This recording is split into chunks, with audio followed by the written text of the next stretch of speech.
Oh no, Grarl. Grarl, I see what you're doing. Fuck you, don't you dare.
my god, we're starting off with a raid. Hello?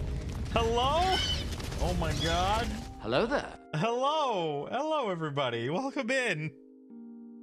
We literally just got started. Perfect timing, Spoon. I don't see chat. Where is chat? Ah, god. Where is chat? I don't see chat. What has happened to chat? Oh, I think I see. I see what happened. Whoops.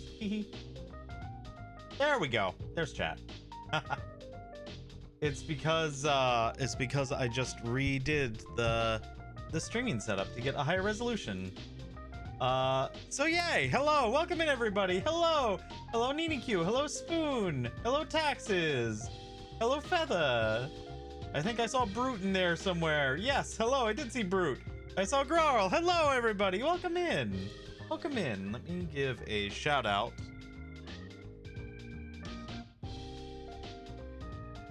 to Spoon. Playing more Red Dead Redemption. But yes, hello. Good evening, everybody. It's been a little while since we've done one of these styles. Well, I say these style streams, I mean a hand cam stream. Speaking of which, I don't know why, but this arm is all kinds of jacked up today. I don't know. It's very sore, but we'll see how it goes. But yeah, it's been a while since we've done a hand cam stream, and this is my very first mini painting stream. So this should be interesting, to say the least. Ow. Yeah, but not playing for much longer, getting close to the end. Yeah. I always try to put off the end of the games as much as I can. I'm feeling so much better today. I hope so. You were schlooted and zooted, my dude. But I am glad to hear that you're feeling better. But yeah, we are going to be doing something new for this year. We are going to be building and painting some Warhammer minis on stream. And because y'all can't be trusted with polls, I have to figure out which one of these two I'm going to be doing today. Myself. Because you can't be trusted. I didn't get to vote. I vote Marine. No, we're not doing this because...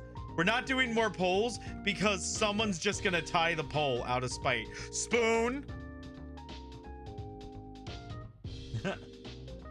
Thank you so much for closing for me. Of course. I'm glad I could help, girl. I'm still upset at Games Workshop. I mean, look. It's impossible to not be upset at Games Workshop. They just, you know, it is what it is. They are what they are.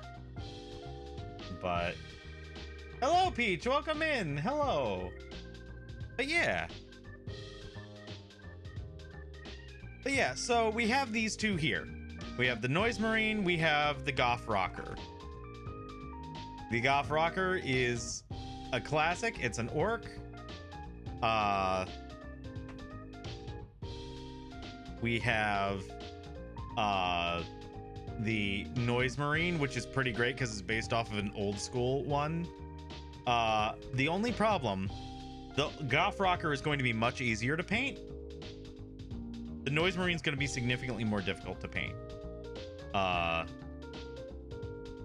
So we'll have to see. We'll have to see which one we pick with. As a loud person myself, I like noise. Fair. Noise Marine, do it for the biggest pantsy Primarch. Oh my god. I spent a lot of money on my fantasy army, then they just wrote them out of the universe, so I can't. Oh no! Were you Bretonia or Tomb Kings? Because that's very sad. Flip a coin? That's probably what I'm going to do. Actually, what I should do is I should first take these out of their packaging.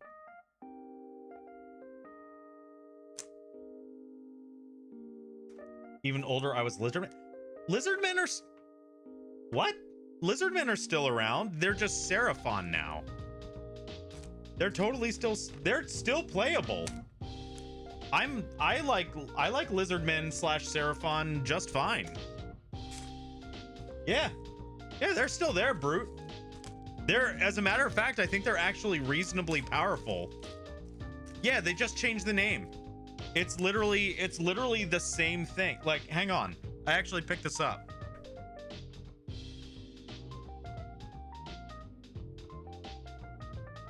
Because I always liked them too. But yeah, it's just Age of Sigmar Seraphon. And it's literally just the Lizardmen. Like Carnosaurs and Saurus Warriors and everything. Now, if you were playing Tomb Kings or Bretonia, then I would totally understand because they just got full out removed. Another expensive hobby to get back into. Join me in hell. The paleo VTuber, like in the dinosaur army. Yeah, pretty much. Look, they're Aztec, Inca, Maya, mishmash, giant dinosaur people who ride other dinosaurs into battle. Like, how can you not love them? They're great. And they're actually reasonably good on the tabletop. Like, that's the other thing. It's not like you're buying a cool army that then sucks. You're buying a cool army that then is very good. But yeah. But yeah, so we have to figure out which of these bad boys we're gonna do. All right. Here's what we're gonna do. I've got an Eisenhower dollar.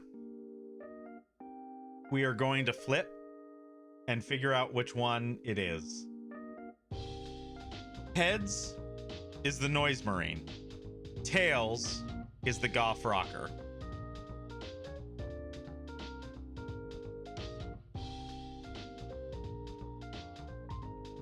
Tails! We are doing the Goff Rocker today. We're saving the Noise Marine for later. Which honestly, I will say this is probably the better choice because look at this thing. Look at the crazy colors on this thing. If I want to paint it like that, I need to get better at painting. I haven't painted in so long. But also, I'd like to see if there's any other color schemes that I can think of. I was thinking maybe go for a David Bowie style color scheme.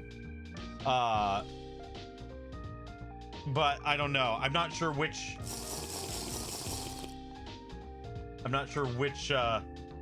Bowie color scheme I would go for. Because they're all very good. Like Ziggy's a classic. You've got the Rebel look. There's so many. There's so many options. Spoon, thank you for gifting us up to NinaQ. And also, thank you for the hydrate. He's a funky little dude. Yeah, they're funky little dudes. They're just funky little dudes doing their thing. Spoon, thank you for also gifting Brute.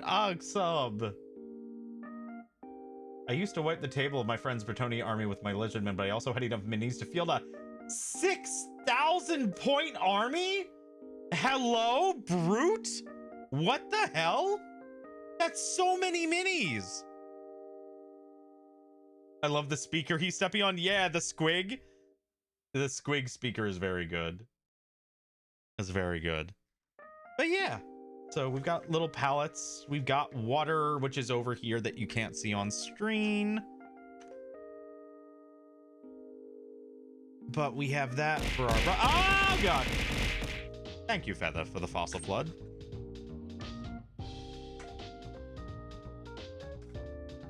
But yeah, let's pop this bad boy open.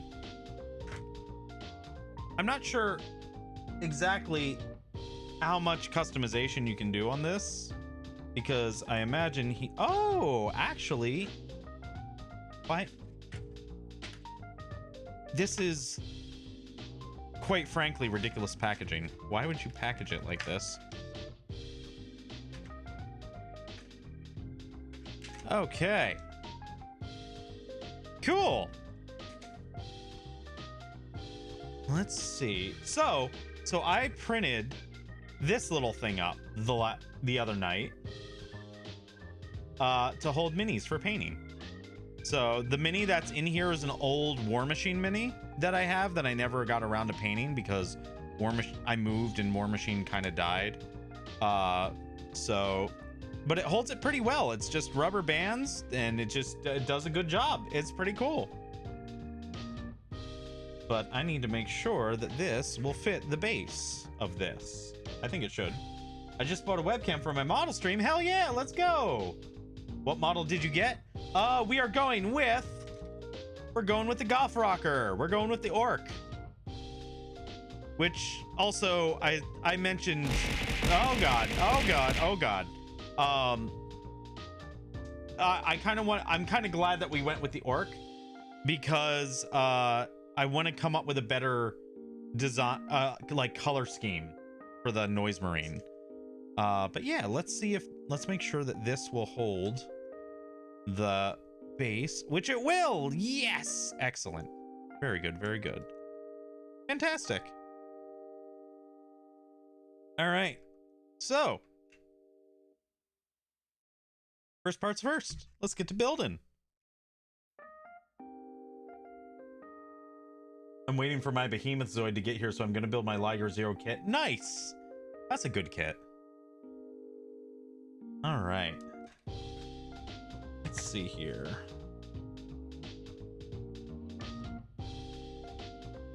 Let's see if we can figure out what parts are what. So we got the guitar. We've got the head.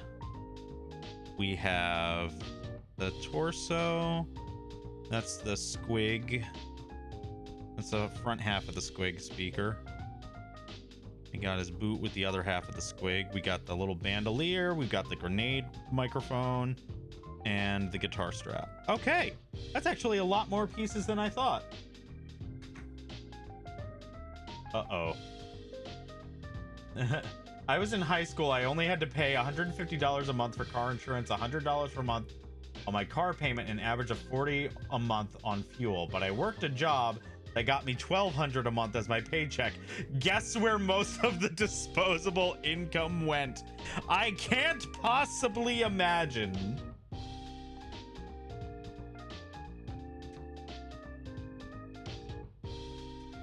All right. Yeah, I used to play back in the day. I've talked about this before on some of my Warhammer streams. I was an Orcs player back in 5th edition. So I have a very, very soft spot in my body for the Orcs. I love them. I think they're hilarious. I think they are a lot of fun to play.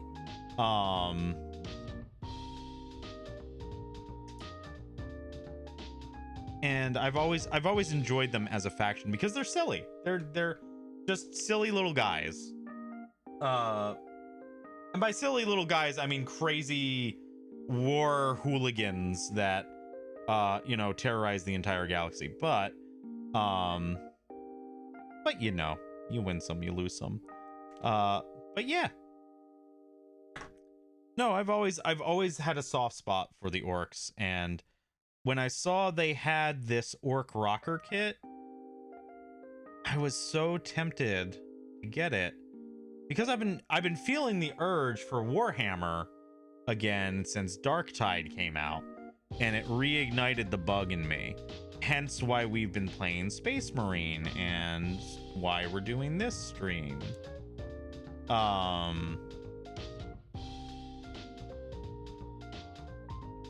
Because it reignited my love for it that I had before. I've never played the tabletop, but I love the series and read the lore and watch videos. Yeah, it's got a really interesting, if over-the-top lore. It's got a lot of really good books. It's also got some really terrible books. the best way that I can describe it is kind of like the Star Wars expanded universe back before they got bought by Disney, in that the good stuff that's there is really good, like really, really, really good. The problem is that the bad stuff that's in there, by contrast, is extraordinarily bad. Like really just cringe-worthy bad. And not in a like, oh, well, is it offensive? No, it's not that it's offensive. It's just that it's poorly written and ignores a lot of stuff from the lore. So like there's some books out there that everyone will be like, just don't. These aren't, just ignore them. They're not good. I have to do this a little bit closer up, so this will be out of view for a moment. That's the one downside to these mini streams, or really Gunpla streams or anything similar, is that if there's tiny details I gotta pull away from where you guys can see it, specifically because I can't see it. And I've forgotten how very tiny these Warhammer minis can be. I was also the go-to guy in my town for the set pieces on the battlefields. I've been helping build models and buildings for my dad's model train set, so I was making a little bit of money on the side that went right back into my army. Amazing. Yeah, terrain is one thing that I've never really done. I based a couple of my models, but not really a lot.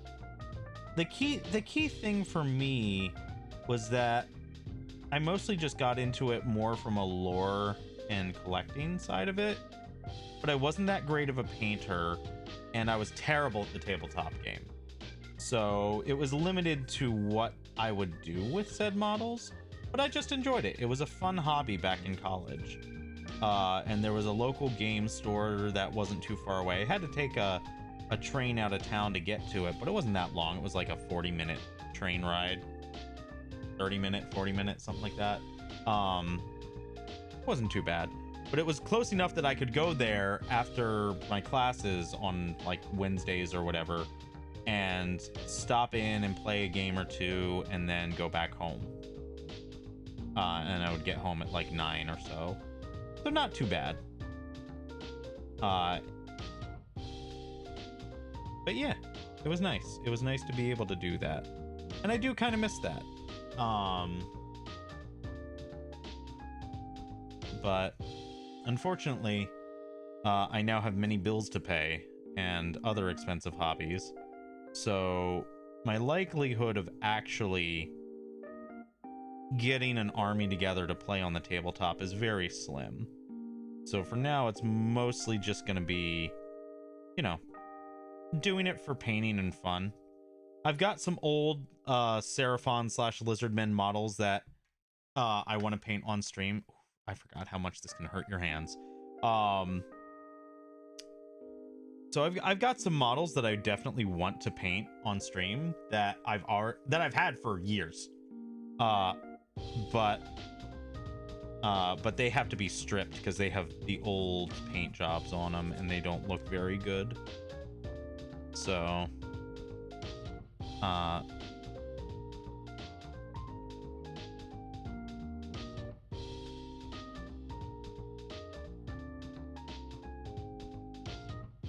so they'll be a future thing. We'll be painting some Lizardmen / Seraphon models in the future once I get some high strength isopropyl alcohol and can strip the paint. And those are put together for, like, back in the day during Fantasy 8th edition, that local gaming store, some folks from an online whatchamacallit, an online forum I was part of, put together a little 500 point fantasy tournament. That I was able to put a little force together and play. I didn't do very well, but it was fun. So I've got about, back in 8th edition, 500 points of Lizardmen. So we'll be painting those on a future stream at some point once I get them stripped and primed. So, yeah. Oh! Hello, Jupiter. I'm late again. I was shopping in Ross. Incredible. I can't believe you. What'd you get? Pants because my ass got fatter? Oh no. Oh no. Oh no. Oh. I have to go get new pants myself because I had a bunch of my pants that were very old and they were starting to come apart. And they had some tears, unfortunately, so I had to get rid of them, and some that just weren't fitting me anymore. So I have to go out and I have to get some. I've got some gift cards from Christmas that are gonna go towards that.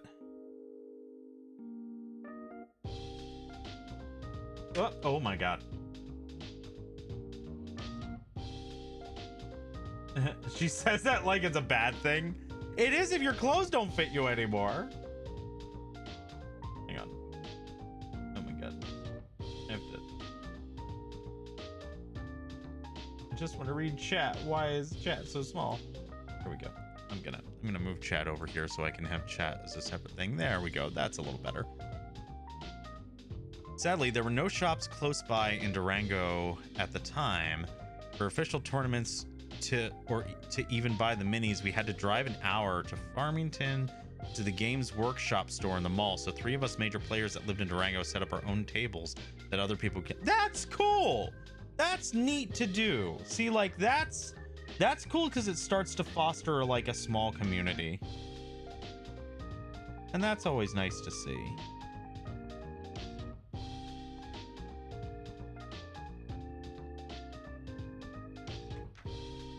Stream is buffering a lot, so I can't really hear Damien, but tell him I love him. I'll be home soon. Also, he's a fucking nerd. Wow, thanks. Thanks, I appreciate it. Now I'm regretting buying Dark Souls instead of Darktide. Don't regret it. Look, Darktide is a lot of fun. Darktide's, I'll say this much. Darktide's main gameplay loop, very fun. Very fun. The voice acting, also very good. But there's a lot of shit that needs to be fixed. There's a lot of loading times that need to be sped up. There's a lot of whatchamacallit? There's a lot of RNG that really shouldn't be RNG, like the weapon shop. It's very frustrating. But all right. Here we go. You have to snip this off.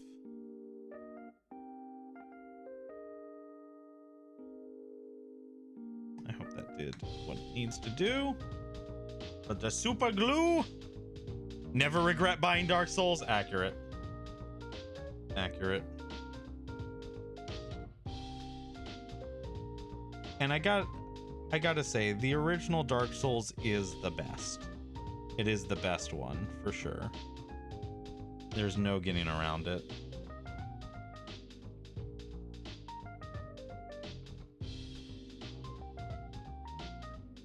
There's just something about the atmosphere that the other ones just couldn't replicate. I never played 3, I played 2, but the first one is just amazing. It's so good. All right. Cool. Oh, I realized I should take this off because this this is the label of the comic shop that I bought this from. Haha. I don't want to dox myself. That would be bad.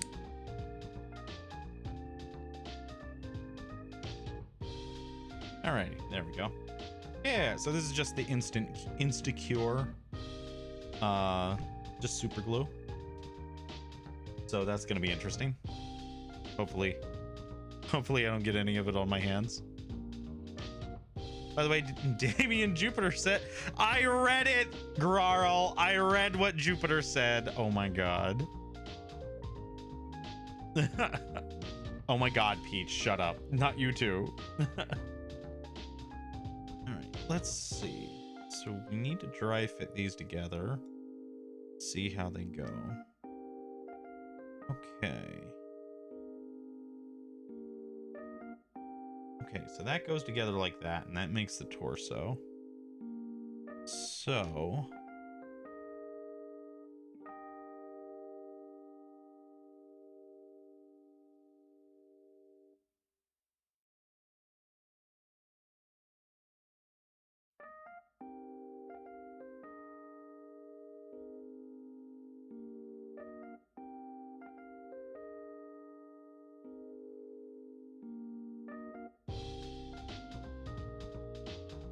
hopefully that should be enough.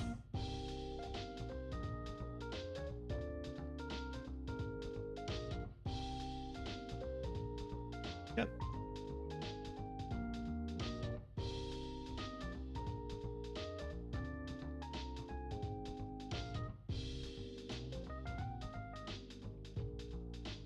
Okay.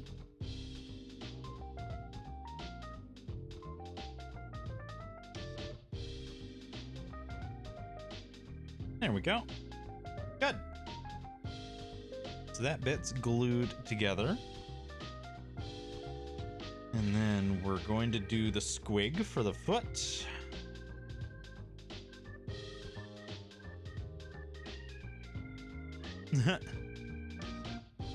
Nothing is worse than the XCOM RNG. Oh, no, this isn't a matter of RNG as far as as far as XCOM goes, where it's like, oh, it's RNG to hit your enemies. It's RNG in terms of like, oh, congratulations, you've beaten your mission and now you can go buy things from the item shop. Too bad that we don't give you the choice to like just go through the item shop and pick better weapons as it goes. No, it's entirely randomized by the hour. So you might want to buy a better gun because you have the ability to buy a better gun, and that better gun is not in the shop available for you to buy. And apparently, like, you know, there's stuff where you can like re-roll special abilities and whatnot on some of your weapons, because you can get special abilities on your weapons. But the re-rolls are random, and I think you can only do them once or something like that. Something stupid. And it's just, there's a bunch of design stuff that is not ideal that could easily be rectified. And the other annoying thing is that apparently a lot of this stuff, I have not played Vermintide 2, which was made by the same developers, but apparently a lot of this stuff was in Vermintide 2. So the question becomes, why didn't you just put that same stuff in Darktide if it was already there in Vermintide 2?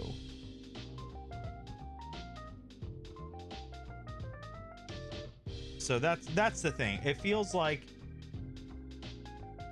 a lot of people are saying that it feels like the game could have used an additional 6 months of polish and rebalancing of some of these things before getting put out there. So that's the frustration. There's a lot of things that it does really well, and there's a lot of things that it does that are just kind of frustrating. So questionable at best, yeah.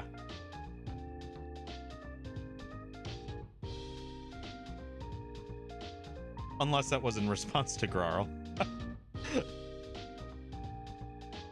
Which part of me feels it might have been. Come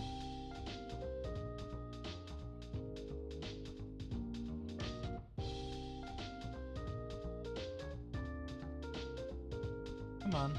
Come on. It was in response to it. Ah, gotcha. Okay. Gotcha. But Grarl is questionable too. accurate. Come on.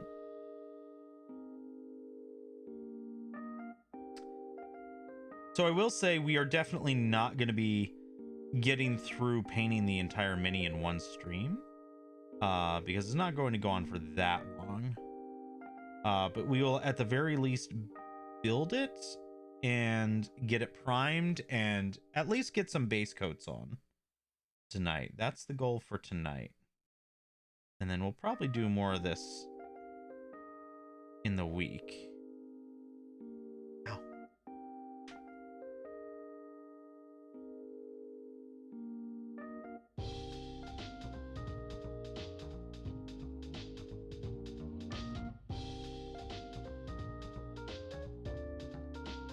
Because this will definitely be a multi-stream. No, you must rip and tear until it's done. No. You've inspired me to clean up the workbench now. I do have several Lego I have to build. Ooh, what kits? What Lego kits do you got? I want to build Lego on stream as well. I actually have a friend who works at a Lego store and can theoretically get me Lego kits at a discounted price. And I've been very tempted to take her up on it for the Jurassic Park one, but I just haven't gotten to a point where I'm ready to make that plunge.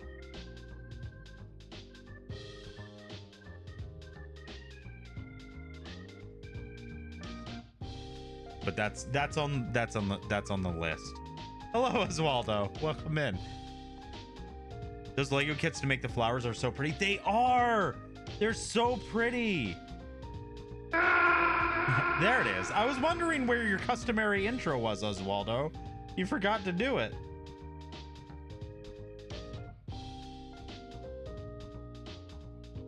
You should get the Lego Optimus Primes. I hear a ton of good things about it. I'm tempted, but like, here's the thing. If I'm getting a Lego kit, I need to get something that either really truly caters to my interests or that doesn't take up a ton of space. And don't get me wrong, I love Transformers, but I'm just not in the mindset to collect Transformer stuff right now.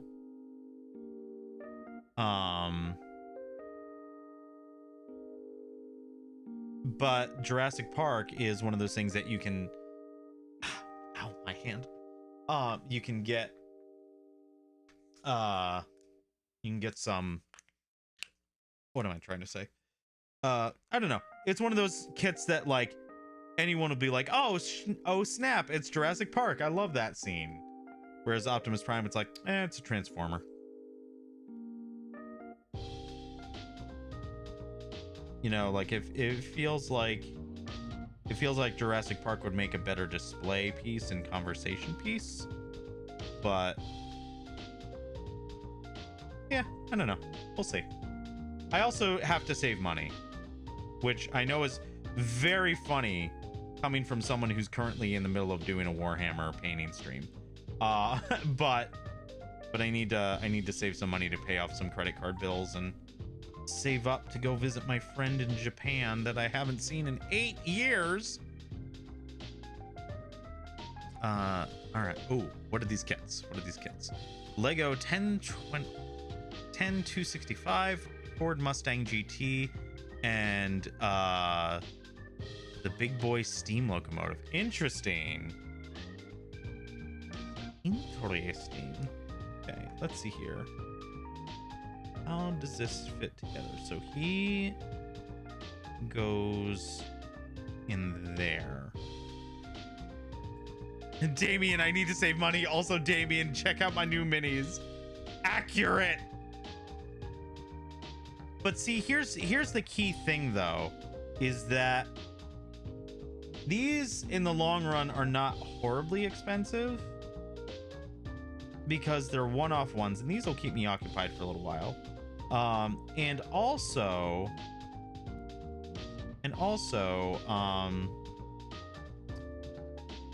I have all the stuff to paint these essentially. Like I only had to buy 1 or 2 new paints, and the glue, and that's about it. I have tons of paint left over from when I used to do this. It's old paint, mind you, but it's still good. I actually managed to get some little mixing balls that I could throw in with the paint, and they would they actually are able to mix it up and get it back to a normal paint consistency. So I'm able to use my old school paints, which is very cool. And I also, for some of the colors that I didn't really have, oh, in the world, there we go. For some of the colors I didn't have, I actually had a gift card for Amazon from my wonderful sister, who gave me that, and I was able to order some Vallejo paints that were on sale, and it didn't cost me shit. That's how I was able to get the primer. Because if I wasn't able to get the primer, I wouldn't have been able to do this stream, because I don't have the ability to do an airbrush setup, which stinks, because I would love to do an airbrush setup. So I should maybe...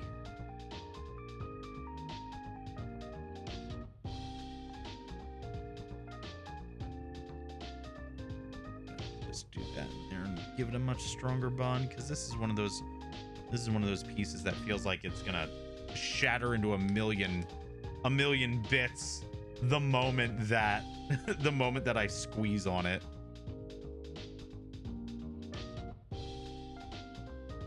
But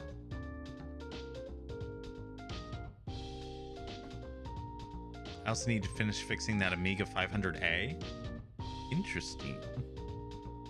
I need to make something to paint, maybe get some sculpting clay or something, because my parents got me an airbrush for Christmas. I am so jealous. I would love to have an airbrush set up. That would be so cool. I want to get an airbrush set up for Gunpla, because I have the C and Penelope kit, and I'm afraid to put it together because I want it to look good. But in order to look good, it really needs to be painted.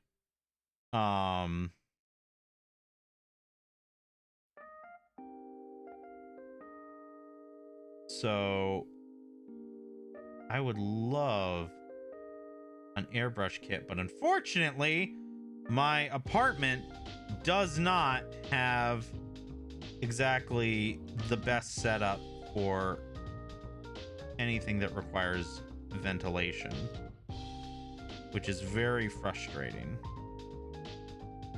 So I don't have the ability to really properly have a good airbrush setup, let alone have one that I could do on stream.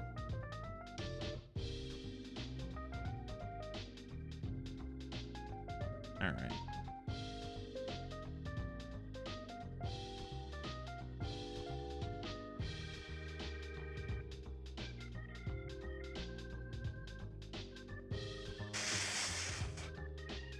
It's not a big fancy one, but it's neat and doesn't require a compressor? What? How is that possible? What model is it? I'm extremely fascinated now. What? That's insane.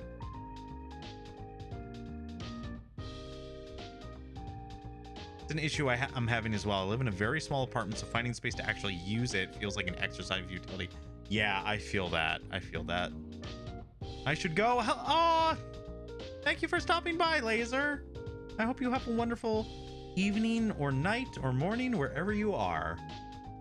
Have a good, who says this? Which VTuber says this? But that have a good time zone. Is that Girl DM? I think Girl DM's the one that says that. All right. But yeah. I have no idea. I think it's just something they got off Amazon. Tell me how it works, because that is really fascinating. Because the compressor is definitely one of those things that's a big problem with the airbrushing, is finding a good, small, not really noisy compressor. that can still work out really well. That's also something that is actually a problem with the fossil prep as well, because there's the ability, you have the ability to use soft medium for basically like very, very, very gentle sandblasting and polishing of fossils. But you need to have like a pretty good compressor to be able to do it. Same thing with the tools. There's a bunch of pneumatic drills and stuff that you can get, and chisels and whatnot that make it much easier to fix up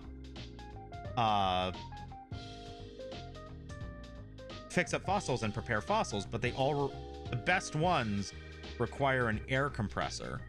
So Grarl, thank you for that 10 months. Holy smokes. Has it been 10 months? What in the world? That's insane. It does not feel like it was that long. I need to get the plumbing together for my air compressor.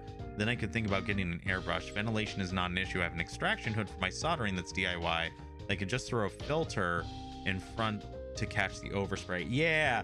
See, my problem is the apartment complex or housing complex that I'm in does not have normal windows. All the windows, and I've talked about this before on stream, all of the windows are like what you would see on a patio door, like tall, full-length sliding glass doors.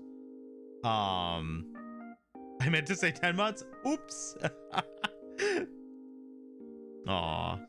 But thank you, Grarl. Means a lot to have you here. But yeah, so the windows are all full-length doors, so you can't just like crack it open or something like that and have a tube going out. You open up an entire floor-to-ceiling length slit that lets in and out air. So it's very frustrating, because it makes it so that like in the winter, forget it. Yeah, exactly, Taxes. Exactly. All right, so I think, yeah, we can glue that to here. But yeah, it's terrible in winter. It also lets in lots of noise. That's the other thing. It's not just the cold, it's also, you know, like the moment that it opens up, you've got all that noise coming in from outdoors. So for streams, it's not great. And while the apartment area that I live in is very quiet most of the time, there's still families with kids and, you know, people coming and going at any time that you can imagine. So as a result, it doesn't exactly make it super conductive to doing any sort of stream that would require that to happen. Hey, he can stand on his own now. Yay. All right, cool. So here's the thing. We're probably going to try and prime a lot of this stuff separately so that we can paint it separately and then glue it together, rather than paint it all at once. The guitar is one of them that we're gonna do that way.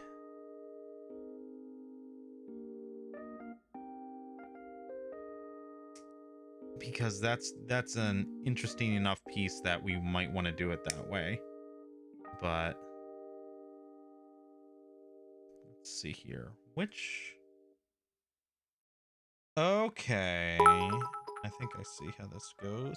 Ah! Jupiter, thank you for 14 months. Oh my god. Didn't I just share one of these? I thought you did, but who knows? Let's see. What does that look like? like that. It's a little weird. What?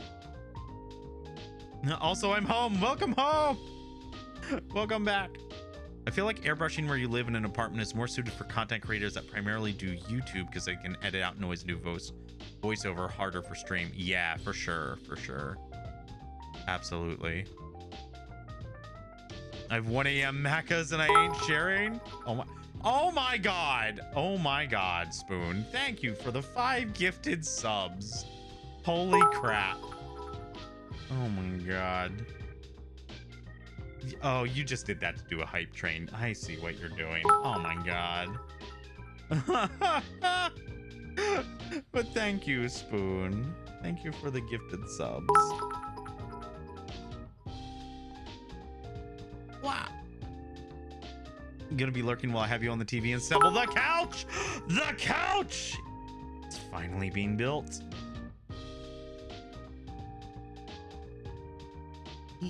There we go. All right. Well, to do a hype train and rub it in that I only pay 2/3 of what you pay for subs. Yes. Yes. We know. We know. We know, Spoon. You bring it up every time.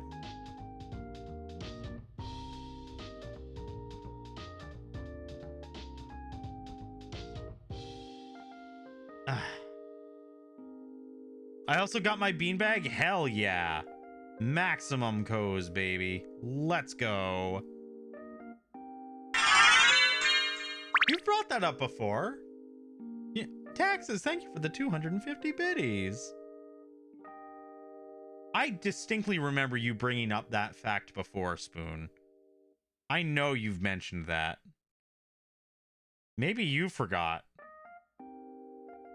Oh god, is Spoon joining me and going senile? Is that what's happening?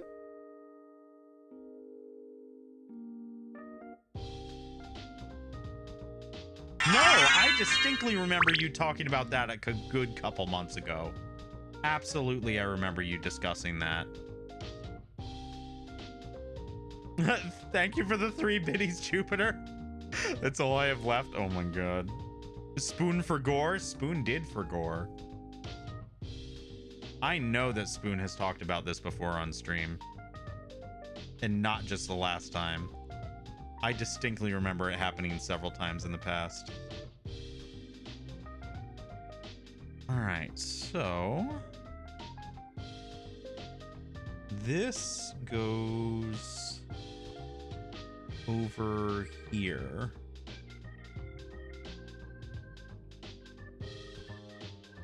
Like that. Okay. These are from Jupiter, probably. Thank you, taxes. I call half simmers. You forget half the stuff that you're supposed to remember. Yeah. Okay. And this can go on.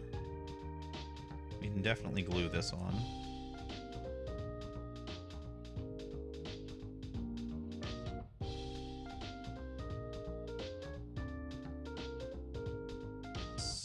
Okay.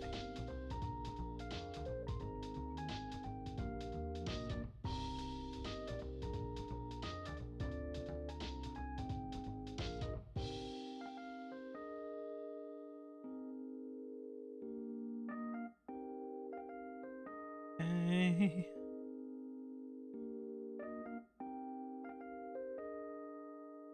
It's always tricky doing it with delicate pieces because you can't put that much super glue on. Otherwise it just floods everywhere. But you can't put too little on or else it don't stick. Actually, I can't be asked to dig through the chat logs now. Nuggies now, chat logs later. And then I'm just gonna drop it sometime in the future. Okay. You can drop it because I'll be right.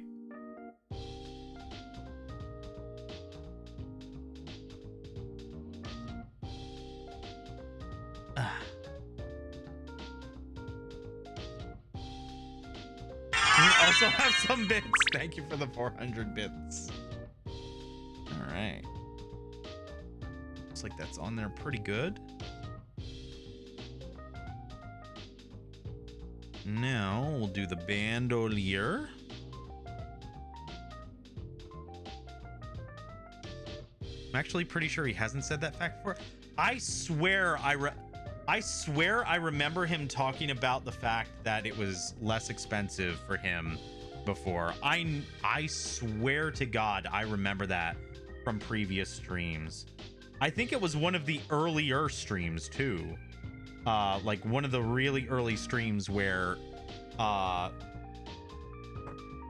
we were still getting bemused and shocked that Spoon was doing that, and then Spoon used that as an explanation of why he was able to.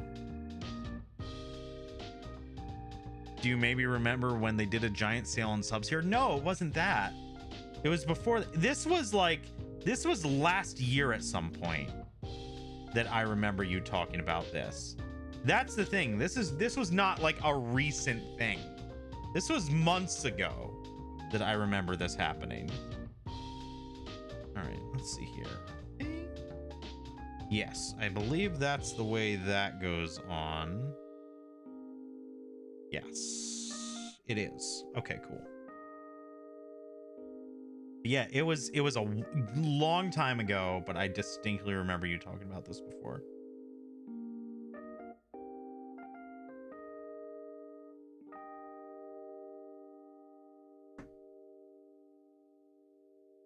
All right. Glue that on.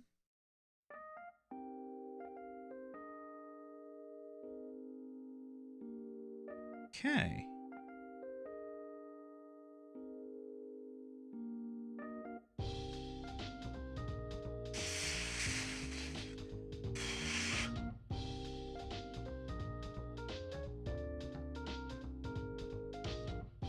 All right, cool. So that's on.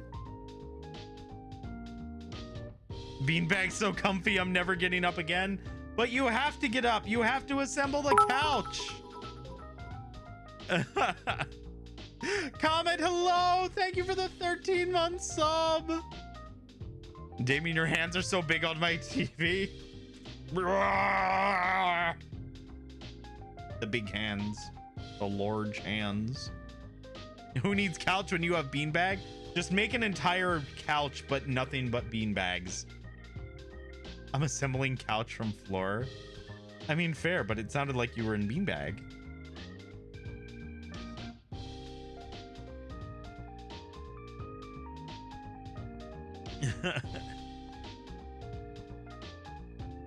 Okay. There we go. Cut that off. I am in beanbag on floor. Send me a picture or draw me a diagram because my brain's having trouble figuring out how you're assembling a couch this way.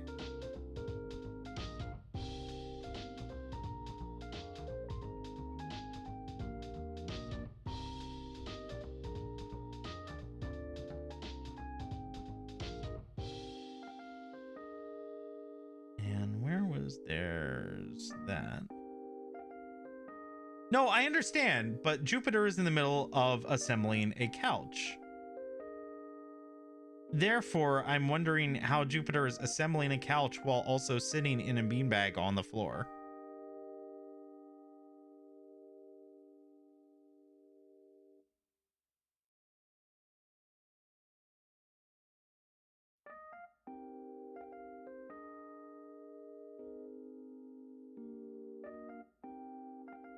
Clean up those lines a little.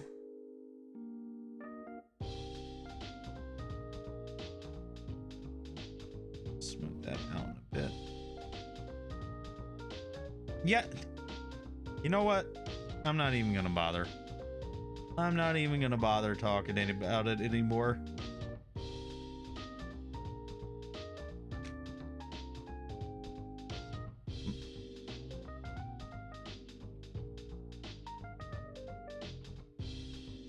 My guess is that the parts are strewn about near the beanbag and are being grabbed and thrown together while sitting in the beanbag. I mean, yeah, but like that doesn't sound great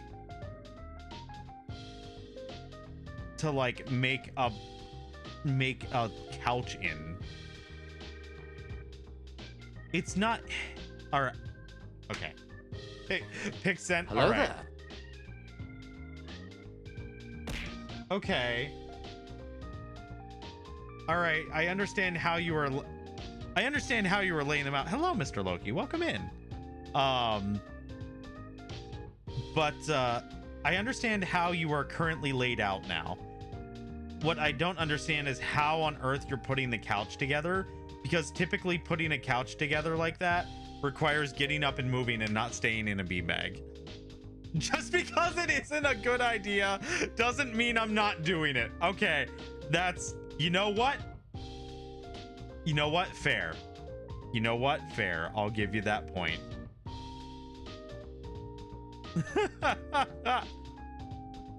Hi, long time no see. Good to see you. Yeah, good to see you too. How have you been? How have you been, Mr. Loki? Welcome in. Do what she says, not as she does. Yeah, pretty much.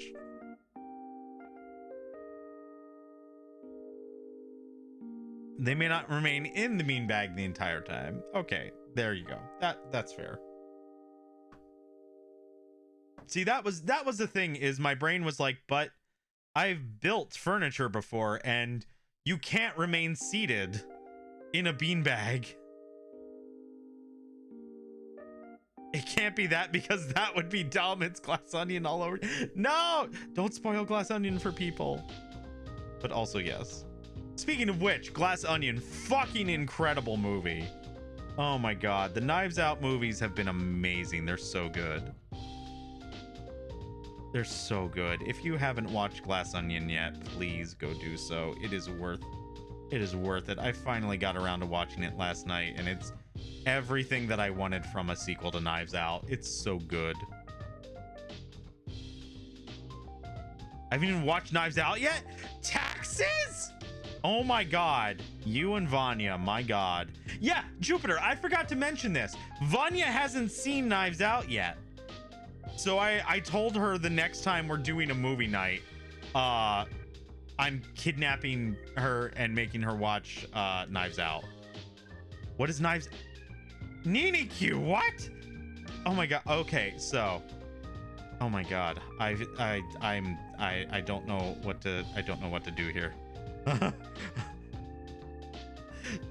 Okay, yes, we're going to have Brute Claw. Oh my God. You know what? We are going to do a Discord watch party, which is a perfect time to plug the Discord for me and Jupiter. If you haven't joined the Discord, you should join the Discord. Hee.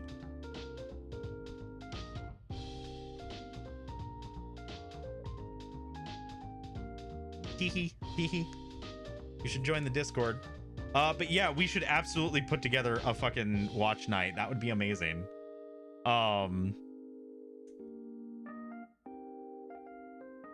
We'll have to do that for sure, because it's so good. Oh, thank you, Spoon, for the hydrate. It's a fantastic murder mystery movie, like super good. And it's also mostly not like Deus Ex Machina, like Sherlock. Yeah, exactly.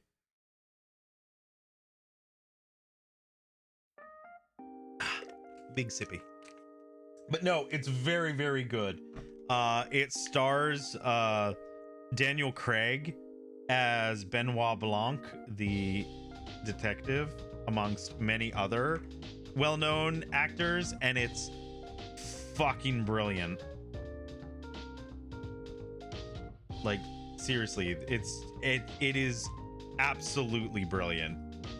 And it's funny as hell. Both of them are hilarious.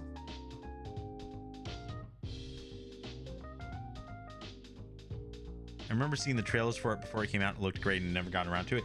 Yeah, it's amazing. It's so good. It's just,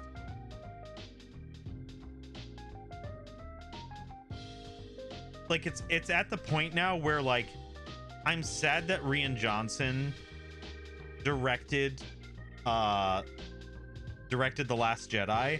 Not because I think The Last Jedi is like a terrible movie or something like that. I think it's an okay movie. I think it has some very interesting ideas that didn't quite pan out because Disney doesn't know how to plan things out for the movies, and it just did not work out very well because they brought J.J. Abrams back and he fucked everything over in Rise of Skywalker, which in my opinion is just a movie that doesn't exist. I hate that movie so much, but I'm sad that he directed it because everyone fights about The Last Jedi all the time, and meanwhile all of his other movies are just fucking brilliant. And I'm glad that the Knives Out series is pretty much what he's starting to really become known for, because it's just so good. It's so good.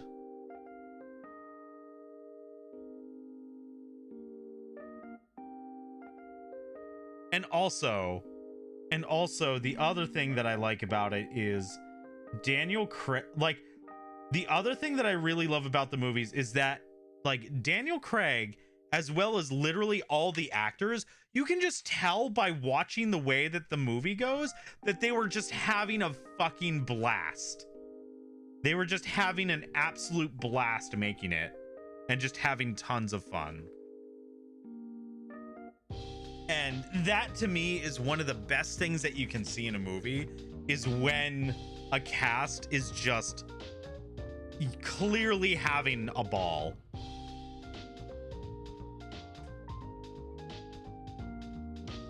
Because that makes the movie so much better. All right.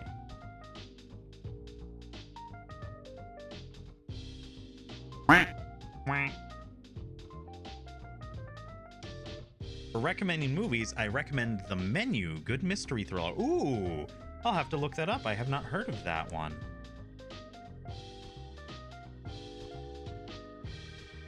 Yeah, I love movies. I just wish I'd watched more of them. I don't typically go out and watch a lot of movies, but I do love them. But yeah, how are you? I'm doing quite well. I had a nice chill holiday for New Year's and Christmas, and then immediately after had the adventure with Vanya, which was a little wild but a lot of fun to do, and I'm glad that I was able to help because that was a real pickle. But yeah, other than that, you know, just been chilling, just been doing good. All right, let me see. I need to see how this goes.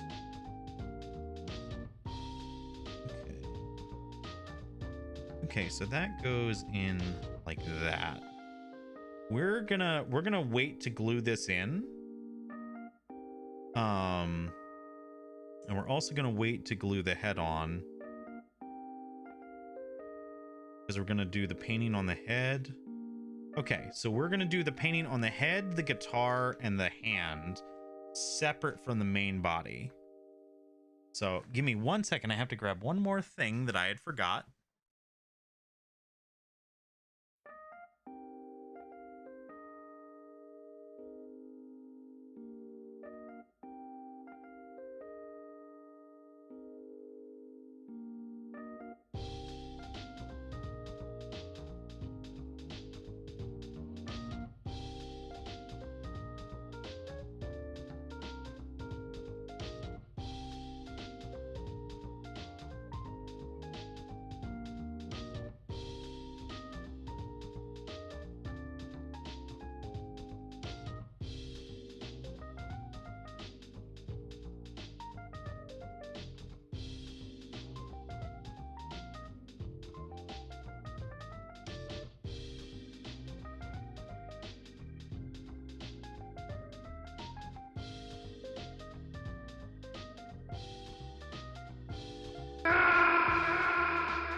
I'm back. Stop making the dinosaurs roar. Who did that? Oh my god. But yes, this is what I was looking for. Museum wax. This will, and some toothpicks. So this will allow me to stick the little bits on and then paint them separately without having to super glue them.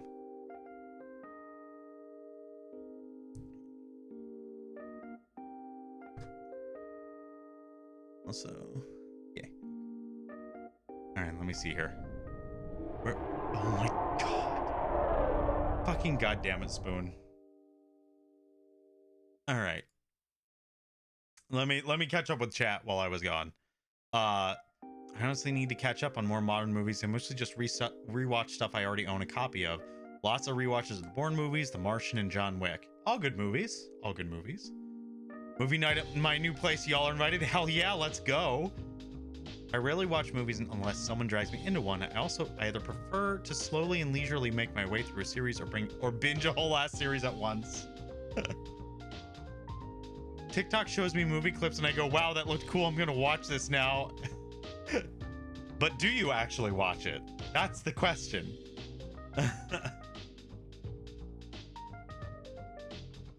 Ah, Nini Q, thank you for the... Oh yeah, wait, hang on. Nini Q, thank you for the... Oh yeah, redeem. There we go. Yeah, that's how I found the menu. Nice. So, Damien, where did the praise redeems go? I disabled them. I forget. I think I must have disabled them for, I think I disabled them for the book reading stream. But I'm going to, for now, keep them disabled because I don't think I'm very good at them. They always make me feel slightly awkward because I always feel like I get too real with them. And I watch other streamers like Tara who are able to do it very easy, but that's because they do it to the entire chat rather than individual chats, individual chatters. And like, I don't know, I struggle with them and they make me feel a little awkward. So we're gonna put them on hold for now. You're very good and I thrive off of them. Yeah, but like, I can praise you personally. You get praised all the time. It takes practice. It does, and I'm just not there yet. So we're gonna hold them off for now. I don't know. What happens is I see the praise redeems, and my brain goes into like a lock, and does not want to come up with good things, and I always feel like I stutter and get weird. You know? So now the one problem with museum wax is that it is not the easiest to clean off, but we'll make use of it for now. Mood, to be honest. Yeah, it's just it's something that takes practice, and it's one of the few things that I still feel very awkward about. But just let me redeem it then. We all know you're gonna have to lie for that one. No, absolutely not. You get no praise. You do not collect $200. You do not pass go. Consider praise Jupiter redeem. Oh my god. Even if sometimes my comment insults you, redeem feels clumsy, I need to practice, and the redeem is how I do that, but you do what you're comfortable with. Yeah, it'll make its way back eventually. I just, for now, I'm gonna put it on hold for a little bit. But man, look at that. That works out really well. Hooray. Oh man, you know what I should have got? I should have gotten a little block of foam to stick the toothpicks in to have them dry.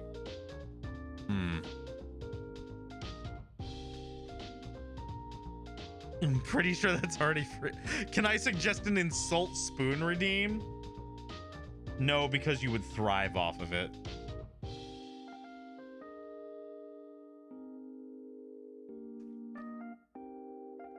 It's funny, my comment compliments you redeem is so easy for me for most of the time, but the comment insults you redeem is so hard. See, the thing is that, like, for me, I feel like I would be the opposite to a certain extent. Like, there's a certain level of, like, insulting that's easy to do because you're joking around with friends. But when you compliment someone, I want it to be genuine. And that makes it slightly awkward because you got to make it real. And just I don't know. I struggle with it a little bit. Okay. So, we have our primer. Let's see. Shake before use, apply on light. So this says that it's meant for airbrush, but it can be brushed on by itself. So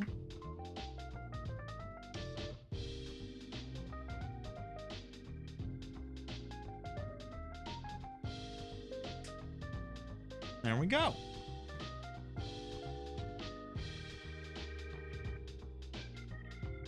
And now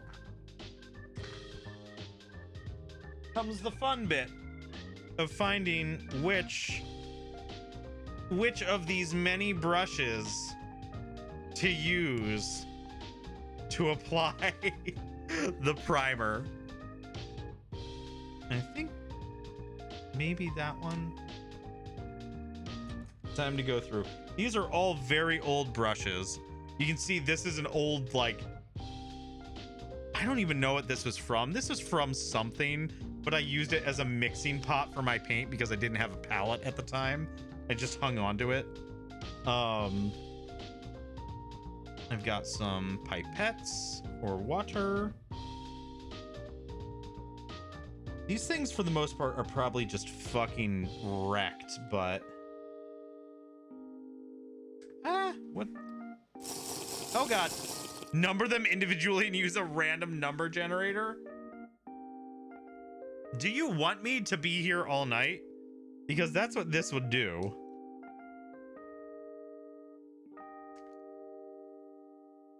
Let's see.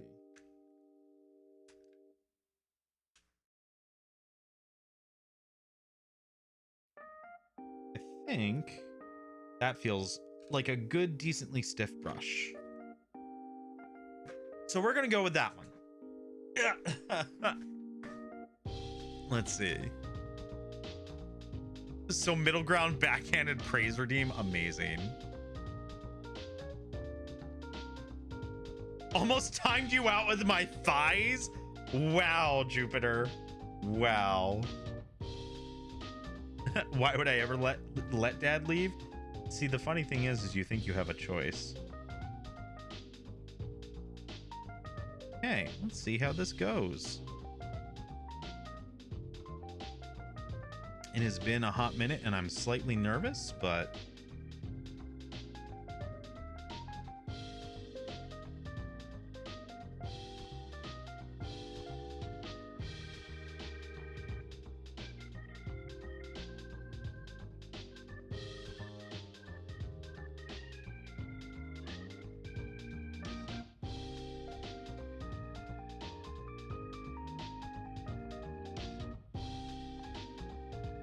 wondering if I should have watered this down a little bit.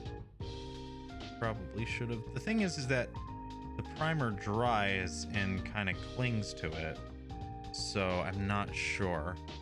No slouching. I make no promises. Not at all.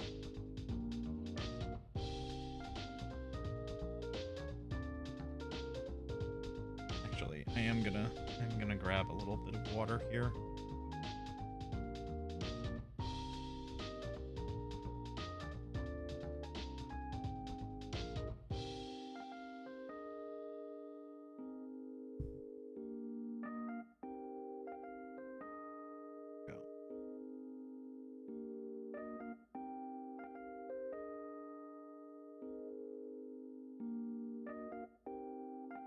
It's hard to see because it's gray primer on a white palette. that is reflecting light like crazy.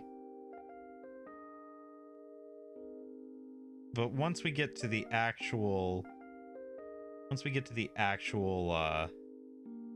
painting part, it should show up perfectly fine.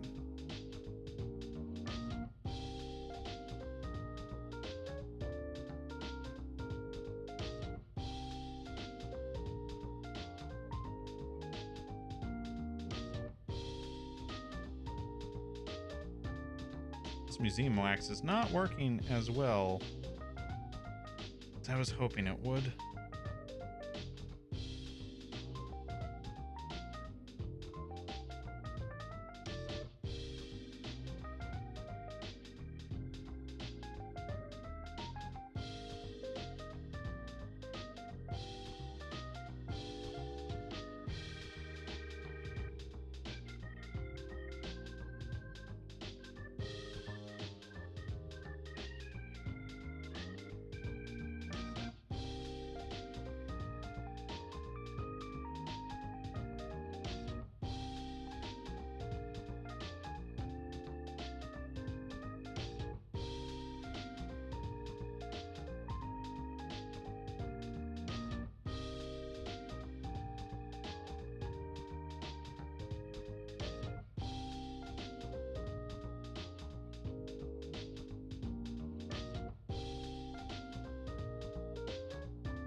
Stop moving. My God. So what I used to use back in the day was I used to actually use Artist Gesso, which if you're not familiar with, Gesso is a primer for canvas. And it's meant to create like... Ah! All right. That's not working with the museum wax the way that I want it to. So we're just gonna have to pull an Achilles here and hold it by 1 foot, and then pray that that weakness doesn't come back to haunt us. But I used to use Artist Gesso for my priming because it actually worked fairly well, which I was surprised at. But for this, I wanted to get proper primer.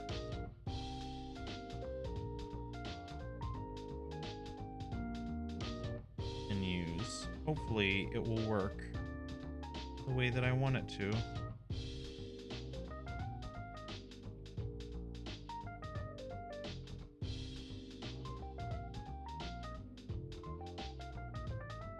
Yeah, I do.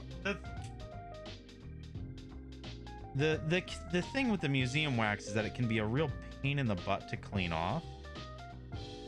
So I wanted to start off conservatively with it.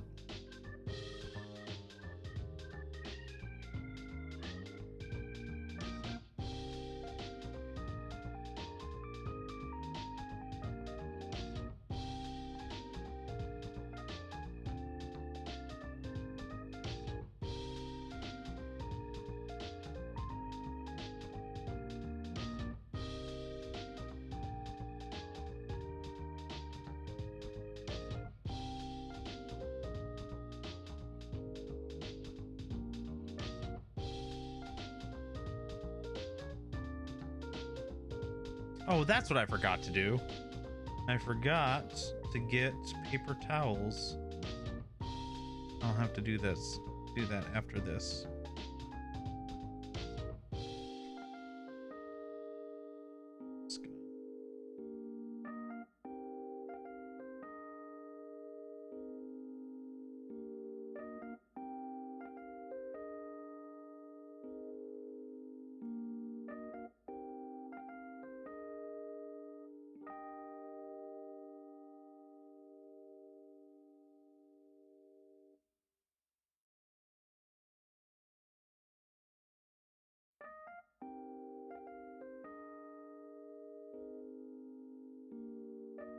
Yeah, I miss spray priming.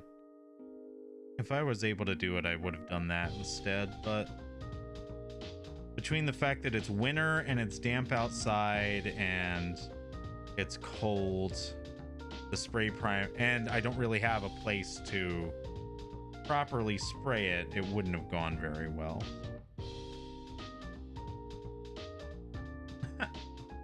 I see your ASMR voice, Redeem. I'll get to it in a second.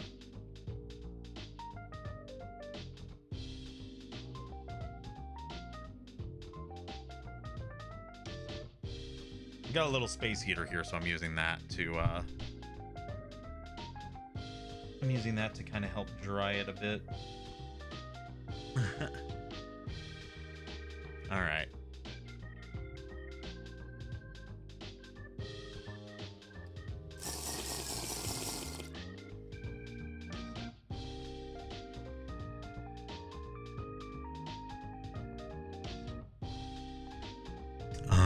Starting now, we have 10 minutes of ASMR Warhammer painting.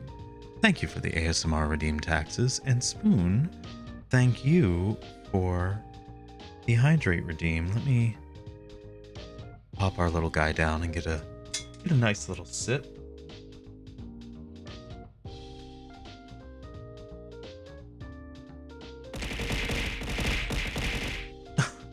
Spoon, thank you for the fossil flood. Grarl, thank you for the Arahara redeem. Damien Verde, I notice you. You are a valid little muffin boy whomst I love. Thank you, Minxie. That's very sweet of you. And also welcome in. Welcome in, Minxie. How are you doing on this fine Sunday evening?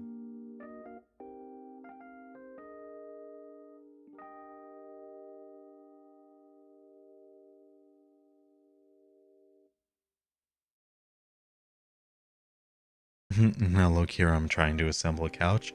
Don't blame me, blame Taxes. Taxes is the one that did the ASMR voice redeem. It's not my fault. I'd be doing alright, looking to get comfy with my favorite bone boy. Well, you come to the right spot.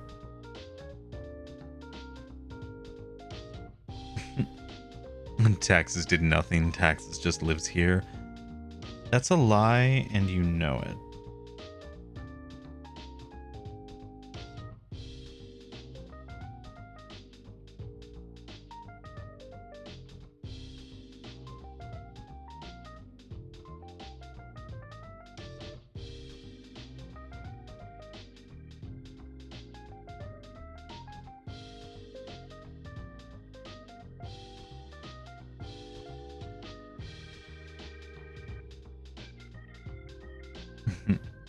Favorite bone boy or favorite boy to bone?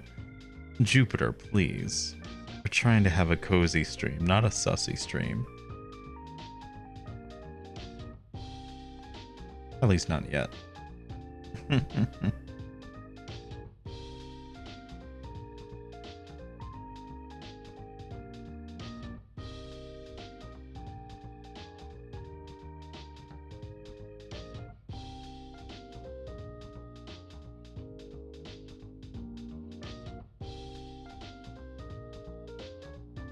This would be so much easier with an airbrush. Maybe I should put an airbrush.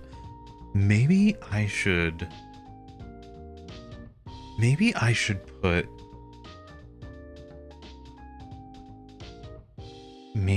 put an airbrush on throne. I have a throne, actually. I've just not made it live yet because I'm very scared of what would happen. Well, I should specify. There's two reasons why I haven't put my throne live yet, despite having one for a pretty long while. So the first reason is literally just the fact that I'm scared of the optics of a tiny streamer putting up a throne and being like, tee-hee, buy stuff for me. But also I'm scared because if I put up a throne, Spoon will have a new avenue to spend money on out of spite, and that scares me.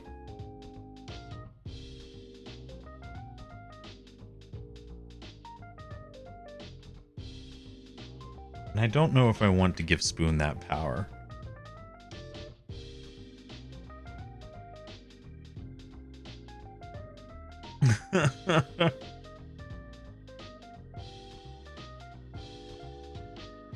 I'd say go for it. I did that for my... That's true. That's true. But the difference is that, Grarl, the gaming PC is something that... It's an important thing that will help you to become a better streamer. All the stuff that's on mine is like... It's not stuff that I need. It's all stuff that I would like. And I feel somewhat guilty of asking people to spend money on me.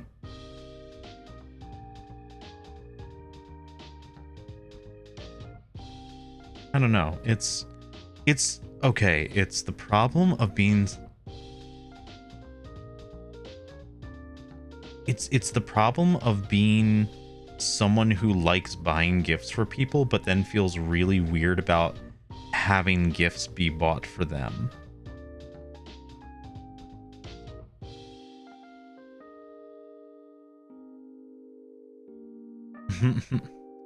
Jupiter says that Throne didn't take Spoon's card. It didn't? We might be... See, and now comes the other problem. If Spoon doesn't have access to it, then I will be safe. But at the same time, I don't think anyone else would want to be able to buy any of the things that I'd put up on Throne, because they're all very stupid and expensive. But they're the things that would be like, it wouldn't be like, oh, one person needs to buy this. It would be, hey, if the community wants to fund this, then they can. He has access to my Steam wish list. He bought me a bunch of games the other day just to get his own title under my stream for his donations. Yeah, that sounds like him. That sounds like Spoon.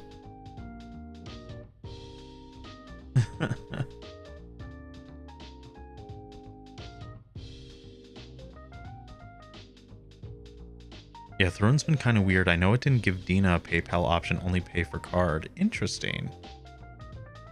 Yeah, the funding option on Throne seems pretty nice. That's what I'm thinking, because then people can put money towards whatever they'd want. I actually saw somebody. I don't remember who. I sent it to Jupiter, but it was somebody who put up options on Throne that it's literally just like, it's essentially a placeholder for donations, but it would be for like skeb art or something like that, or art commissions. And one was like, do a commission for XYZ, like a casual commission, or like a thumbnail commission, or like you know, like a not safe for work commission or something like that. But it was very clever. It made use of Throne as a way for people to see more art of their favorite VTuber. It was very clever. Because essentially what it is they fund this option, the VTuber gets the money and then can put that money towards the commission. It's very, very clever.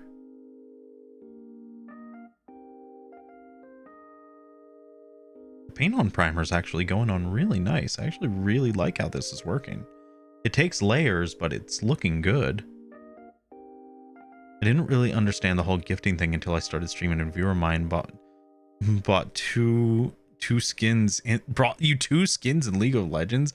I immediately began to freak the fuck out and basically beg them to stop. Exactly. It's very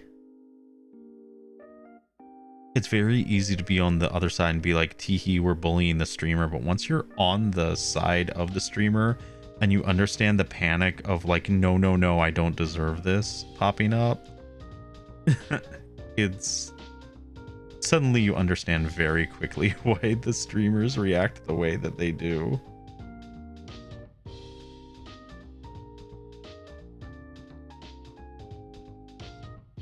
Because the imposter syndrome is very real.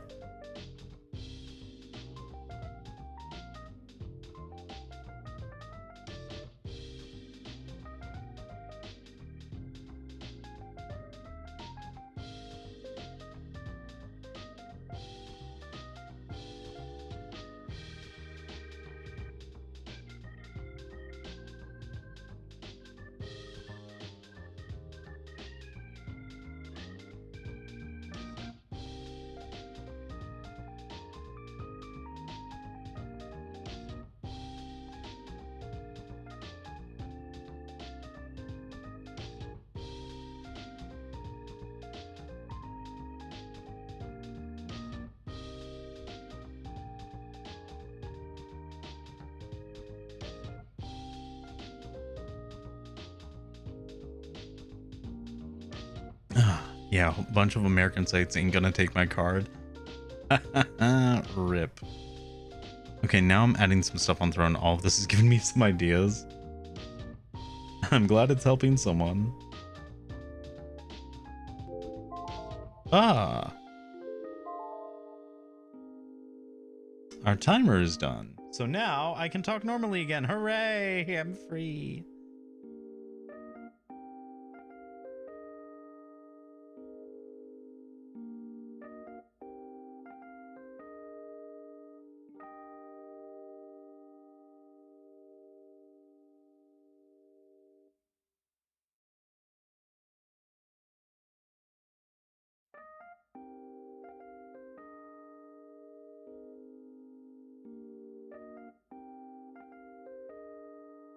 I made a throne by accident while trying to sign up to buy something for someone else, but have no intention of using it.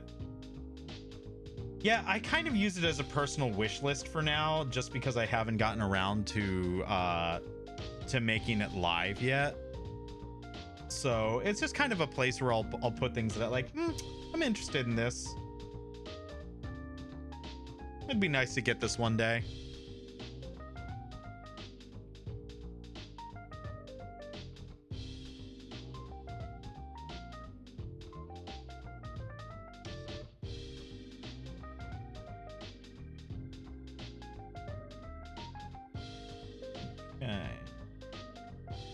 Just letting the thing dry a little bit before putting on more layers.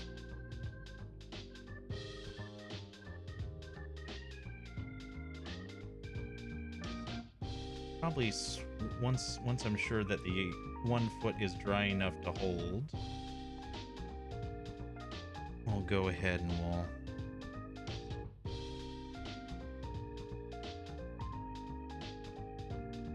start painting the other foot with the primer. That's looking really nice, actually, as just as primer. It's very nice. I'm glad I got this. It's much nicer than Gesso. Dries much faster than Gesso too.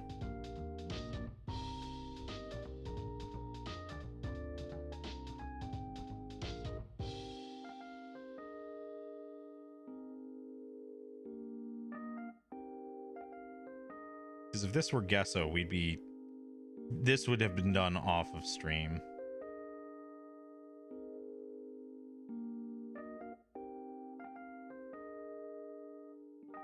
It's the whole mindset of I wouldn't ask anyone for anything, and if I did, it would be cheesed up, but I can buy the cheap stuff myself. Exactly.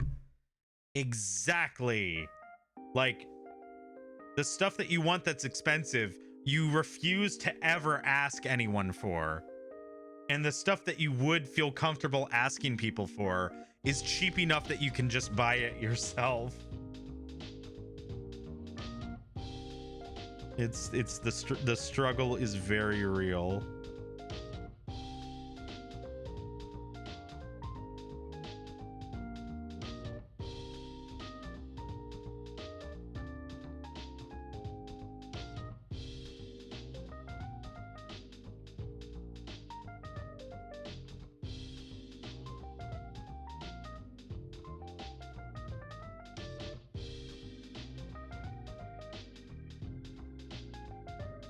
I had an Amazon wishlist that was public to my viewers, but it was mostly little stuff for me to assemble on stream or gear to help with the streaming.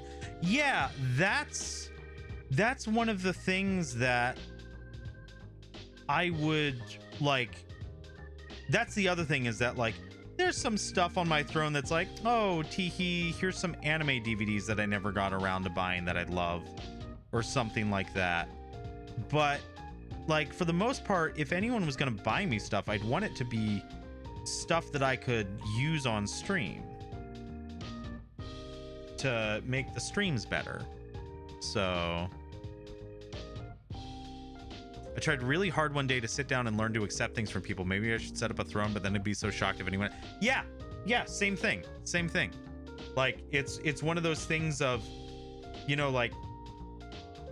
sure, you can set one up, but then you were worried, A, there would be no point to setting it up because no one would buy you anything. But also, if someone did buy you, you'd be stunned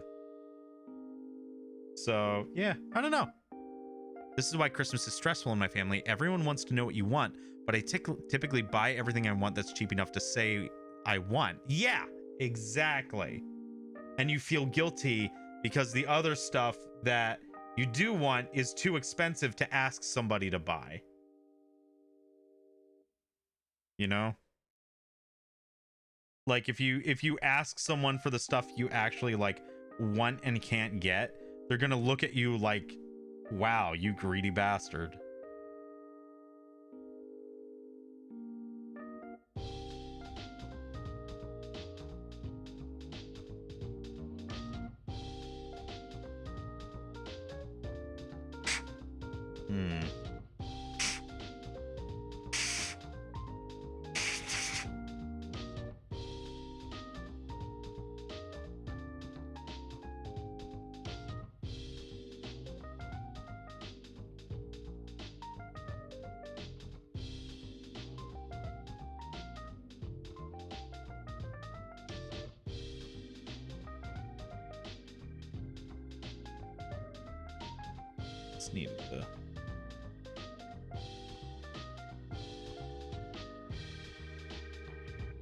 Needed to do a little bit of cleaning on that brush and wipe off some of the areas here because it looked like some of the details were getting a little filled in and didn't care for that much. Just a long stare. You think I'm made of money? Exactly.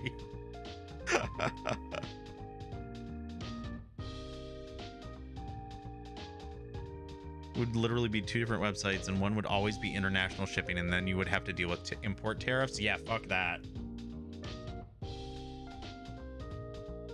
Best to think of all these localized Amazon sites as completely separate stores that also just happen to take your login. Yeah, that makes sense. That's a good way of looking at it.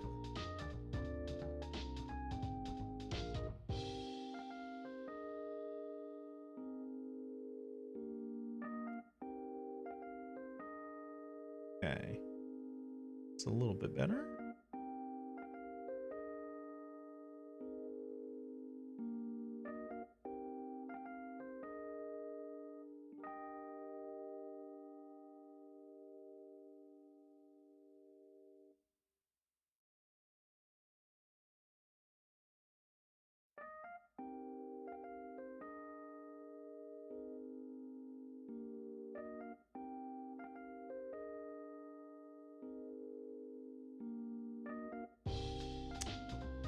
Come on.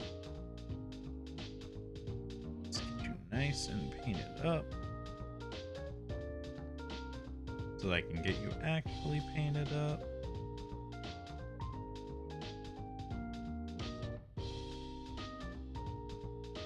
I'm sure if there were like actual master like Warhammer painters or mini painters that were watching me do this, they would probably be screaming at me for something, but I don't care. I'm glad we found this common ground, Damien, and now that that's out of the way, let us buy you stuff. Fuck you. Maybe next stream. Maybe next stream I'll put it live. We'll see. You'll have to see if Jupiter can convince me.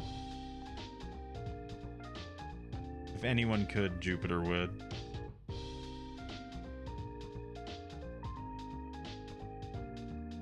If there was Warhammer fans in your chat watching you paint, they would just be hyped as fuck someone new is entering the fandom.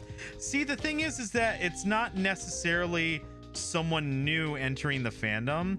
It's somebody that was in the fandom a long time ago returning to it. Because I used to play back in 5th edition. So I played ages ago.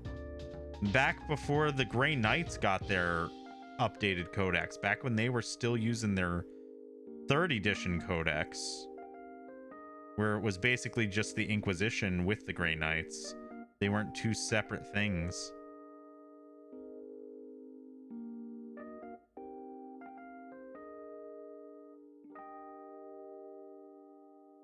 So it's getting back into it. I don't think Jupiter needs much convincing to convince you. Probably not.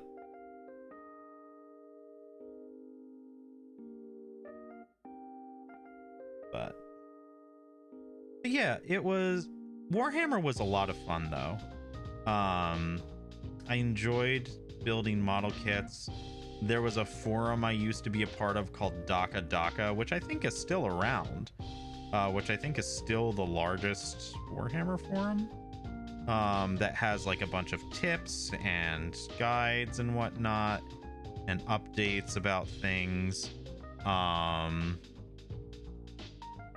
But yeah, it was a fun hobby to be in, but I was never good at the tabletop game, and it is prohibitively expensive to get entry into. And of course, there's the problem that each time that you update to a new system, you have to see whether or not your army is even usable anymore, which is a big problem.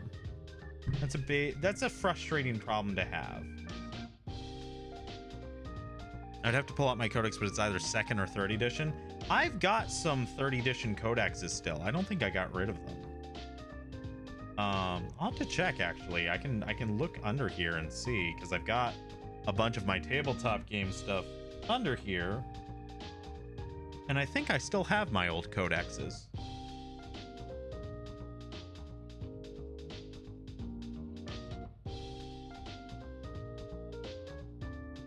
So what we'll do, I think, I'm holding him up to dry a little bit.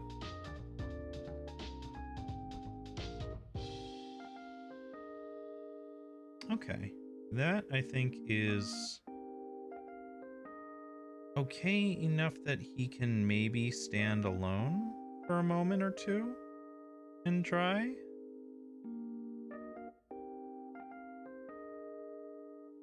Let me see here.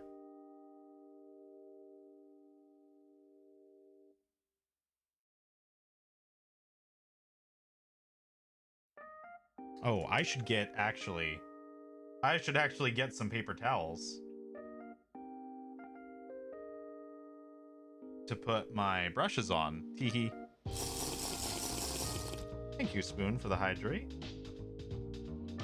Let me see here. Yeah, give me a moment. I'm gonna run and go get some paper towels.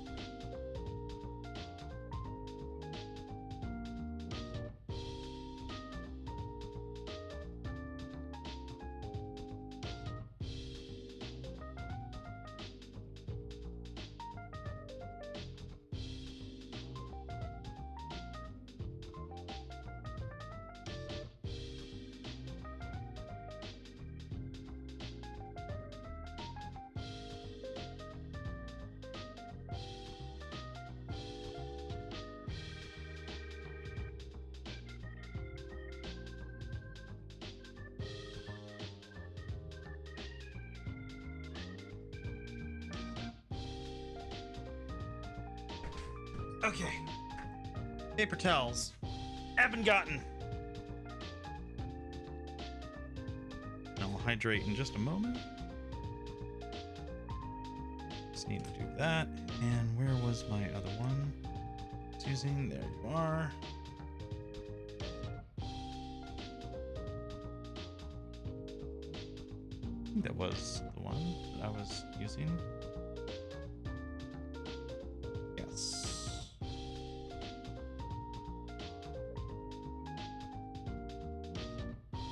Okay.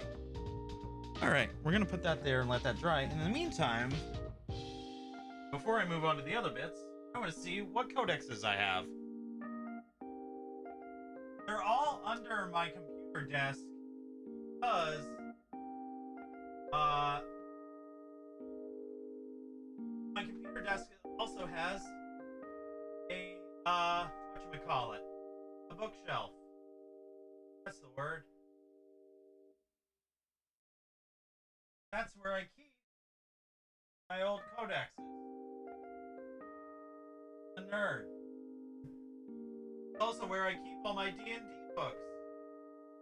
which is something that I will be playing at some point in the future, maybe, even with all of the bullshit that Games Workshop, that Wizards of the Coast seems like they might be pulling with 5th edition or the next edition and the open gaming license, which is kind of bullshit.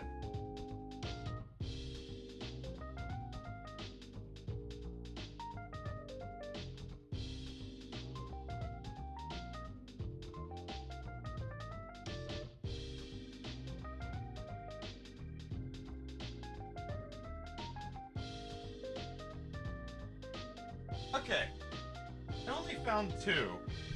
I think I have more, but I don't remember where they're at. Oh god, this is getting stuck. Yeah, so the 2 that I have, and I'm pretty sure I have my other ones. I'm pretty sure I have my 5th edition Orc Codex and my my 8th edition Lizardmen Codex somewhere. They're probably downstairs. But these are the 2 3rd edition ones that I have. So I've got the 3rd edition Chaos Space Marines one, and I have the 3rd edition Codex Demon Hunters. This was the Grey Knights one in the Inquisition. So this, I don't know if I could theoretically get in trouble for this because it's, you know, it's old, but like they had a bunch of Demon Hunter models and whatnot. They had all kinds of cool lore. It's a little hard to see. But there was some really cool art and whatnot in there of different, like these were all members of your inquisitorial retinue that you could get. They had a huge armory thing. It was very cool. There was a lot of neat stuff that you could do, but ow. Thanks, Corvo. Welcome in. But yeah, but then they had like painting guides for like Inquisitors and Grey Knights and stuff. So it was cool. It was cool. The 3rd edition stuff was very neat. And then Codex Space Marines had, you know, like a lot of the same stuff, like just cool art, just neat art. Oh my god. Thank you, Taxes. Like just very awesome gray tone, grayscale art that just looked really sick.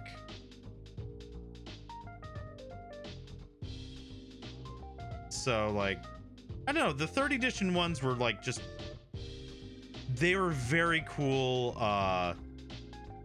They're very cool. Like we got Typhus here, who's a freaking beast.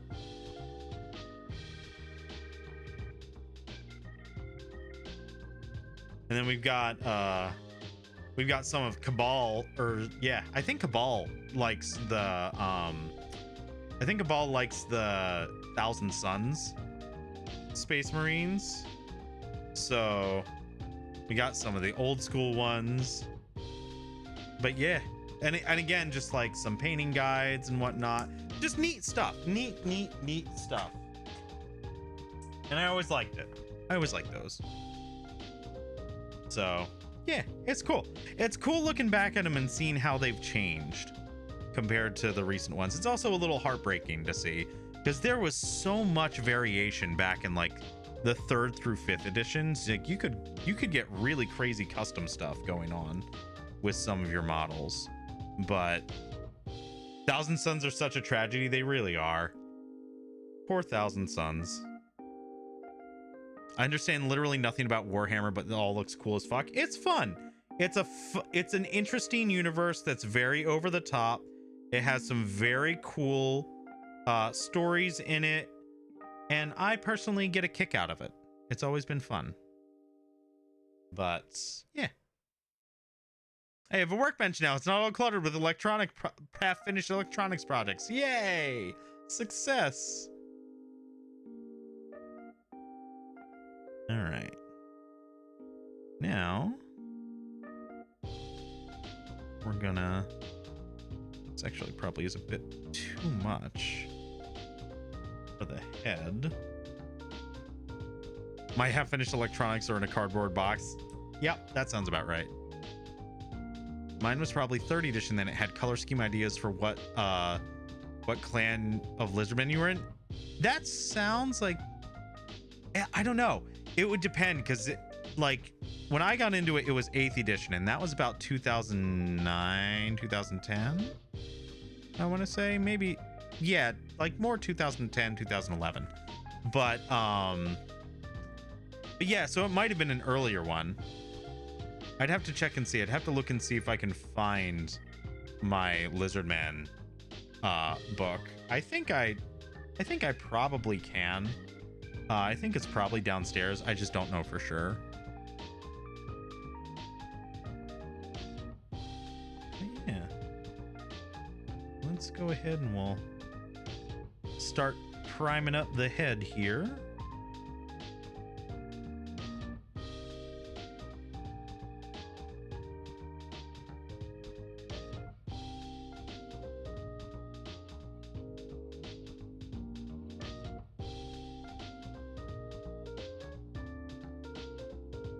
I'll tell you what, say whatever you want about Games Workshop, and chances are they've likely deserved whatever you're going to say about them, but god damn, they know how to make amazing miniature sculpts.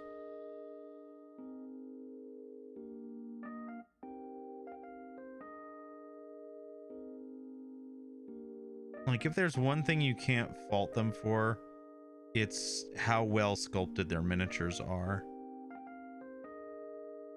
Now, if only their business practices were as well sculpted as their miniatures.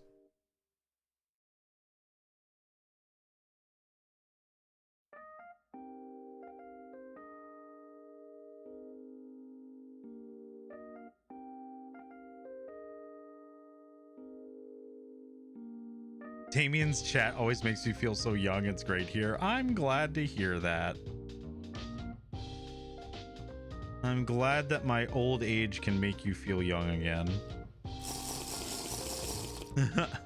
They are beautiful minis. You just pay for them. Yep, exactly. It was $98.99. Yeah, that's... Yeah, then if you got into it at that point, then yeah, that sounds like maybe 3rd edition fantasy.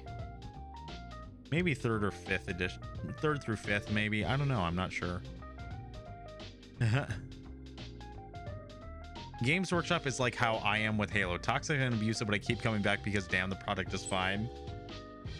Yeah.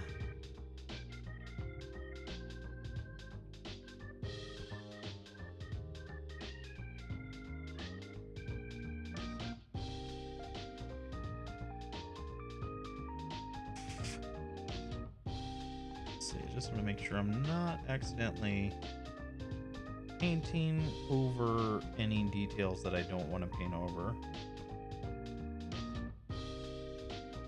Now the biggest issue is that I'm using museum wax for this, but I'm also holding it in front of a heater to help dry the primer. So we'll see how this works.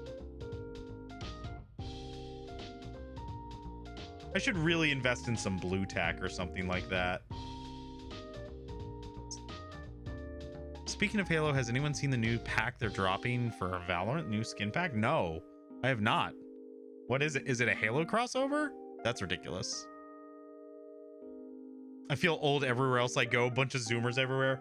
Man, you are talking to somebody who knows it way too well. The knife skin looks like an energy sword, but made out of like living metal. Interesting.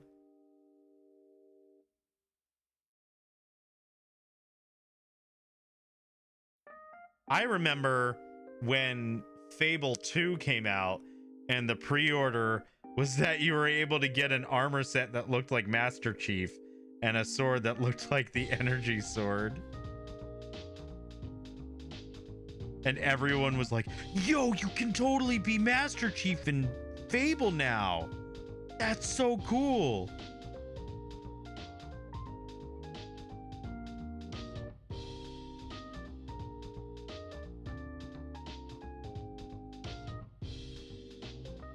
That's actually a game series that we're going to be playing at some point in the future. Because goddamn, I love Fable. I love the Fable universe. I never played 3, but I loved 1 and 2. I loved 1 more than 2, actually. I thought 1 was just more fun. And I liked the big chunky art style. I didn't like when they went to a more realistic art style with it. I liked the big chunky boots and gloves and other things.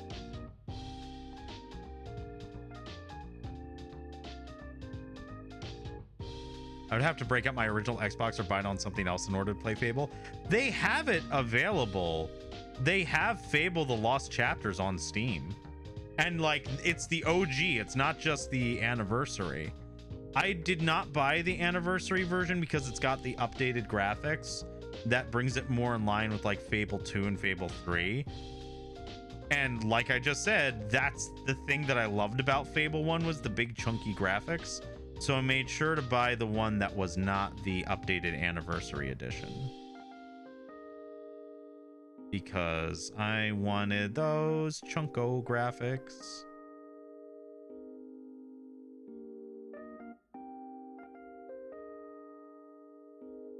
It usually goes on sale, so it shouldn't be that much money. I only played Fable 1 to any degree, but I remember abusing the mercantile system. Yes! Also, hello, Crunchable. Welcome in. Yes, abusing the mercantile system was very funny. There was this whole thing where, because of the way that crimes worked, I think you had to be visible to somebody in order for your crime to get reported or something like that. So the way that the vendors worked is they had their wares out in the open in a lot of the shops, like on tables. It wasn't a menu system. Like, you went and you bought it. It was kind of like Breath of the Wild's thing, except like there would be individual items. So what you could do is you could get, if you had enough reputation, you could get people to follow you by like gesturing at them. Uh-oh. Yep, there goes the wax. That's what I was afraid of.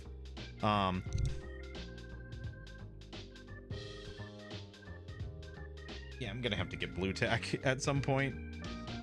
This is not ideal. This is not working out the way that I'd hoped. But yeah, essentially what you could do is you could go in, tell the shopkeep to follow you. And then when you did, what you would do is you would give them a gift. And the gift would be beer or alcohol or wine or something boozy. Thank you for the hydrate spoon. Also, hello, Tech. So you would give them this booze. Because of the way that the gifting system in the game worked, they would immediately drink it. And NPCs could become drunk. If they were drunk, then what happened is they would just wander around in a circle for a couple of minutes, hiccuping, and they wouldn't be able to move. So you'd be able to draw them away from their store far enough away that they wouldn't be able to stumble back drunkenly in time, and you would just go rob the place blind. You would take everything that was on the shelves. And it worked amazingly. I think in Oakvale specifically, it was like super broken. It was very funny. Also, let me get that drink. I just meant the supply demand system. If you sell at least 50 potions at once, then buy them back, then repeat. Yes, that's the other thing. Yeah. It was very broken. I finished watching The Witch from Mercury and it's traumatized me. Don't say anything. Don't say anything. I haven't caught up. I haven't watched. I'm so behind with The Witch from Mercury. I need to watch. Oh my God. Oh my God. I'm glad to hear that though, because I know a lot of people were like, oh my God, it's just slice of life. And I'm just like, just wait. Just fucking wait. Just wait. it'll get worse. Don't worry. It's a Gundam show. It always gets worse. The first season is only 12 episodes. Next season in April. I did see something about them talking about the next season, so.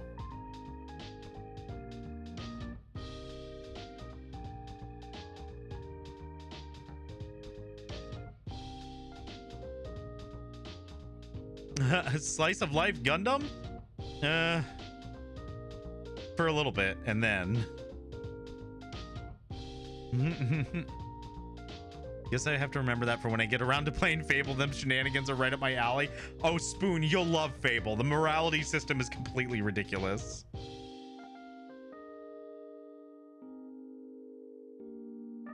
It is right up your alley with the shenanigans you can get to. The biggest thing I remember from Fable was Endgame with Sword of Aeons just walking into Oakvale and seeing everyone in town with hearts over their eyes, even after pillaging guard bodies. Yeah, it was, the morality system was very broken, but it was a lot of fun. That's the great thing about old school gaming. Before the land of games is service and online updating, once you found an exploit, you could use it forever because no patches. Exactly.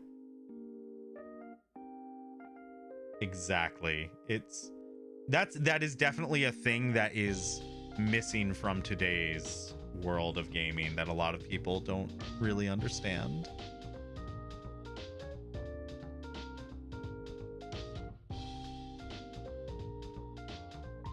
Morality system in before I managed to integer roll over the evil meter.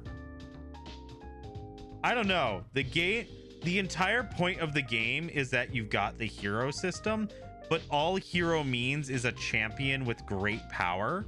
It has nothing to do with morality. You can be an absolutely horrendous person in this game, and it will reward you.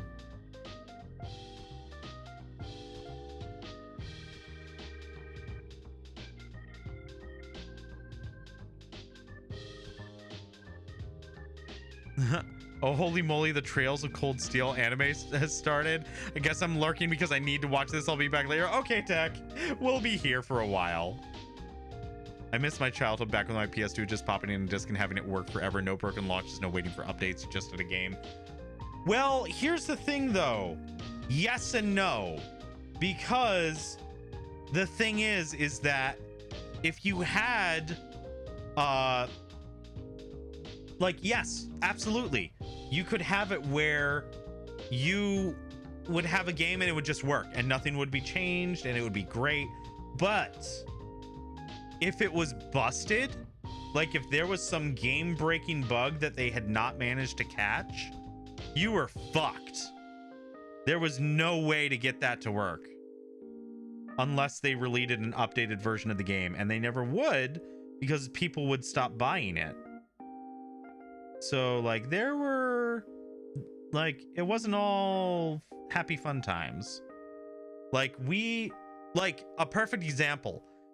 If No Man's Sky had released during the PlayStation 2 era, in the state that it was in, we wouldn't have the No Man's Sky that we have today, because it just would have burned to the ground and dropped and been gone.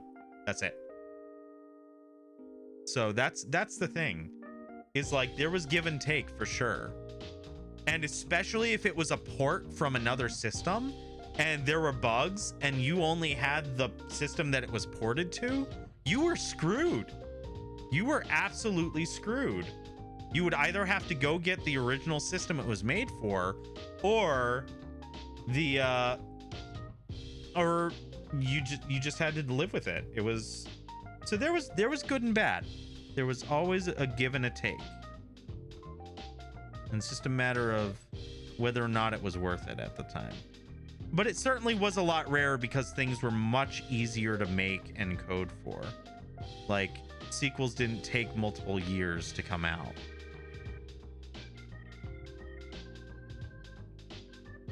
Like, that's the other thing, is the games were much easier to create.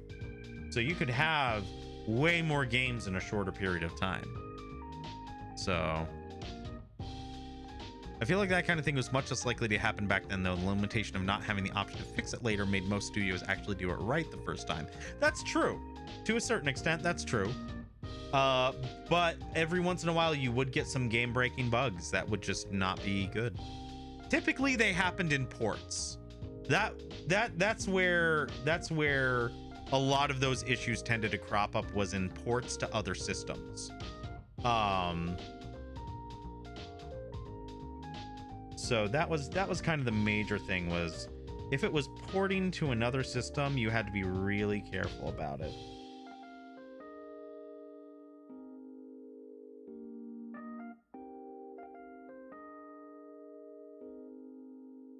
But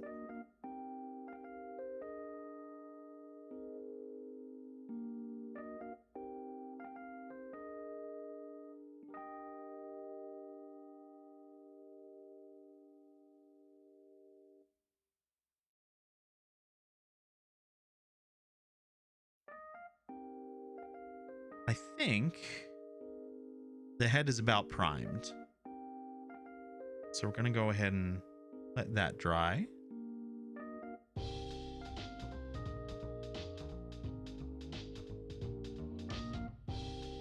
Ah, the confetti unicorns have escaped and are migrating across my desk. What? Hello? Brute, are you good? All right, there's the head. We're gonna let that dry. And then we're gonna do the guitar.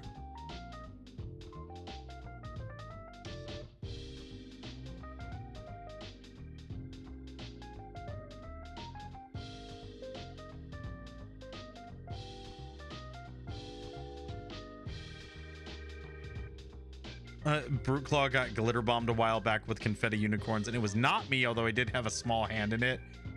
Of course you did. Of course you did.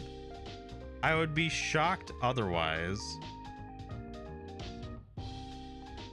If you didn't have a small hand in it, then I would be very scared.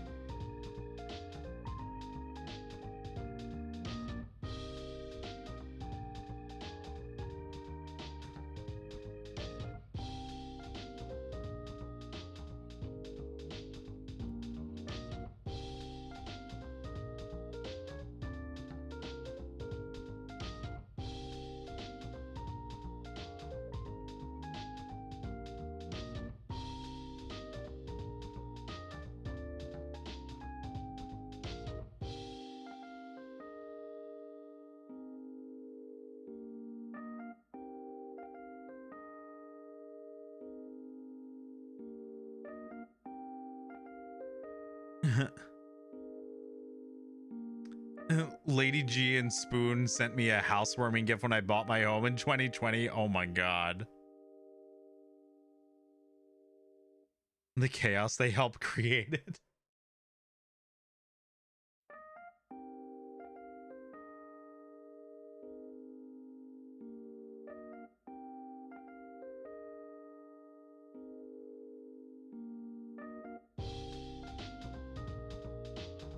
Where's my other brush?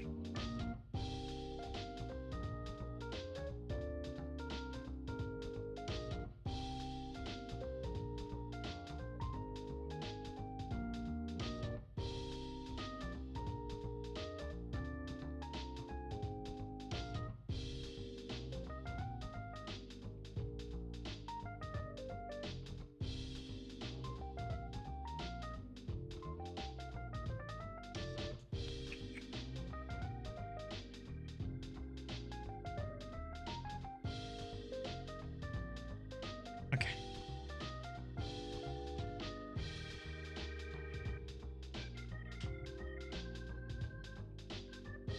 What? Ah! What are you stuck to? Oh god, you're stuck to the museum wax.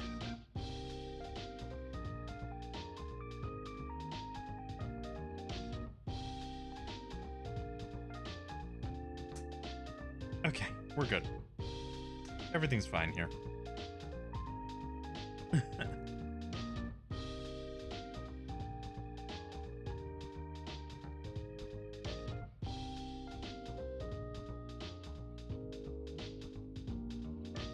Now I must start writing with part 3.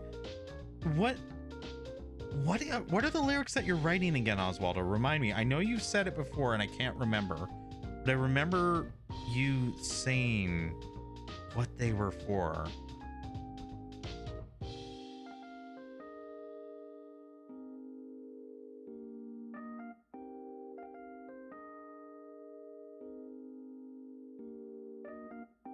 And it was something that was very cool, and I just don't remember what it was.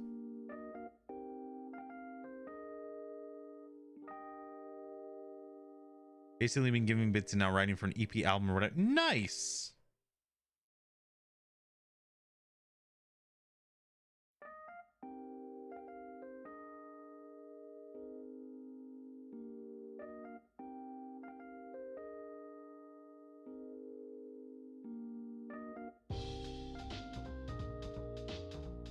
God, I wish I could write songs.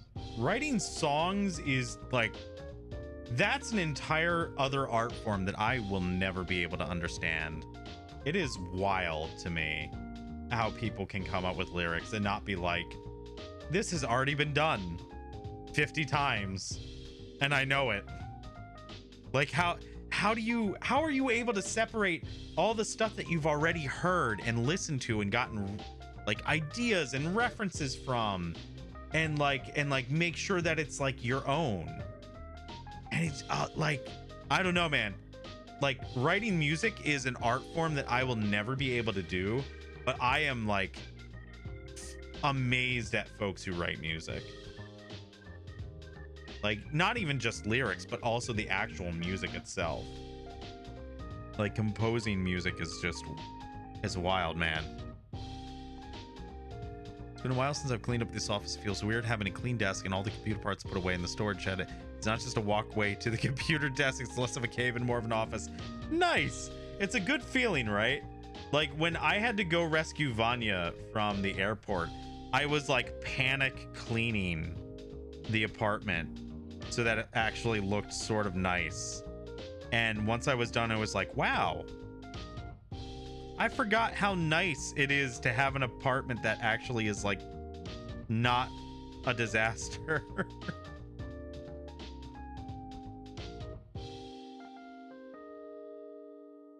Because I just don't have anyone that comes over, so like I'm very lazy about picking things up. I'm not dirty, I'm just cluttered is the word that I would use. First one is like a radio intro. Second is a love song that just kind of cuts to TV static into the next, which I'm working on. That's fucking cool. I love when songs do that. That's always good. I feel that so much. Not ever having company makes me very lazy. Exactly. It's just like you just get really lazy about it because like no one is going to give a shit. So why should you? But then when you have like something happen where someone is coming over, then it's like, oh god, oh fuck. It's literally that meme video of the like, we can't let people know that we sit. I want it to look like Disney on Ice in 10 minutes.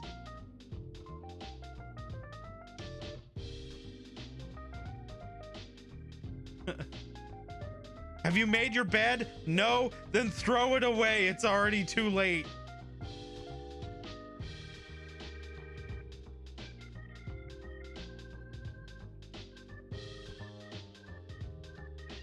Nobody but my cat sees it, so meh. Yeah, that's the thing, is that like if you know no one's gonna see it, it's gonna take a while to get used to that whole making sure that it's nice and clean on a regular basis.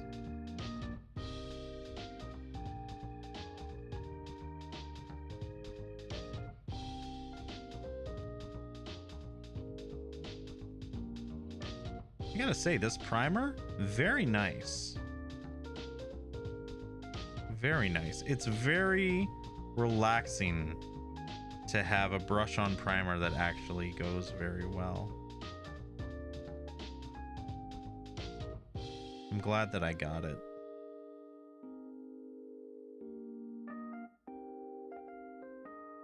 It started a few months ago when my file server decided to catch fire and self-destruct. Oh my god. I was going through parts to try and rebuild it, but now that I have most of the parts, it was starting to get annoying. Yeah. I'm writing this shit in pen and paper? You're doing it the old school style, Oswaldo? That's fucking sick. That's amazing. I love it. It doesn't help that I hoard the boxes and everything that I buy comes in, so space is kind of at a premium. God, taxes, you're speaking my language, man. I hesitate to throw out boxes for things because I'm like, what if something goes wrong and I need to ship the box back? And it's like, that never happens. But what if? Well, exactly. What if I ever have to return it? What if I have to ship it out? It's just like, yeah.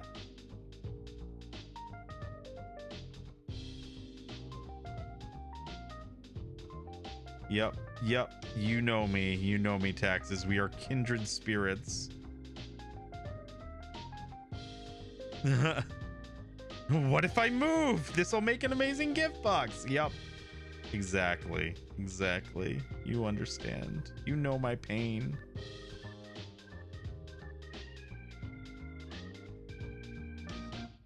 I have tons of boxes that I don't need, but I'm too scared to throw out. Yeah. Hell yeah, Minxie. Same. Tell me about it. I still have the box for the original Game Boy. See, now at this point, that's just straight up vintage. There's no way you can get rid of that now. I'm sure there are people that would pay money for that. I still have all the boxes from my old Lego sets and my wife asks why. Look, man, that's a different story. Lego sets, if you keep the boxes and you keep the pieces from those sets separated with the instructions in those boxes, even if it's open, that's got value. That's got value. It's not as much as if they were unopened, pristine, but that still has value. Lego collectors are crazy. That box has gone from useful to useless all the way back around to fucking priceless collectible. Exactly.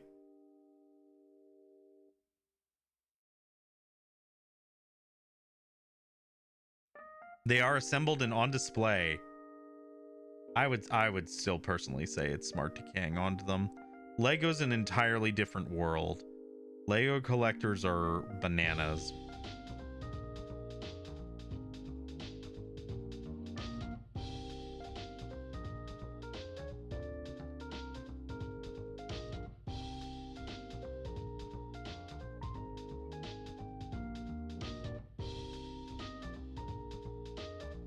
Guitar's almost done.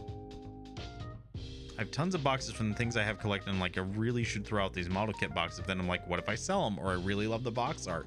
Yeah, it's some of the box arts that is available for those model kits is wild. I left my Lego sets at my parents' house for storage. I have no idea where to put them here. Yeah, I have all of my Legos in 2 giant plastic Tupperware containers that are down in the closet, and I kind of want to go through and separate them by color, like separate the pieces by color and organize them somewhat, but the amount of time that would take would be astronomical. It would be completely ridiculous. So clearly I should do it on stream at some point.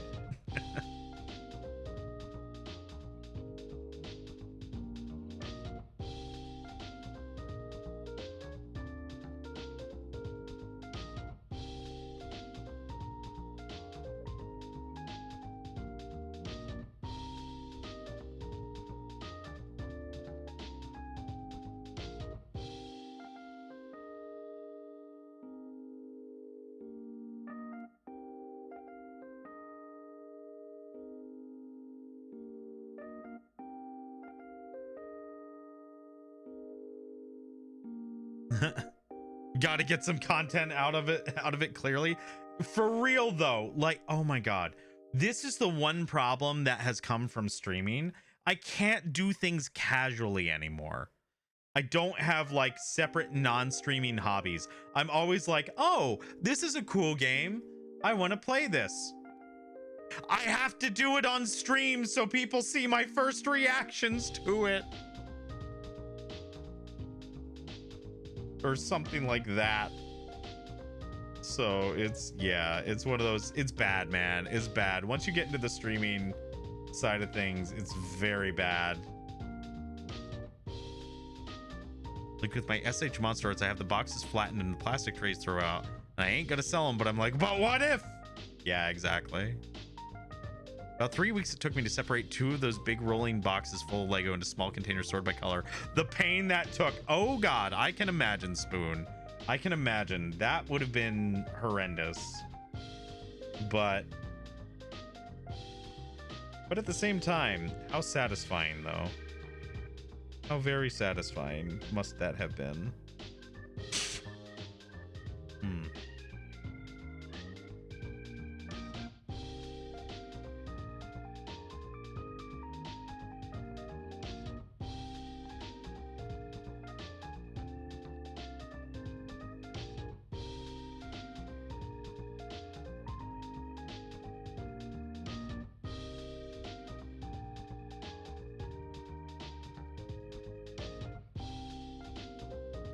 I just posted my Lego collection in your Discord. Ooh, I will have to see.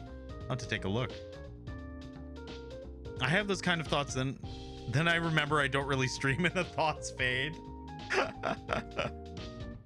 I hated every second of it, so much better than digging through the tubs for the one stud you need. God, for real.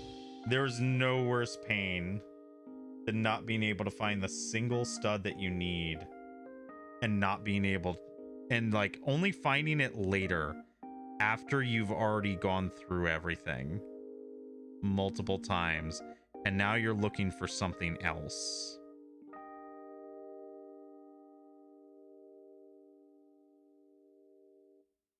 That's the only time that you'll find that missing stud.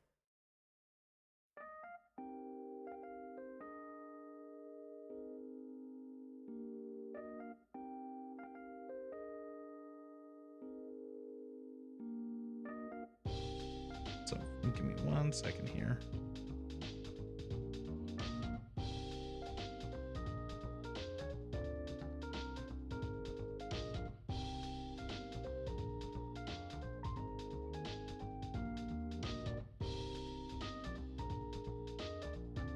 I think the guitar is pretty much done. Actually, I think I might have put a little too much primer on 1 or 2 parts.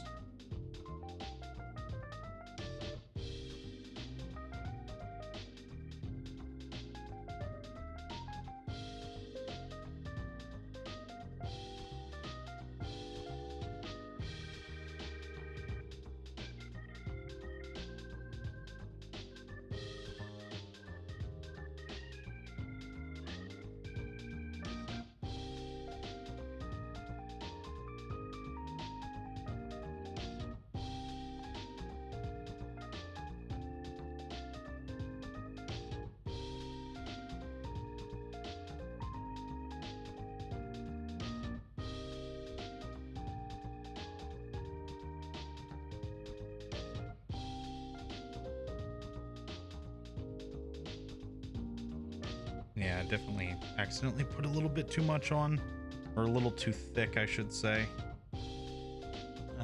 Let's see.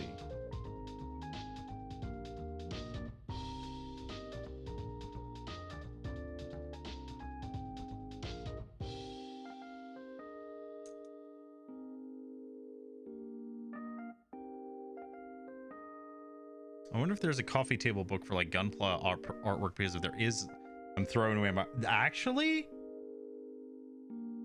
that would be, honestly... Oh no, pretty Grarl. sick.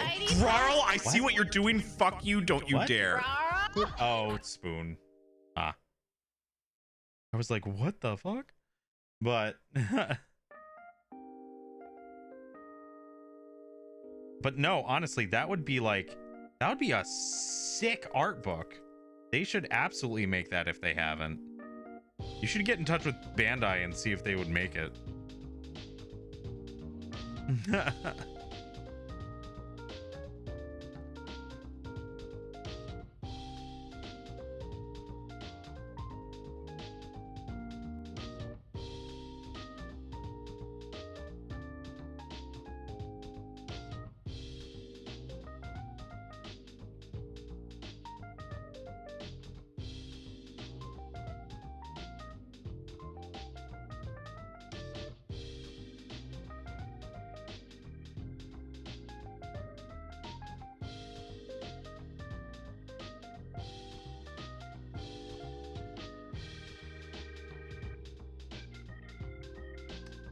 Okay. Don't mind me, I'm just doing some very minor touch up on certain parts of the guitar that got a little funky.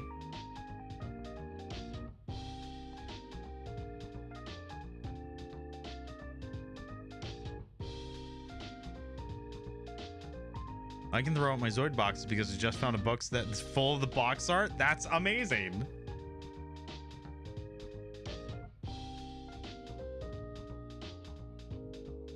That Persona 3 Steam release, though, I ponder. Do it. Do it. Do it. Do it. Stream it. Just for that, I might dump all the bags into a bucket when I stream the Mustang build. Yes! Embrace the chaos. So who cares if it's just one set? That's just old school. Them Tums were a lot of different sets that got dumped together. Yeah. I don't remember how many sets I got over the years as a kid. It was a lot.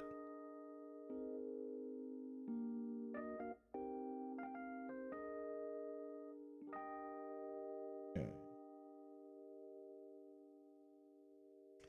All right, I think that's about as good as that's gonna get. And now we move on to the last piece, which is the hand with the microphone / grenade. I mainly just had Bionicle sets growing up. I actually never got into Bionicle, believe it or not. Bionicle came out right about the time that I was getting into middle school and it wasn't cool to get or collect Legos anymore. So I never got into Bionicles.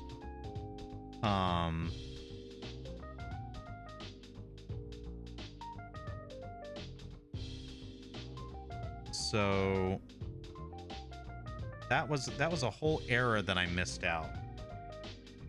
By not very long too, by like a couple years. But I had like 1 or 2 of the very original kits, but that was it. Might want to give eBay a quick look. Depending on the state of the box, you might still get quite a few bucks for them. Interesting. For the Zoids. That's actually pretty cool.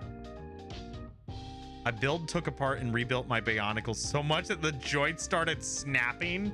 Oh my god. That's impressive.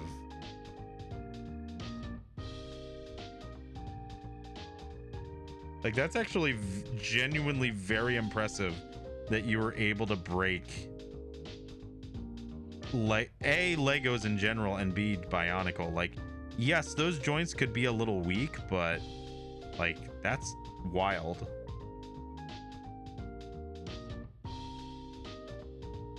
Shows how much of a age gap we have. I was in elementary when the very first kits released. Yeah, when did Bionicle release? I want to see.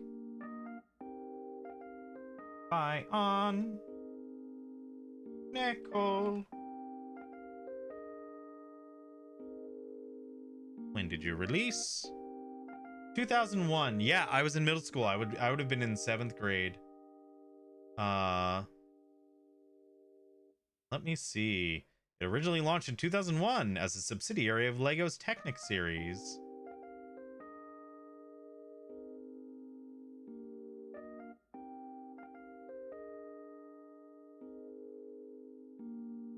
Launch. The first wave of Bionicle sets were initially launched in December 2000 in Europe and Australasia as a test market to predict how well the series would sell in North America. The official website explaining the premise of Bionicle also debuted around the same time. After a positive reception, Bionicle premiered in North America in mid-2001, where it generated massive success and earned the LEGO Group £100 million in its first year. That's wild. Yeah, no, I was in 6th and 7th grade when that came out then. So I missed it by just a couple of years. Just a couple. Not much, but a few. Just enough so that I wouldn't have had any knowledge of it.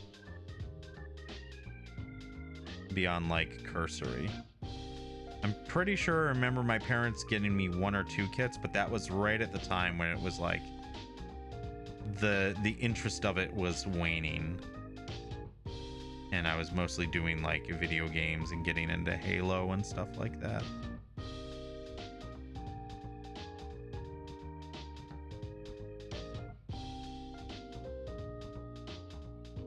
I wonder if my parents still have any of my old Bionic. You can always check. You'd be surprised at what people hang on to. According to Lego Builder, that collection is 10 sets with 10,702 pieces. The Saturn V launch tower, however, is from Vonado. Vonado? What? And is 32,902 pieces. That's insane. I was 9 when they came out. Yeah, tiny baby. Tiny baby girl. Zoids and Bionicle were my thing growing up, which, fun fact, Zoids is about 40 years or so. Yeah, I didn't know that until not that long ago. But I remember Zoids through the animes on Toonami. That's how I was introduced to them. But apparently they've been around since the 80s and have been massively successful the whole time, which is pretty fucking wild.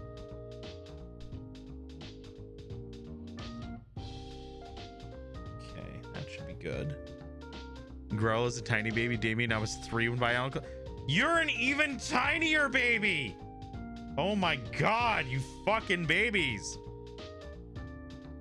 Tiny children.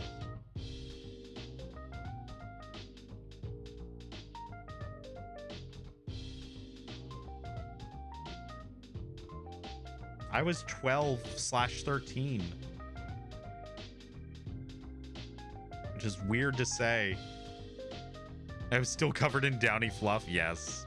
Actually, never mind. It's only the upcoming one. Aw, rip. Vonado is one of those Chinese Lego that came out. Ah, interesting. You've got an entire decade on me, you whippersnapper.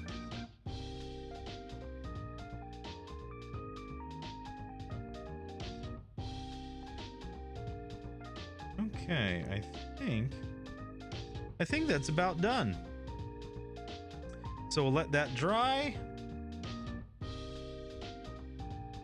We'll wash that off. There we go. That's the hands of a mini painter right there, baby. I love you anyway. Support the elderly. Oh my god. You know, if I dig through my CD collection, I bet I can find some old Bionicle PC games. Actually, oh, I wonder. Give me 1 second. I need to look for something real quick.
Okay, unfortunately, I don't think I have it.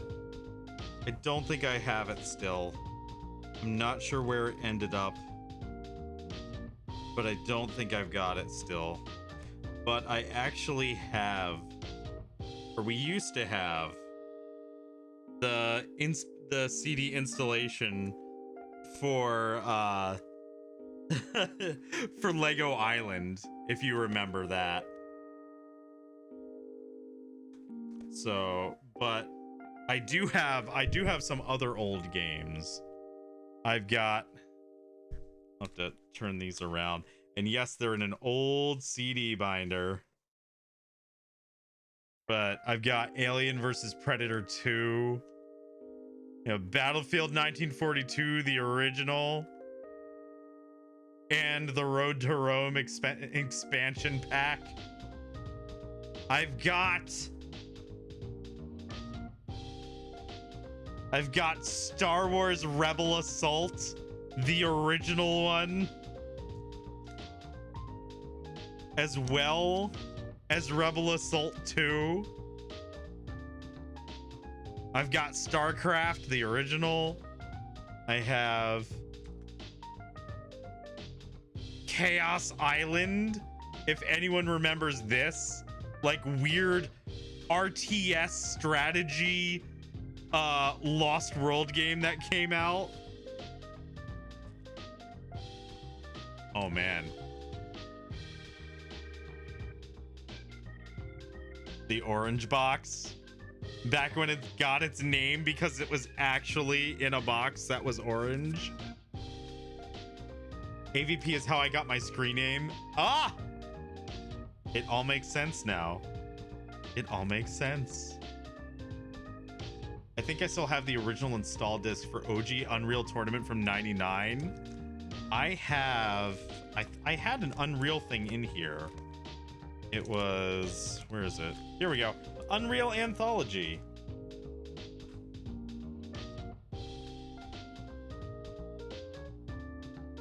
So it has Unreal, Unreal Tournament, Unreal 2, Unreal Tournament 2004. Oh, blasts from the past, baby. Where's Shadows of the Empire? That was on Nintendo 64, and I don't have a Nintendo 64 anymore, and I'm really sad about that, actually. I would love to get another Nintendo 64 and play N64 games on stream. That would be amazing. But, all right, well, was it on PC? I only remember the Nintendo 64 one. And that and Rogue Squadron, classics. All right, well.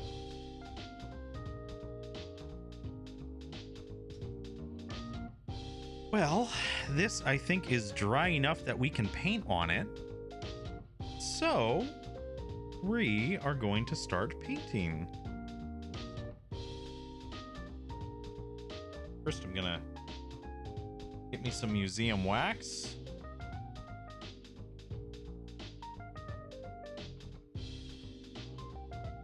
Ah! Oh no, my thingy broke that I used to get the museum wax up. Oh no.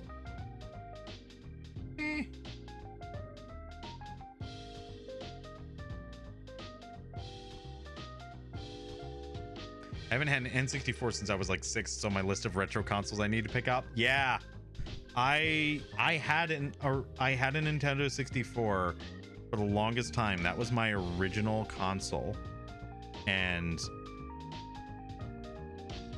it was amazing. It was fantastic, but I sold it for my PS2. I traded it in, and to this day, to a certain level, I regret doing that.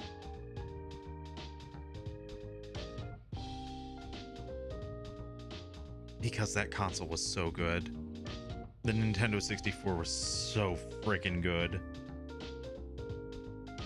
There were so many amazing games on that console. But, alrighty. We need to find need to find some more brushes. I mostly collect handhelds, but I picked up a GameCube a while back and I need the N64 to complement it. Yeah. So good. It was such a good console. Loved that thing.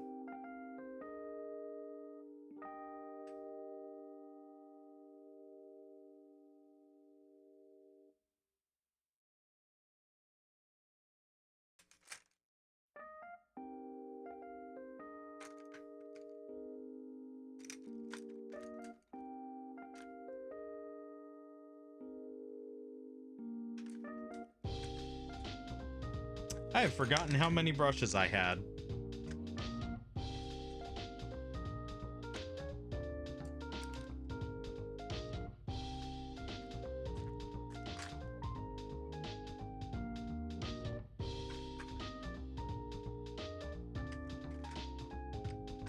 No, the one that I want is at the bottom of the pile. There we go. So hard to justify other than for my own personal satisfaction, though. It's so easy to play a lot of the popular N64 games on modern systems. To a certain extent it is, yeah. But to me, there's nothing that beats playing it on the original console, you know? It's one of those things. It's like, sure, you can play it on emulators or other things, but nothing beats playing it on the OG system it was made for. Which is why I worked to make sure that my PS2 was working, and so that I could stream on that, because I love my PS2 a lot.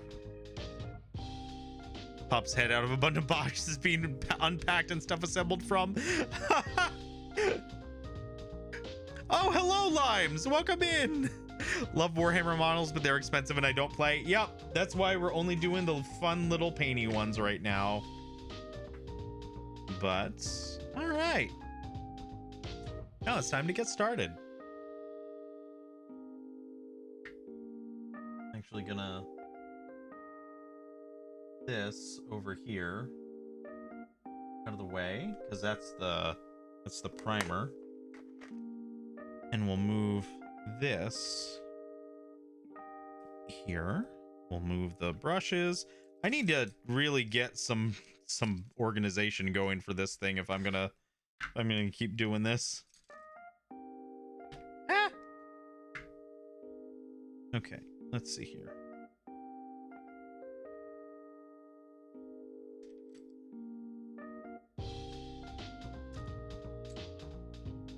I can put the knife away because I don't need that anymore. These over here, because they're too big to really be useful right now.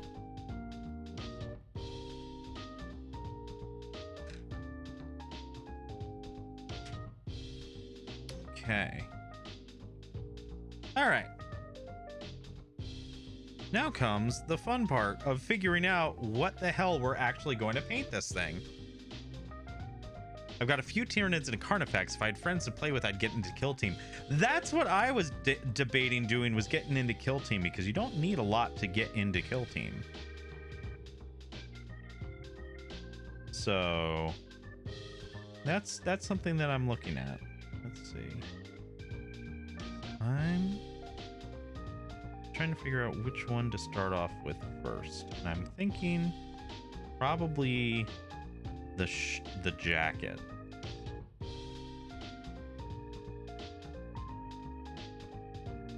But the question is, I kind of want to go funky with the jacket.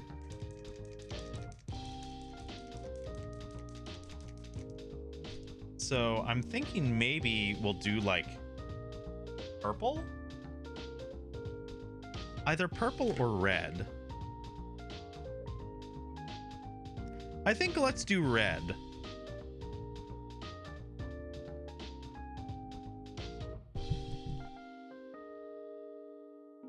This corn red is not... I thought I'd bought better red.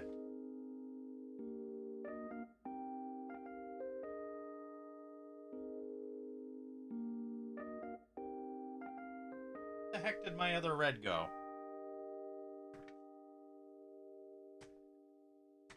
What the heck did I do with it? Because I know I bought another thing of red. Because this red was wonky, I think. Yeah, because that was an old pot of red. Where the heck did it go? Give me a second.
I'm confused.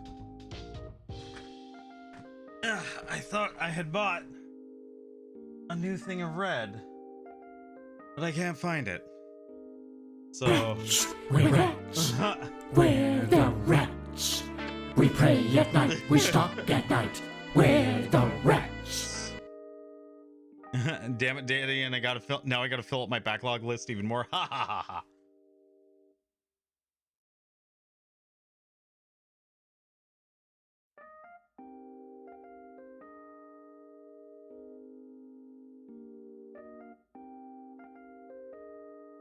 I'm just filling the center palette with some water. But actually, so this is the whole line of Vallejo paints that I got for a relatively good price. AKA I didn't have to pay money because I had an Amazon gift card and they were on sale. So drink the center water. No, it hasn't gotten enough flavor in yet from the paint. But yes, yeah, I'm not sure what happened with my other paints. But we're just gonna try with the Citadel stuff for now, and then we'll move on to the Vallejo for a couple of things. There we go. That should be shaking it up good enough. I always did hate these pots. It's such a dumb idea.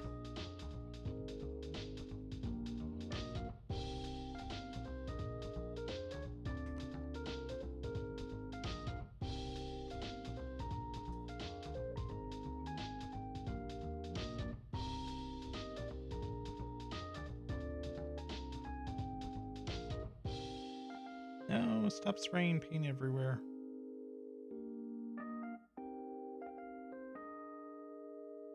Frustrating. Frustration!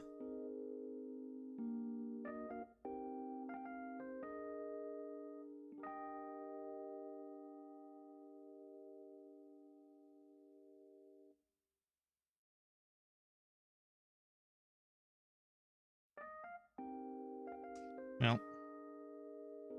Careful, SpongeBob! Careful, SpongeBob!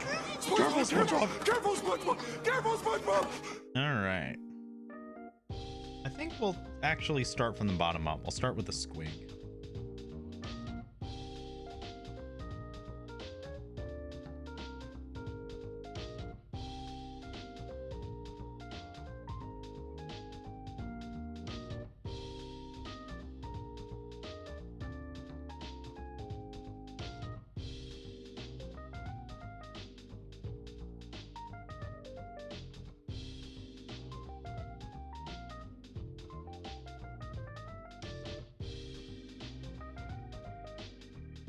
Bit too much water, unfortunately.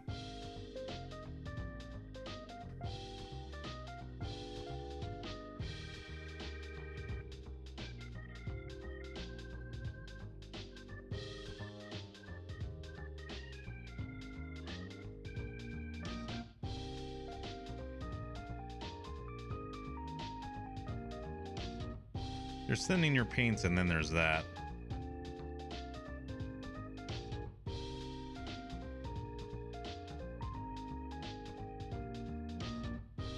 That's a bit better.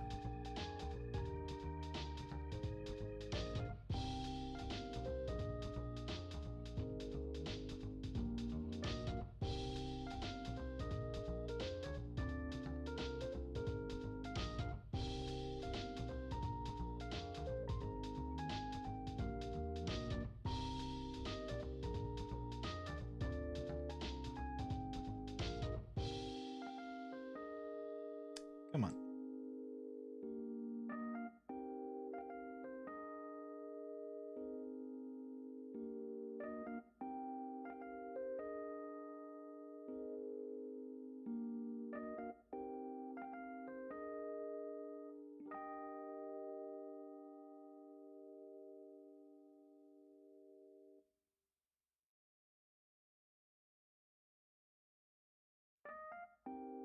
Gotta say, printing this handle was definitely one of the better ideas that I've had.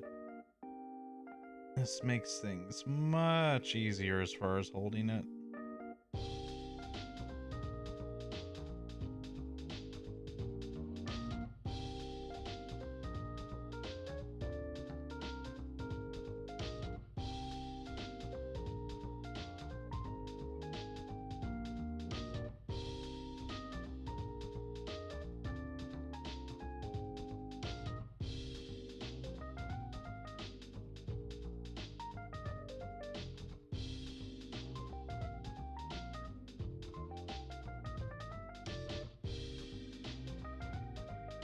It has been so long since I've painted anything. So this thing's probably gonna turn out pretty rough. But the beauty of it is that if we don't like how it turns out, we can always strip the paint and start again.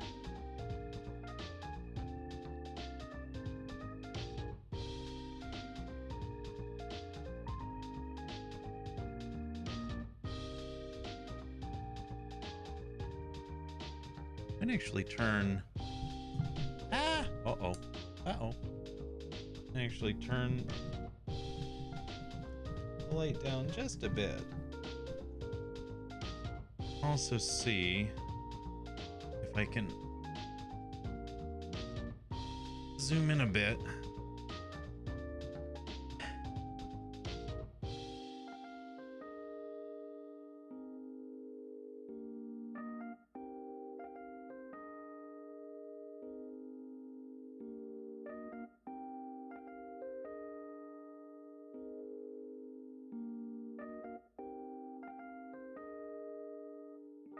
There we go. That's a little better.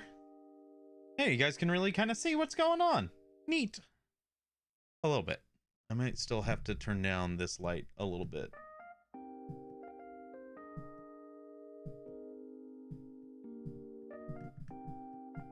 That's a little better.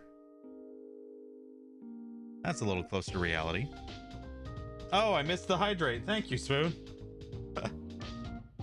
That center water looks tasty. No, not yet. I just found my copy of Empire Earth. I'm gonna put my CD collection away before I spend the entire night installing shit. Do it. Another love I found is Gunpla. I've got a few Zaku's. The OG real grade green Zaku is such a treat. Yeah, Limes. The real grade stuff is just overall fan-frickin-tastic. It is. Oh my god. Did you do another hydration? Or was that just really delayed? That's very weird. That was really delayed? That's bizarre. I wonder why it did that.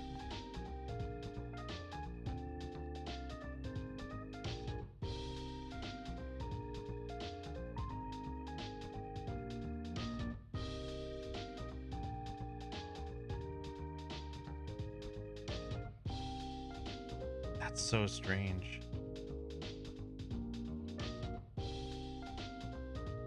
I'm incredibly sad there aren't more real grade Zaku, though. The green is the only one I've found. They've made Char's Zaku, and they occasionally have limited edition Zakus that are put on Bandai's premium website. But you'd have to keep an eye out for those when they come out, because they usually sell out pretty quick. But Damien, I'm scared. I opened up Twitter to see 13 notifications and most are DinoTubers following me. I'm not used to such attention. Deal with it. Deal with the attention.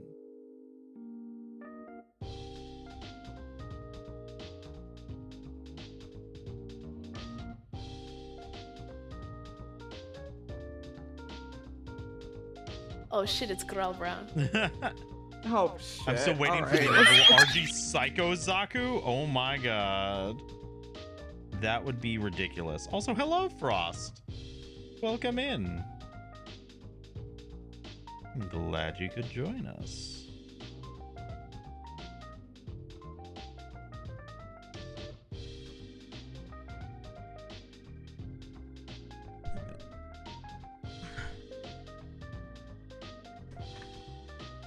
See if I can get in a little closer and scrunch in on this thing so I can actually make out the details that I'm working on.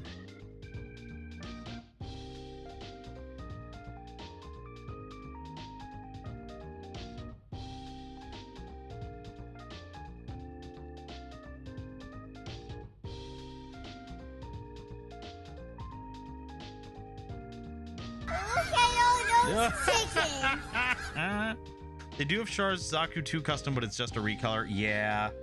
Unfortunately, that's typically the way that Char's Zaku stuff works, is it's just recolors, unfortunately.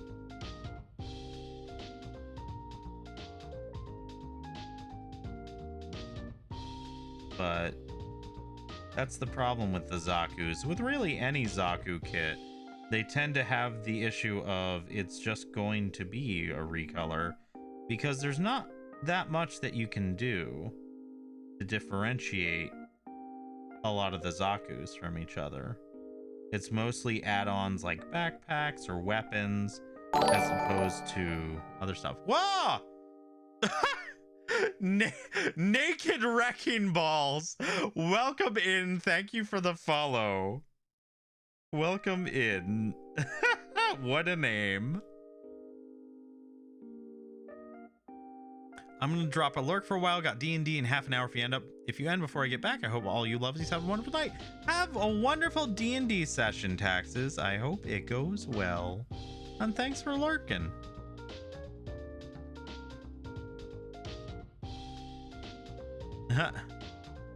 Honestly, I just want a master grade Kishtaria. I know how to pronounce it. I know how to pronounce it. I just never remember. But I know the suit you're talking about. A master grade would be fucking ridiculous. It would be so big. It would be so big. Spoon, thank you for the gifted tier 1 sub. to naked wrecking balls. Amazing. But yeah, if they made that a master grade kit, it would be massive. It would be completely obscene. It would, and I'd love it. The real grade Crossbone Gundam is so good. See, here's the thing. The Crossbone has an awesome design, but I know literally nothing about the actual series it's from. And thus I don't have a massive interest in it because it's never been brought over to the US. And I don't know if it ever will be.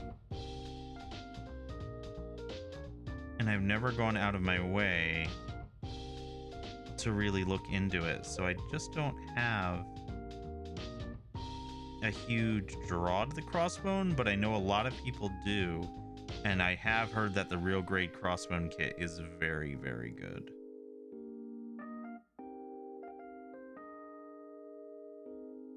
Shtaria is my second favorite UC suit. What's your first? I'm looking at Ordinary Grade, a Master Grade Camphor. It's one of my favorite Xeon Max. Is it? Do they have a new one out? I know they came out with a version 2.0 of the Alex, but I don't know if they ever came out with a Master Grade 2.0 of the Camphor because that kit is old. This is an, I think, late 90s, early 2000s kit, if I remember right. So it's been a hot minute since that thing was released.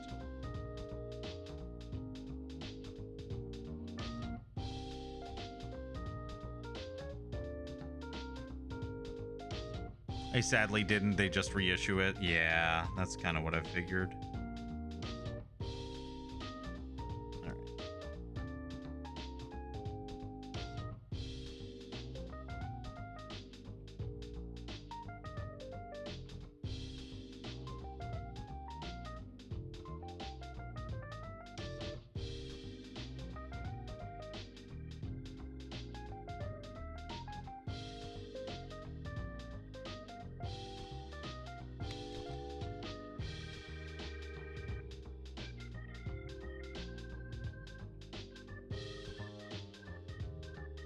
Okay.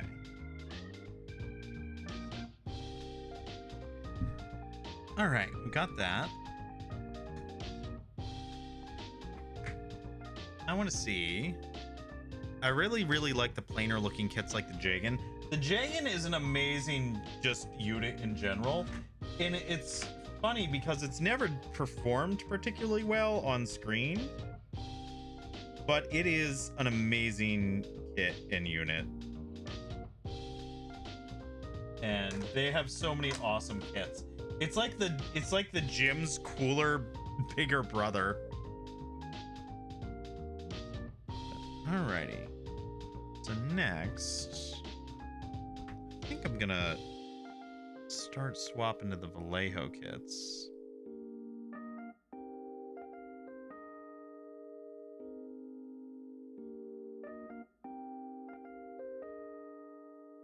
Because they actually have dropper bottles.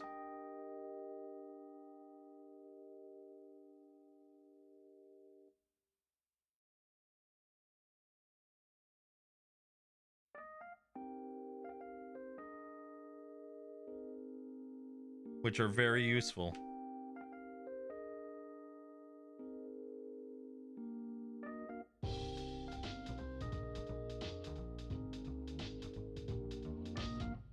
Crossbone Ghost is your favorite?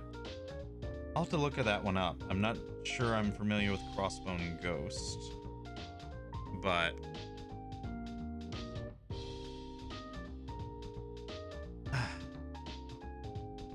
we are I realize you guys can't see what I'm doing. I'm mixing some colors.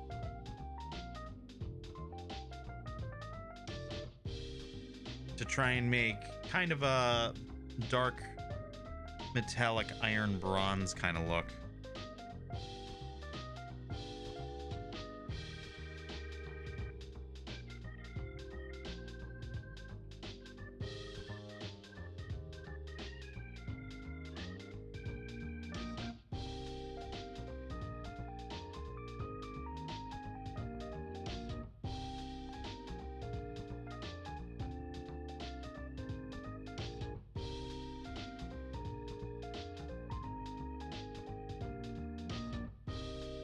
Okay.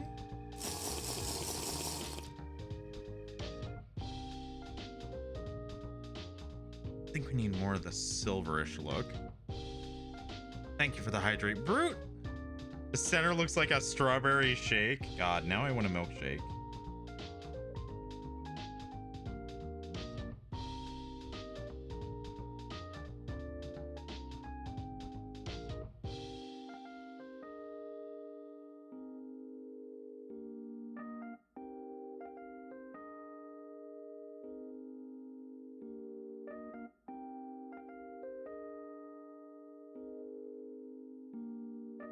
Okay.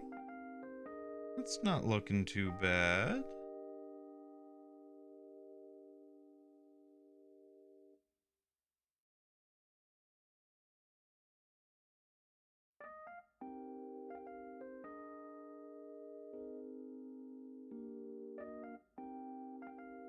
I already have a pipette in the water. Okay. This definitely needs some thinning. Not a lot.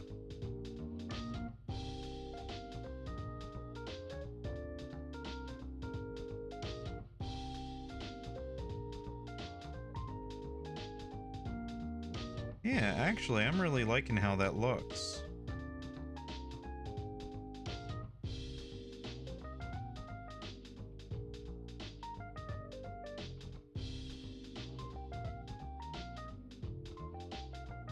Yeah, that I think will look really good. Cool.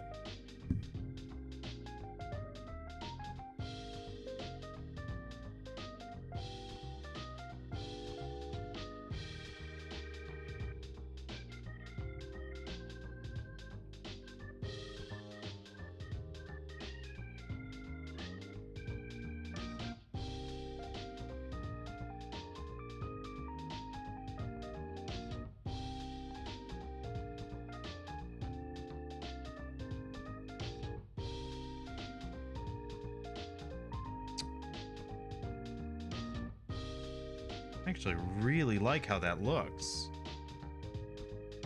It's a little hard to see on the screen, but it is. It's got these really nice metallic particles in there. Really give it a nice look.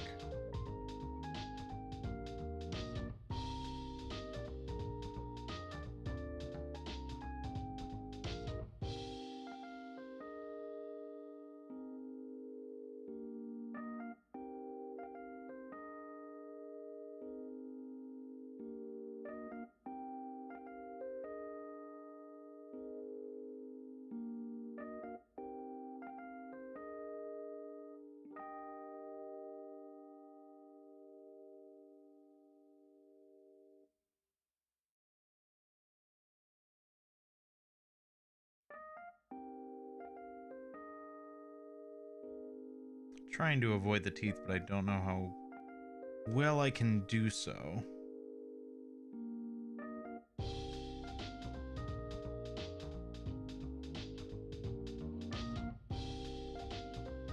Okay. Yeah, nice. So you can kind of see it's got that kind of silver, like silverish with a little bit of yellow in there from the bronze.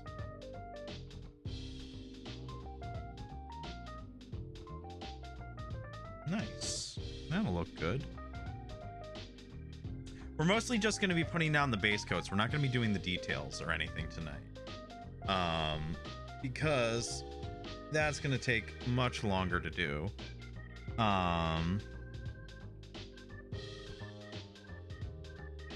But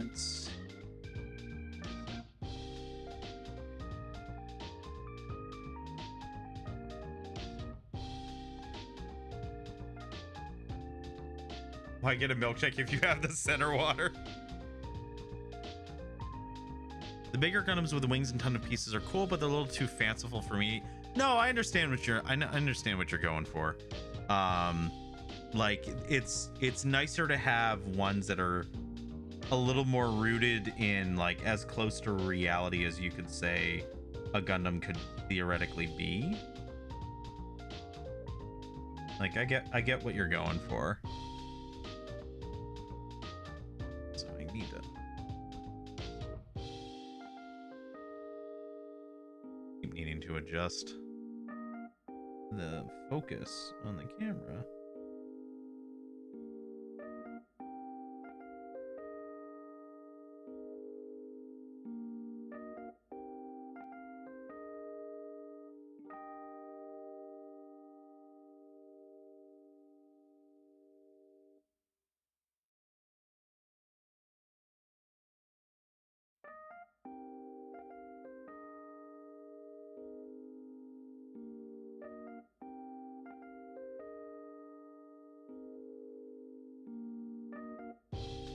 Yeah, I have to say, I'm very glad that we went with the Goff rocker over the Noise Marine, because as much as I would love to do the Noise Marine,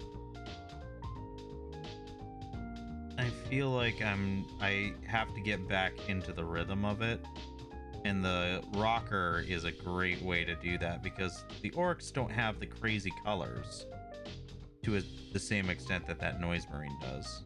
Oop. A bit on the lip there. That's no good.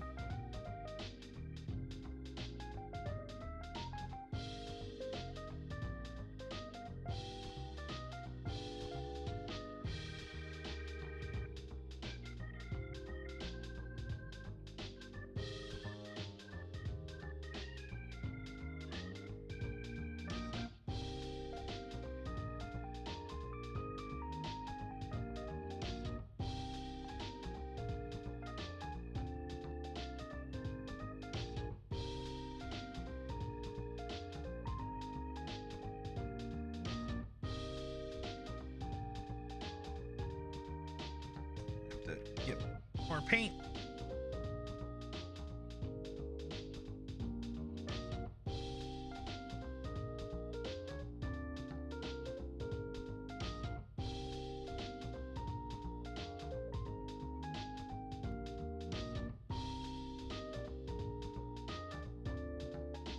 That's a little better.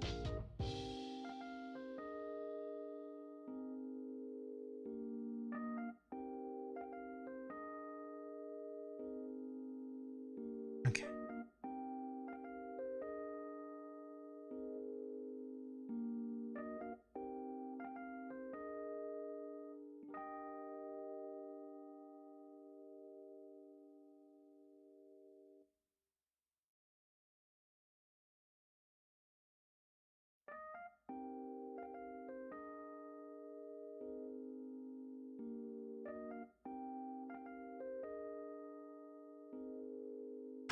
I feel like I'm holding my breath every time that I do like delicate lines.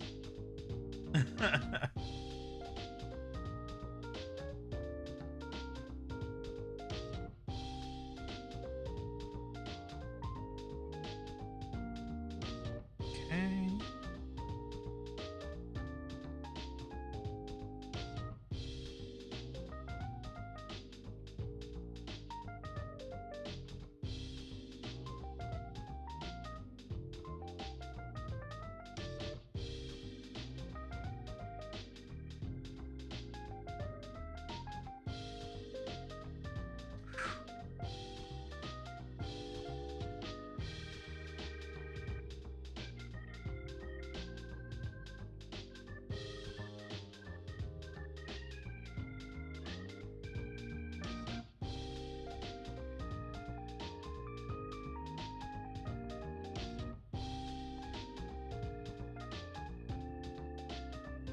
Whew.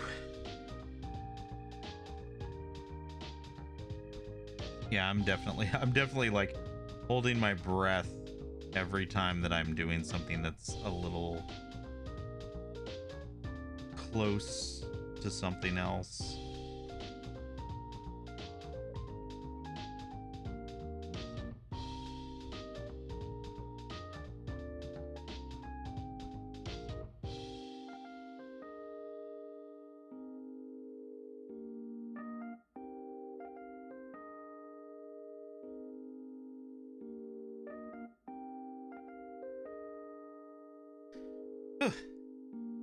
right.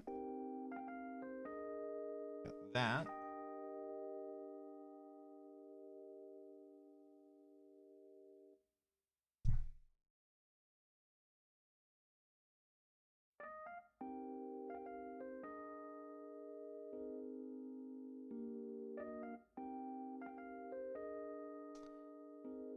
Okay, now we'll do the white for the teeth.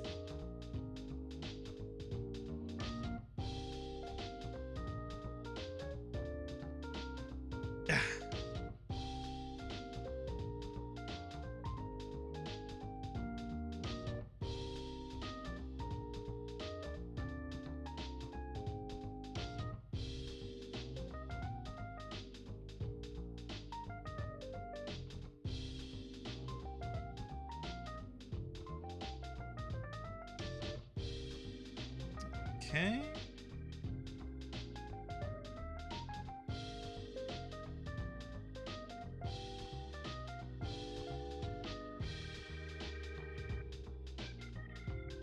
Actually, what I'm gonna do.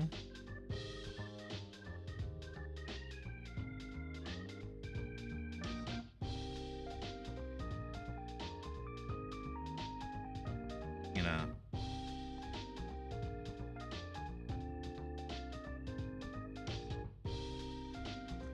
Kind of clear up the strawberry milkshake mess that we've got here going on.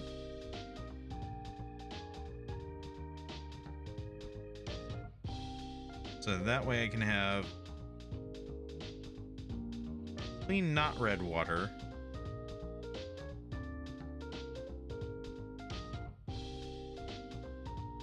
To use for my white.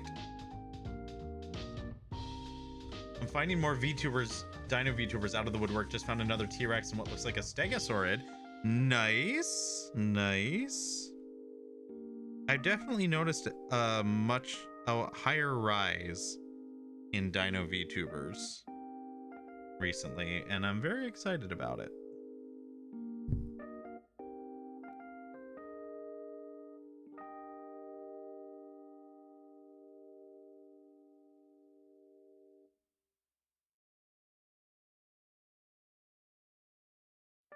Okay.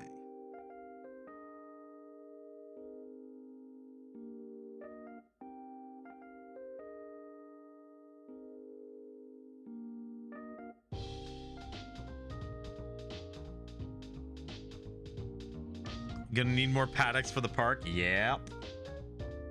Yep, we'll have to see how it goes, but...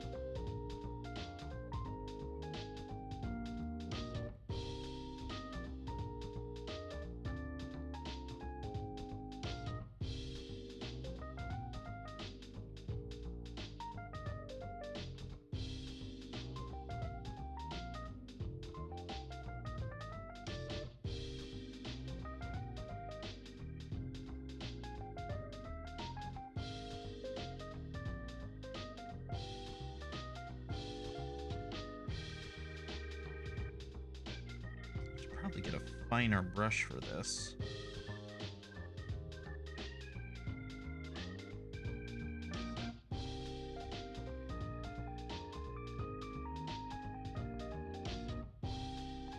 And that definitely helps. Definitely helps out some.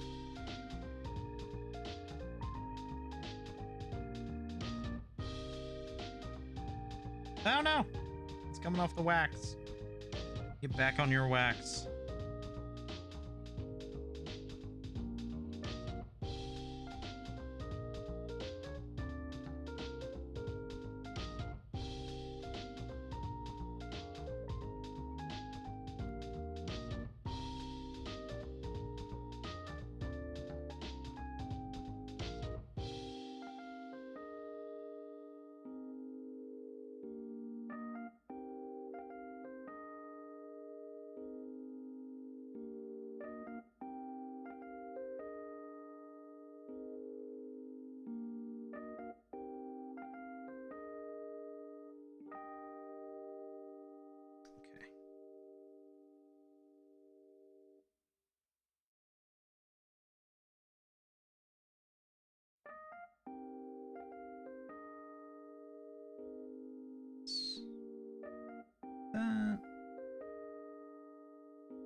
some touch up on the lips of the squig.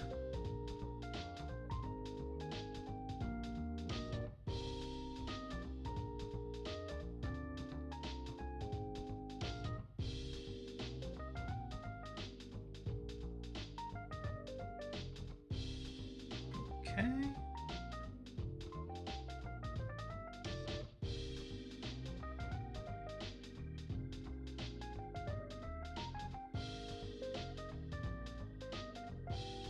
Need more red.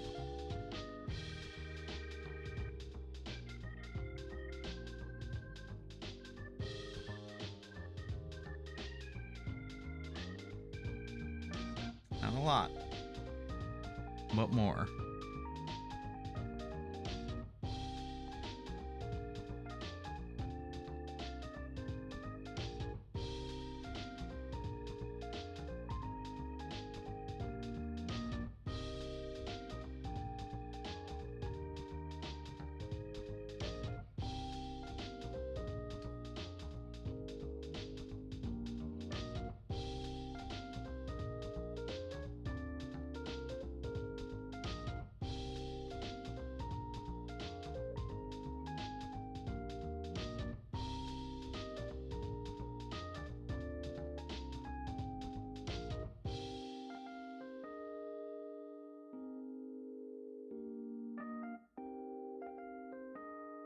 The focus is very real.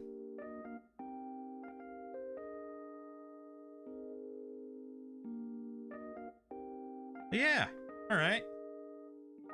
Squig's looking pretty good. That's pretty good for the base coat for the swig. Squig, rather.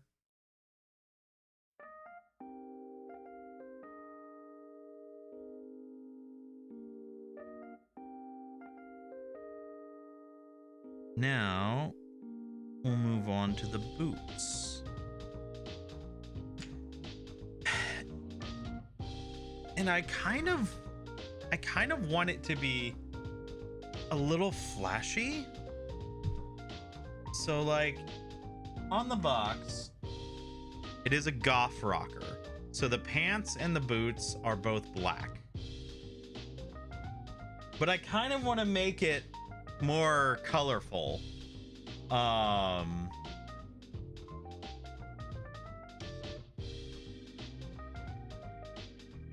And I'm not sure which color to go with. I'm almost tempted to give black boots and bright yellow pants. But I'm not sure.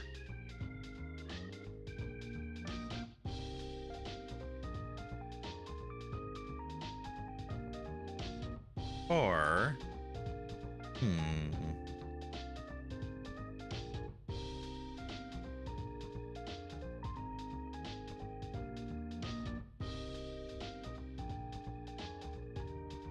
if we're gonna do yellow, we're gonna want to do yellow first. And we're also gonna want to really thin it down.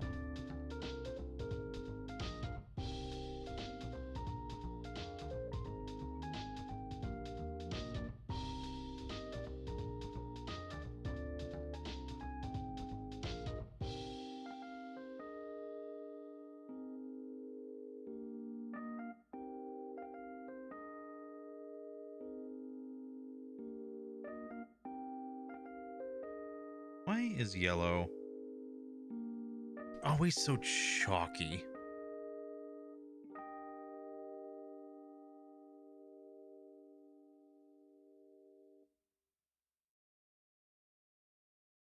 Okay, I'm just gonna do 1 drop of water.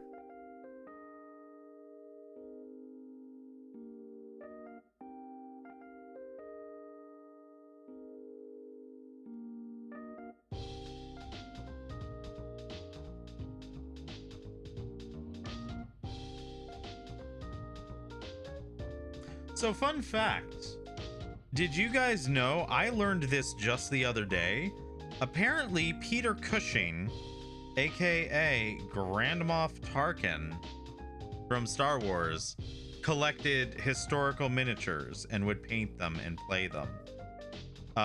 Like French Napoleonic War miniatures. I never knew that.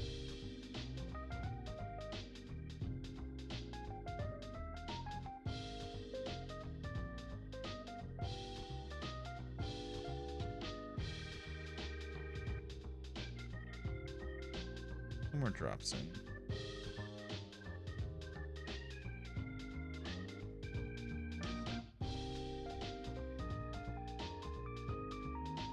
No idea, but that's cool. Yeah, it's very neat. It's one of those things that, like, you never would have ever thought of somebody like him. And it's funny because there's actually like video footage of him from, I think, the 60s doing it, like as part of some interview with him or something.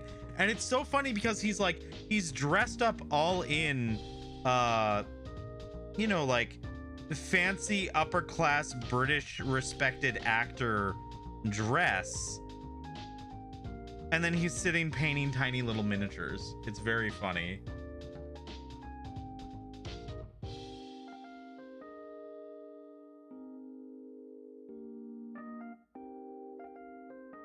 What is this? This might age me even more, but I read that in the Professor on Dinosaurs voice. Oh my god. Oh, dinosaurs. What a show. What a show that was a show that existed and was weirdly very popular. Oh, no. No, you don't. Get back on there.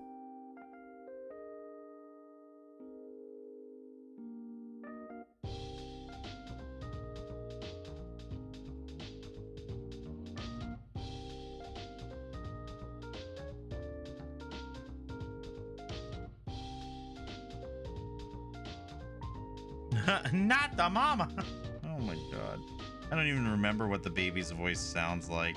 I know Red Claw has a baby model, like VTuber model based off of the baby from Dinosaurs, which is hilarious.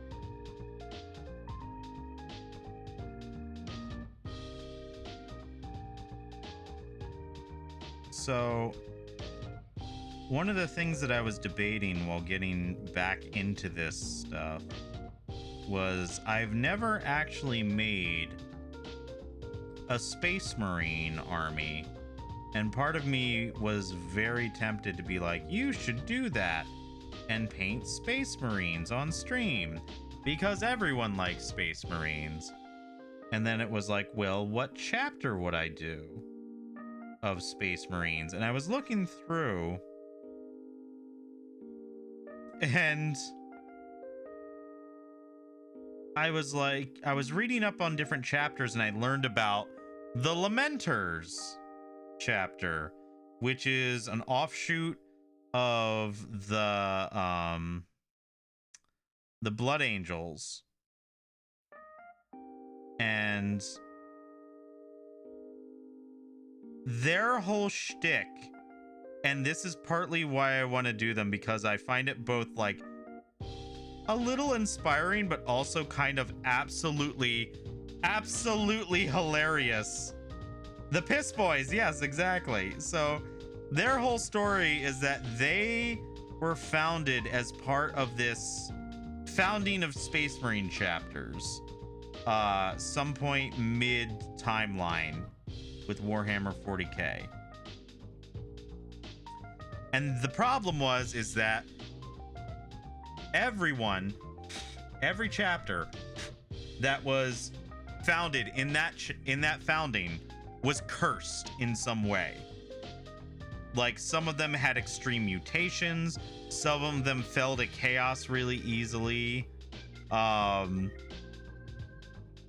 everyone was cursed in some way. So they called it the Cursed Founding because it was bad. It ended badly for everyone.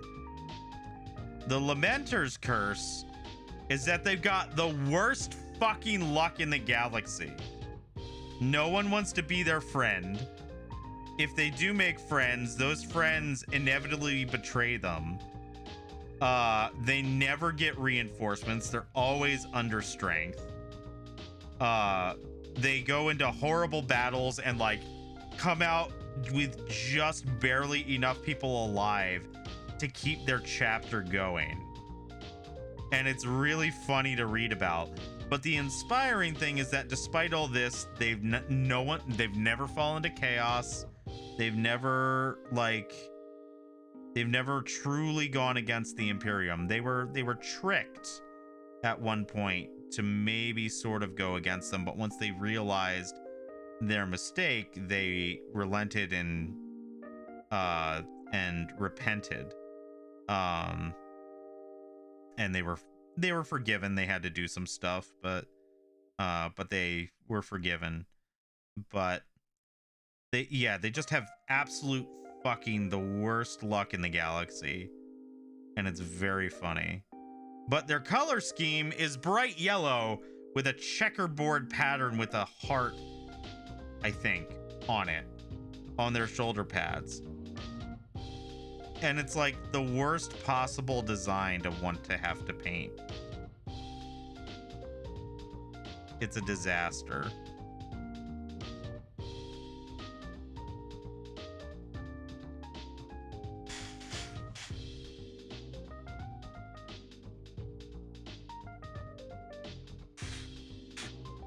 Hello, hello. Yes, I'm here. 'Tis I, Sequel Vermilion, to bless you with my precious self. Congratulations and you're welcome. I know I'm really kind. Hello, Sequel. Welcome in. Welcome in. Glad to have you join us.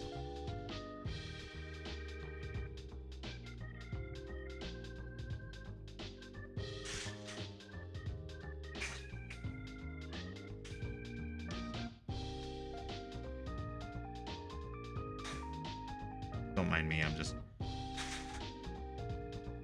I'm gently blowing air over this so that it dries.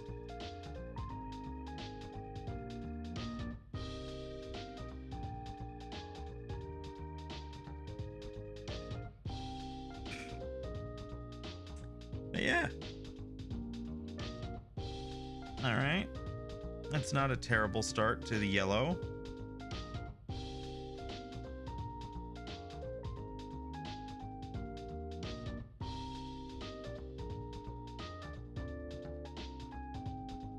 The key thing with yellow that everybody says, you have to have your paints wildly thinned and just go on layer by excruciating layer to have it look good.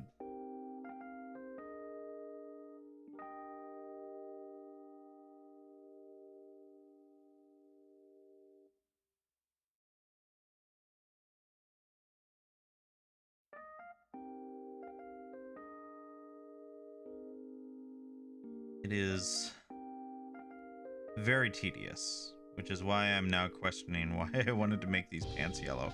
But I think it's because I want to make this, like, instead of a Goff, I want to make it more of a Speed Freak style, which are all yellow and orange and red. Because I've always liked the cult of speed. So that is what we are going to do.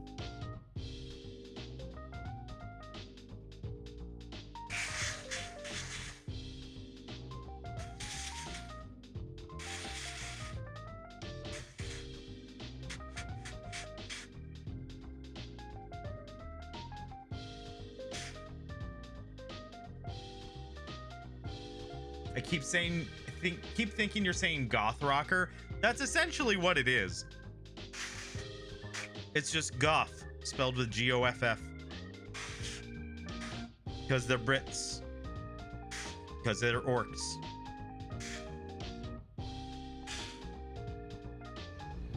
They're, Oh! Whoa, Walking this hello! way. Oh my goodness.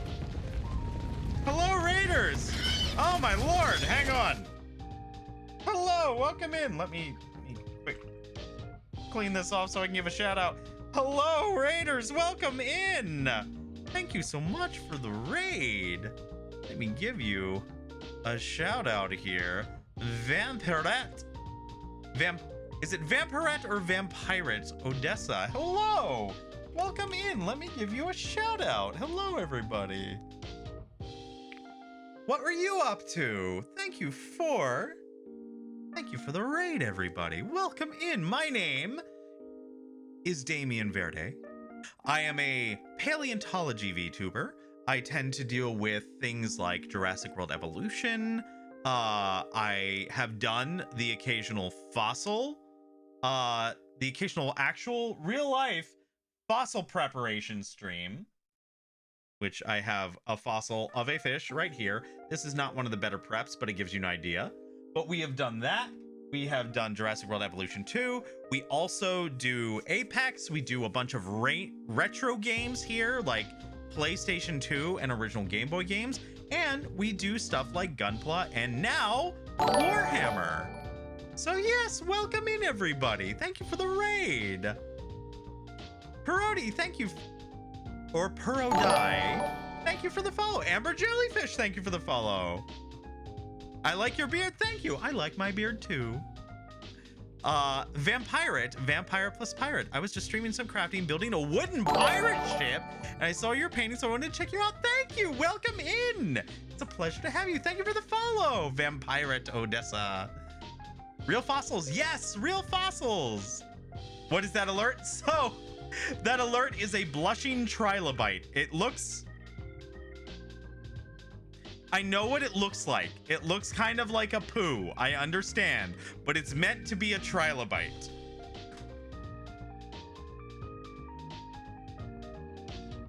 Specifically, very specifically, it is supposed to be this trilobite.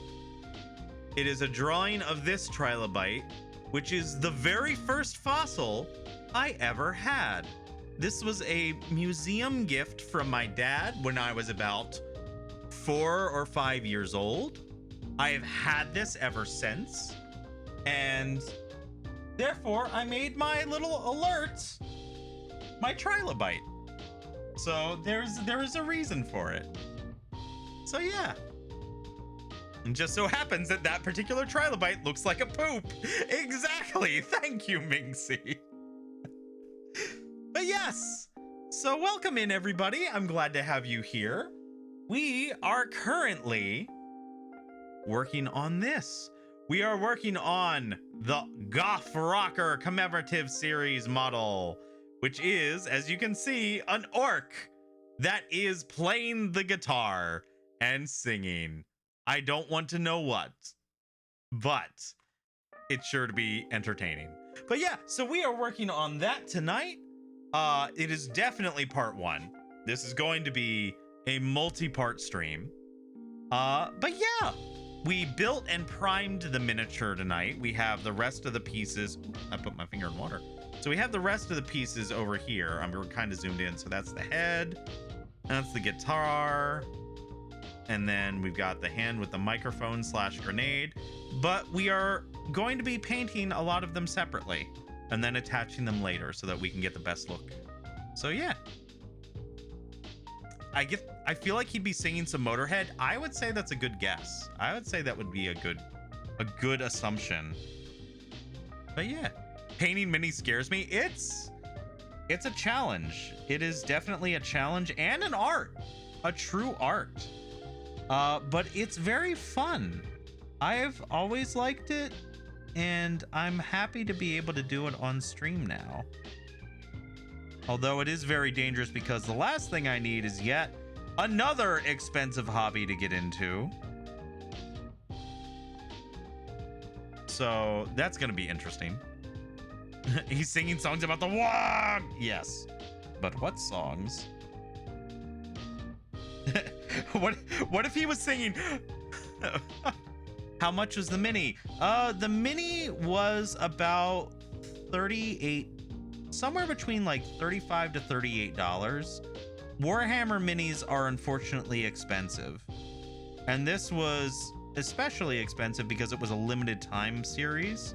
I just happened to be very lucky and find it in a local gaming store rather than having to order online. So I was able to just walk in and walk out with one. So I got very lucky. But yeah. Warhammer is a wallet vampire, I believe. Oh, it absolutely is. It absolutely is. It's an addiction. There's a reason that people always joke that crack is cheaper.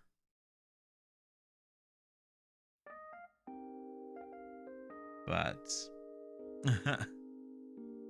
I'd spend $40 on a mini just to accidentally paint everything in the wrong spot to look like a toddler painting toenails. Yeah, sometimes it be like that. Hi, I'm the mod and I'm lurking because I'm building a couch, but wanted to say hi, welcome Raiders. Damien's a giant nerd. Thanks, Jupiter. Thanks. I can always count on you. I actually can. Jupiter's fantastic. Jupiter is amazing. Yeah, Damien informed me that my army still exists, but the name was changed. So he's been tempting me to get back into an expensive hobby. Yeah. Yup. Do it. Do it. Do it. Hey, I spend like $200 on one Gunpla, so I get it. So fun fact, Per. I hope you don't mind me calling you Per. So fun fact, I also do Gunpla on this channel. I have a big backlog of kits that I'm going to be doing this year.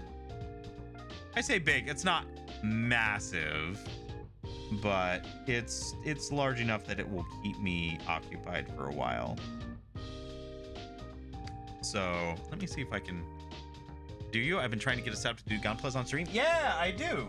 So I have to clear some stuff away so I can show what all I actually have. But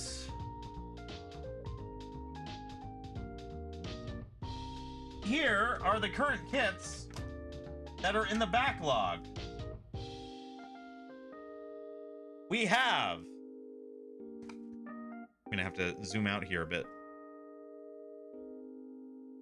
So we have the RGM 79 GM Cult District types. These are all high grade kits, or real grade, by the ways. But yes, so we've got that. We have the AGX-04 Gerbera Tetra. We have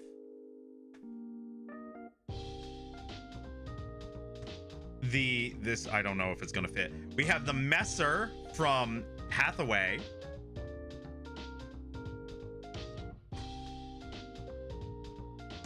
We have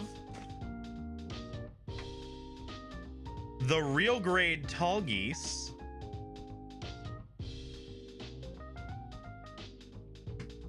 And I'm sure this one will not fit because this thing's freaking huge.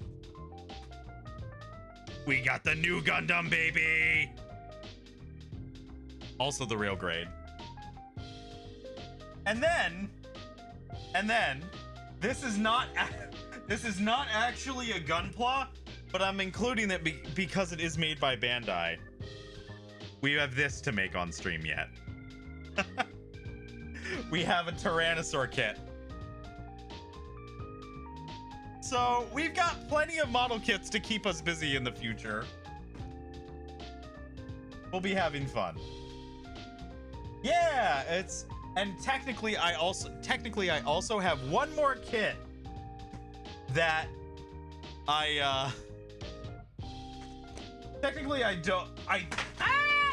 oh no, I dropped one.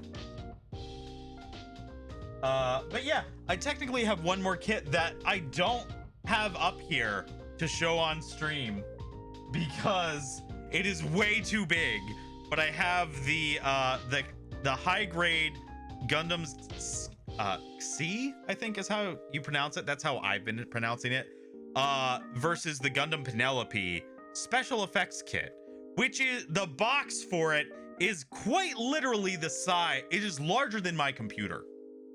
It is massive. And that's because don't mind me, I'm moving stuff. That is because the kits themselves are both high grade kits, and they're both around the same size as a master grade. They are massive. They are absolutely fucking ridiculous. So those are going to be for a very special stream.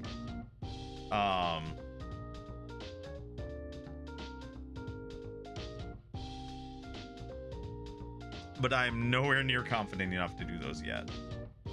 So, yeah. But yeah, I recently was tempted back into Warhammer because of Warhammer 40k Darktide. And as a result, I decided to pick up some minis. And so now we're also doing minis. So yeah. Yeah. I also like to build mecha Musume girls. I've seen those kits and they look good. I'm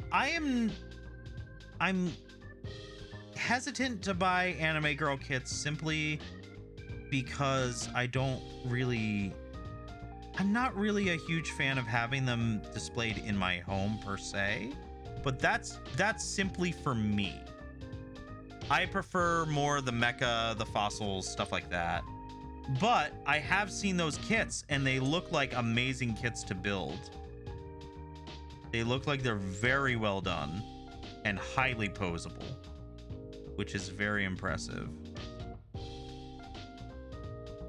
But yeah, let me try and catch up with chat because chat's been moving. So a fun fact, Damien, every 3 seconds, shut up. Shut up. Go back to building your couch. Just got a new webcam for it. I still have to figure out where to place it and everything. Yeah, my whole setup, I'm gonna have to take a picture after stream and maybe post it to show what my setup looks like. It's a disaster. It's a mess, but it works. It works. That's the key thing.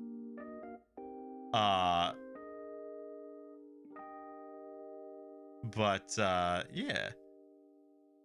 I have a zero gravity 1/100 in my room. They still haven't built yet for my friend's B-Day. Nice. Not nice that you haven't built it, but nice that you have the kit.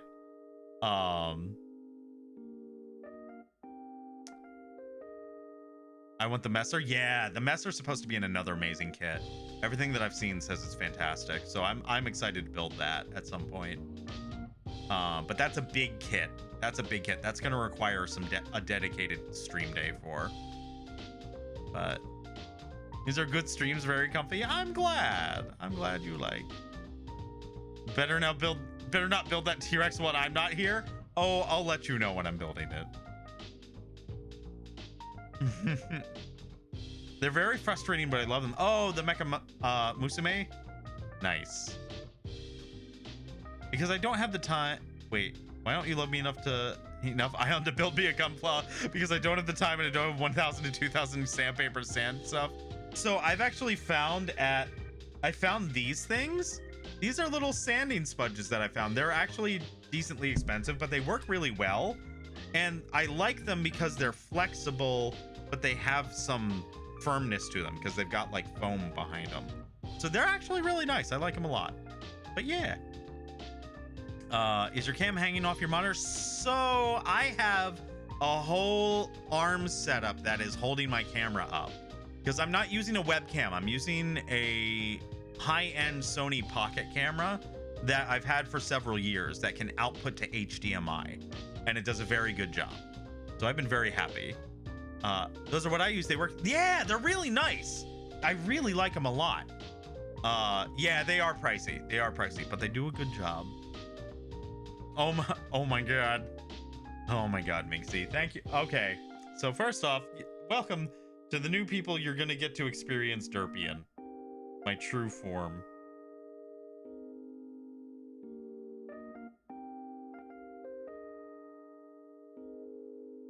Hello. Welcome. Welcome to the reality of who I am. This is me. This is who I have been all along. Yeah. But yeah. This is the Derpian Redeem. But now I also have to do, with the Derpian Redeem, the ASMR Redeem. So, oh my god. First, I have to put Bongo Cat on. Hang on.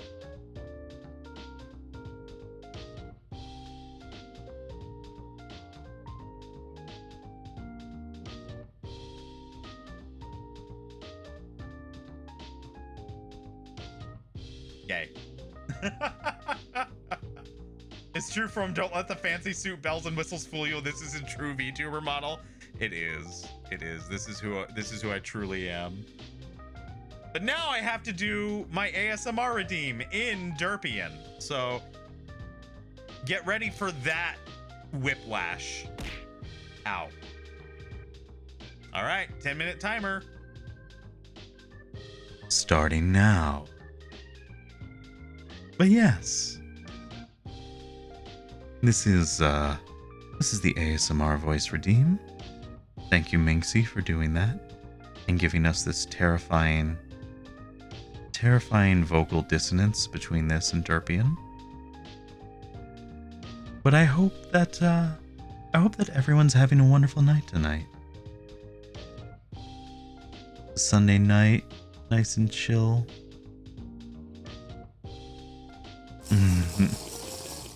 Thank you for the hydrate spoon. I went to a little Gunpla store and the dude recommended to me because before I was just trying to use these metal files and it was hell. I can believe it. I can believe it. These are really nice because they can curve around. They can work with. Oh.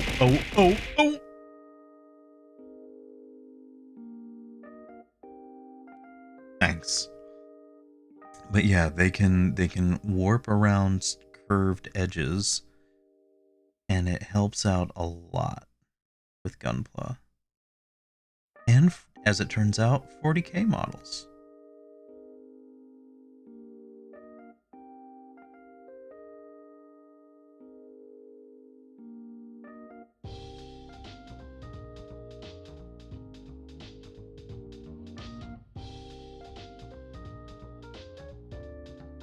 But yes, anyway, it's 4:30, so I'm gonna go pretend I got some sleep. I think that's a good call, Spoon. But thank you for swinging on by. Thank you for coming by, Spoon. It's always a pleasure. Despite everything. But yes.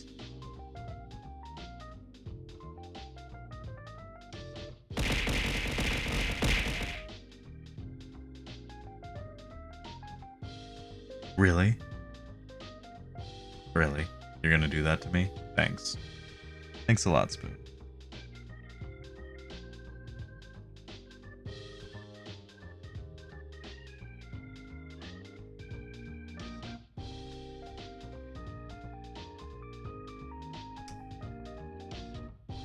So, I didn't mean to have us spend so much time on yellow pants tonight, but that's what we're getting. That's what we're getting. But I have to say, I am liking how it's turning out. All things said. It's slow going, but I am liking how it's gonna look, especially with once we get that red leather going.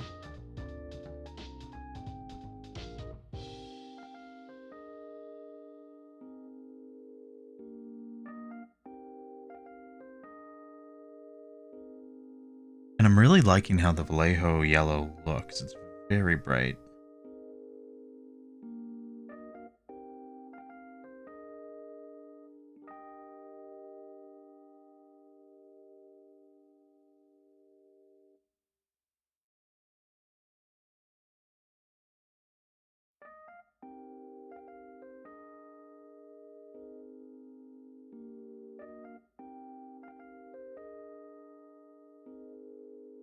There, more adulting done, laundry put away. I'm proud of you.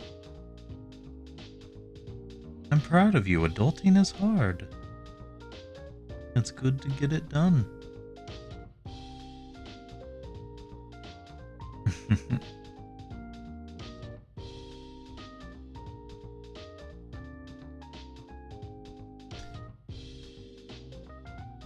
I've forgotten how zen painting can be, though.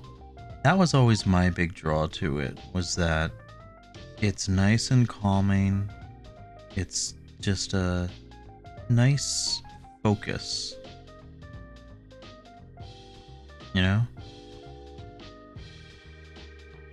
Oh, my neck.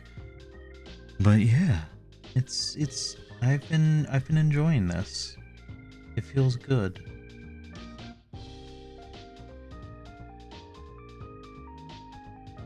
My wallet's not going to be happy because it means we're going to be doing more painting in the future, but oh well. Alright, I'm going to look for a bit because I've worked 7 hours, so in case I pass out here, thanks for the calming voice, and hopefully your Warhammer hobby doesn't bankrupt you. Thanks, Ion. Thank you for coming by. It's good to have you here. Sounds like you need a posture check. No, I don't know what you're talking about. I'm fine. It's totally fine.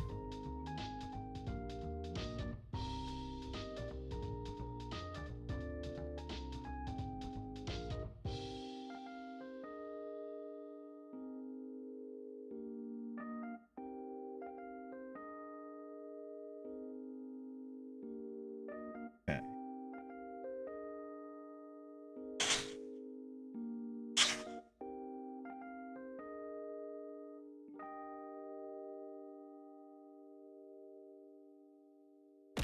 Oh! Oh my god. Limes, thank you for the delicious nuggies. Thank you, thank you.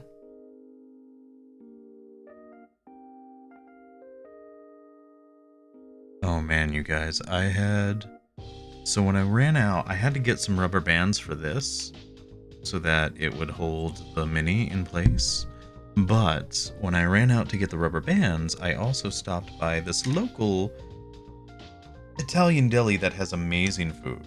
Amazing food. And they have some meat pies that are just fantastic. And they had them in stock tonight. So I picked some up for dinner, and man, they are so good. So good. It's like beef and mushroom, I think, is what it is. But it is so good.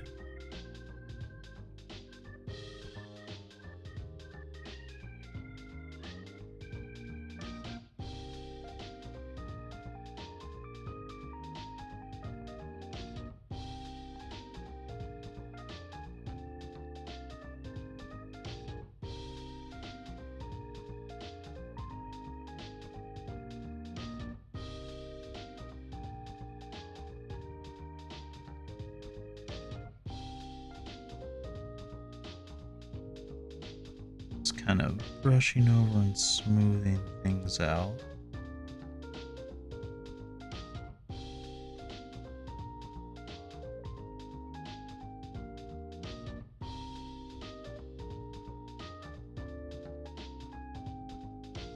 That does not look too bad, I would say.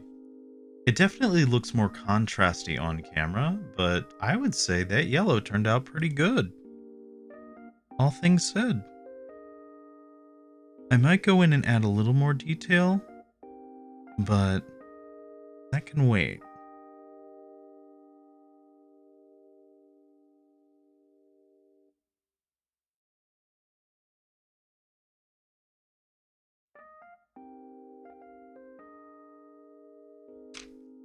Alright.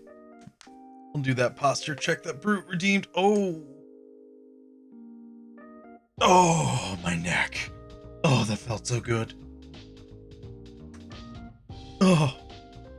Oh, God. Oh, crunchy. Oh. That was my knuckles. Oh, I don't know if you heard that one. That was my thumb. Oh my god. Why am I such a crunchy boy? Why did God decide to curse me with being such a crunchy human being?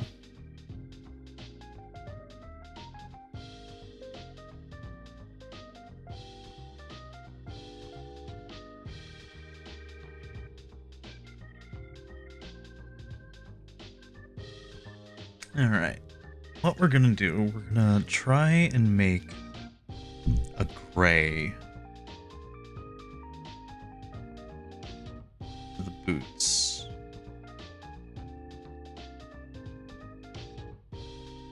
So we're gonna do 3 drops of black and then maybe 1 drop of white.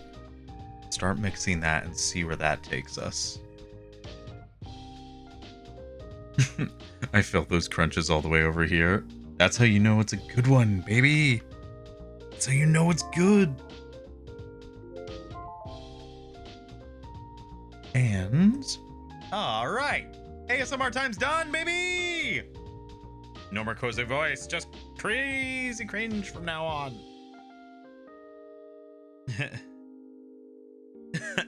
Damien, I'm gonna need you to do me a favor and never refer to yourself or anyone for that matter as a crunchy boy.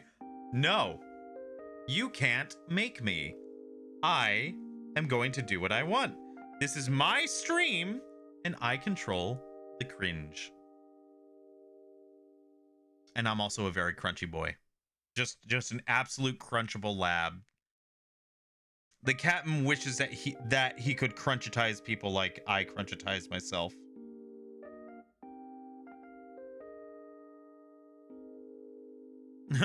Oh my god. Well, I'm only doing a 5-minute timer for this, but Limes, thank you for this speak like a snooty British gentleman voice. Thank you. I'm going to need more white to make gray. That did basically nothing. Oh god, I regret everything. You're the one that redeemed the points. You now have to live with it. This was your idea. Ha ha ha ha ha. Ha ha ha.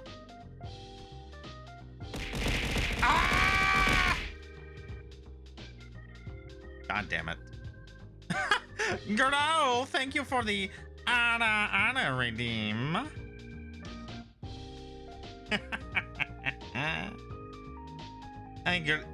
That emote amuses me, Limes. You've done well. You give me birth. No, I meant to say mirth, and it came out wrong.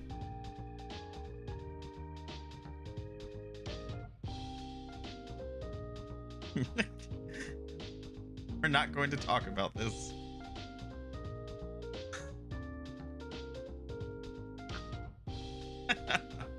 This is all the better when he's reigning over a kingdom in a game. Yes! I need to play that game again. I need to play the game. I need to play Kingdoms and Castles again. Yes. It's a good game. That's a fun game. And now I need more black. I return with some scrumpalicious hot cocoa in my favorite mug to watch my favorite bone burglar paint more tiny models. I'm not a burglar. I borrow the bones once they are finished with them. Stop spreading lies. I don't appreciate it. Surprisingly, I'm behaving tonight. Surprisingly, I am behaving tonight and haven't domed you. Yes, it's very strange, but I appreciate it. A bone borrow doesn't have the same ring to it. I know.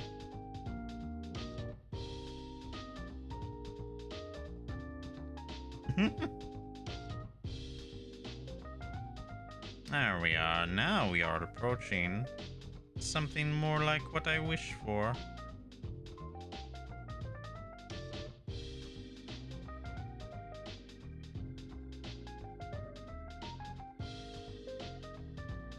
Still need a little more black. Gararl, you are the one that keeps throwing your siblings' bones at me. After a certain number of times of throwing them, I'm just not returning them.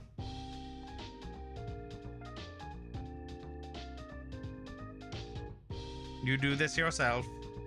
It is not my fault.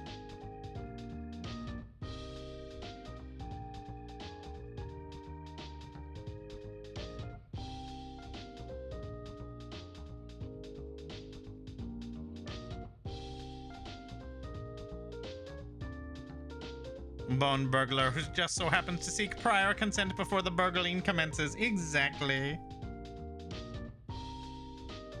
It's not burgling if you ask permission. Teehee.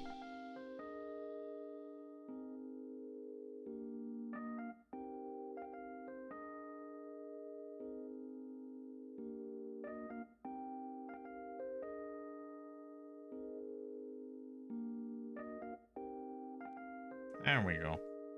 I kept getting bubbles and not actual paint.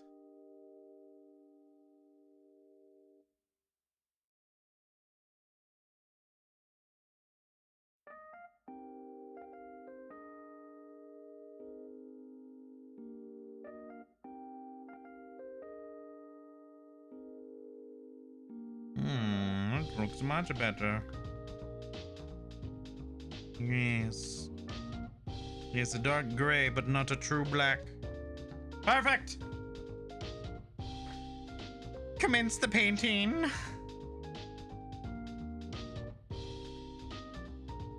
Maybe. Oh, this brush is a mess.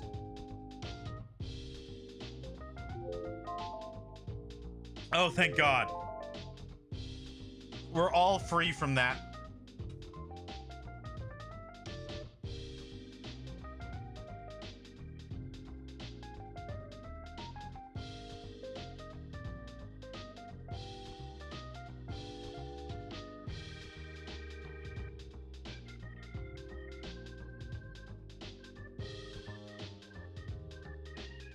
Also, how are there 22 people watching this? Like, what the fuck? I greatly appreciate it, but also... what the heck? Please don't, Gararl. I'm free, finally. Don't make me do the funny voice. Oh, hang on. Oh, boy. Ow, ow, ow, ow. Oh, my leg's asleep. Oh, my leg's asleep. Oh! Ah! Whew. Oh, it's my thigh. It's my upper thigh. Oh, no. Oh, hang on. I gotta get... yeah, thank you. Thank you for the stretch. Oh, boy. Oh! Oh, boy. Oh. Oh, it's my left leg. Oh boy. Oh. Oh. Oh my God. Oh jeez. Oh. Oh, that came out of nowhere.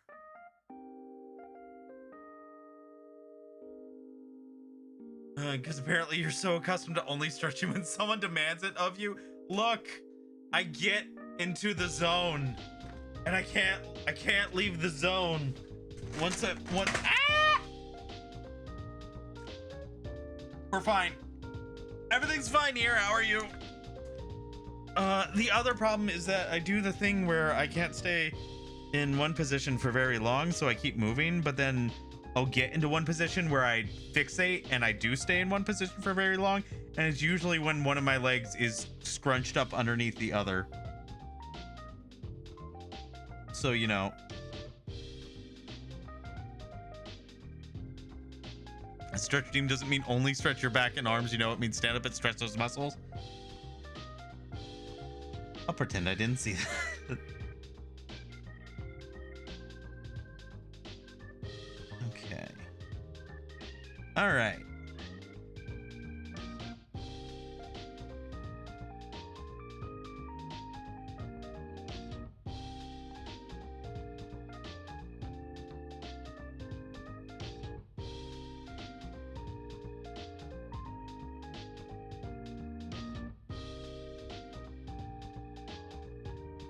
Nice.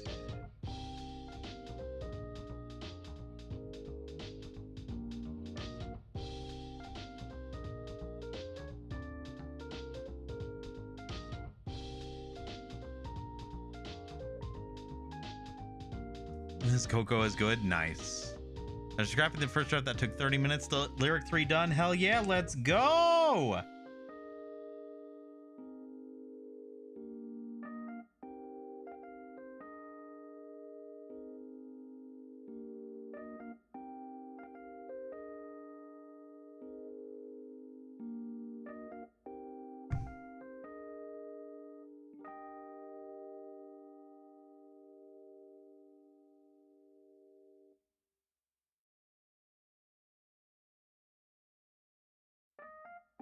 I'm gonna have to go back and repaint that yellow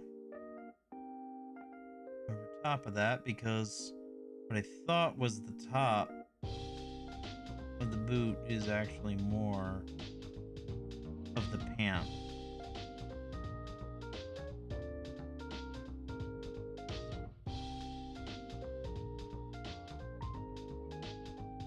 Actually, that makes me think of something. You ever think about how they're called a pair of pants? What is a singular pant? Would that just be one leg? Like, what's the deal? What is a singular pant?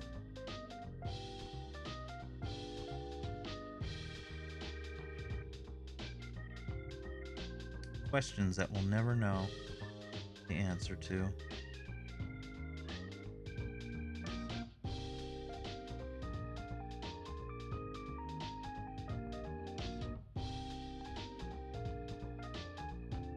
I think a singular pant is just pants, not a pair of pants.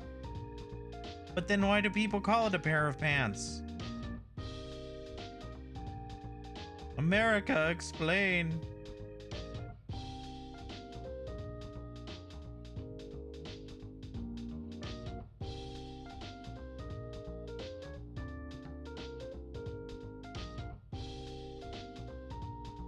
Or as our British companions call them, trousers. God, the frickin' Brits.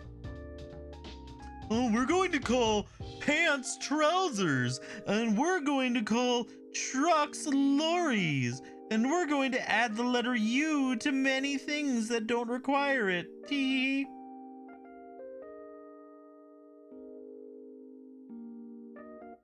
Also, we're going to send our colonists everywhere, and they're going to come up with all kinds of language rules. And then we're going to get really mad when people use those made-up language rules instead of the rules that we made up at home.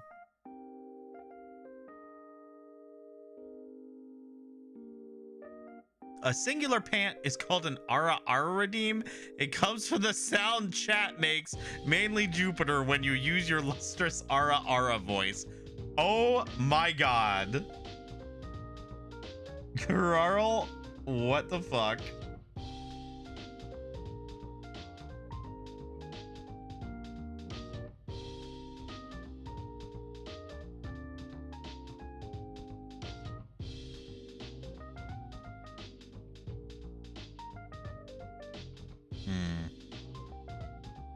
You know, I gotta say, I'm not really liking this color for the boots. I'm not sure if I care for that black color for the boots. I'm thinking maybe going and painting that over with brown instead. But I should have done that on the light.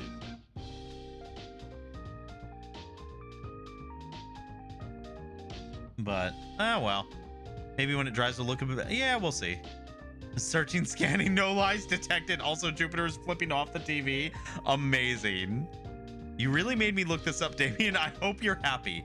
The word pants is a plural tantum.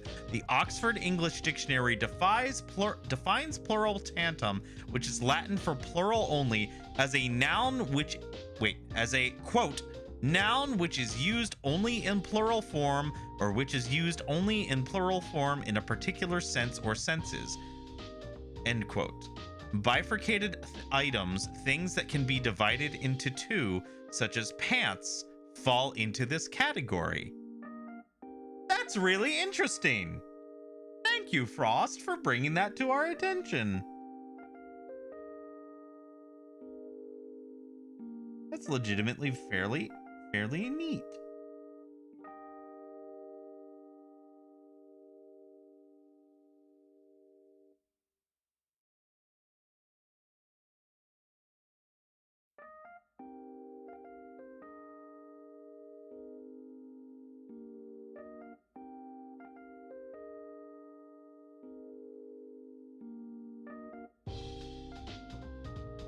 Okay.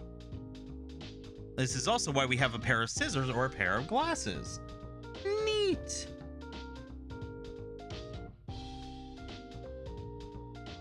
The more you know.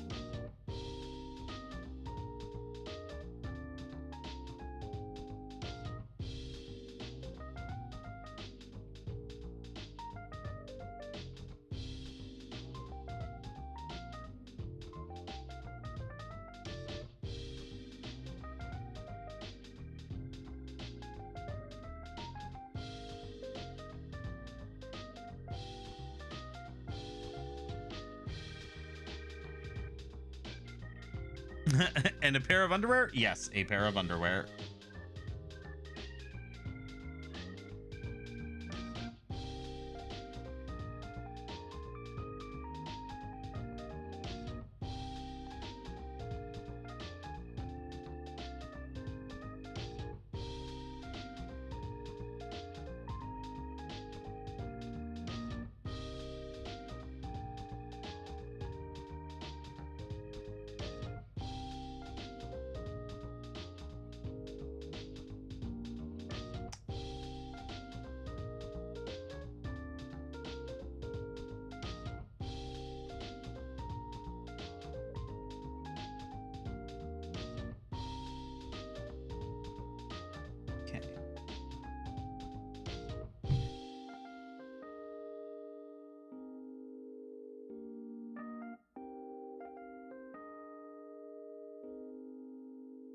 Yeah, I'm definitely gonna go back over these with brown, I think. Because I think the brown leather is gonna look much better than this black with the yellow.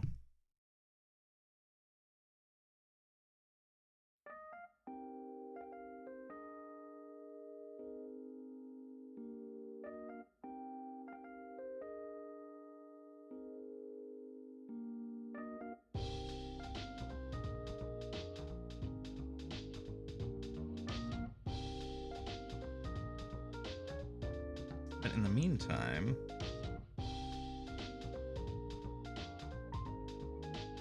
I'm gonna go back and do some more yellow on the pants because I missed some spots that I didn't realize were pants.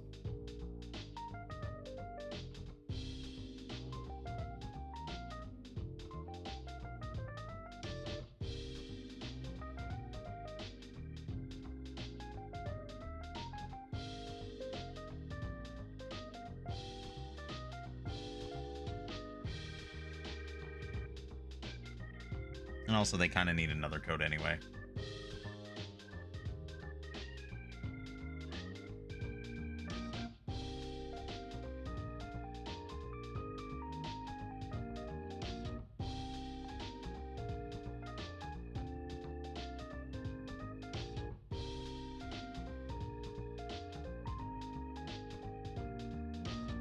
It's a good thing they're pants and not tants? What?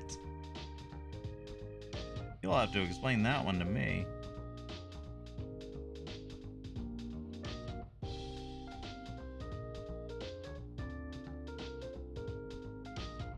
Could be worse. They could be snake pants or snants.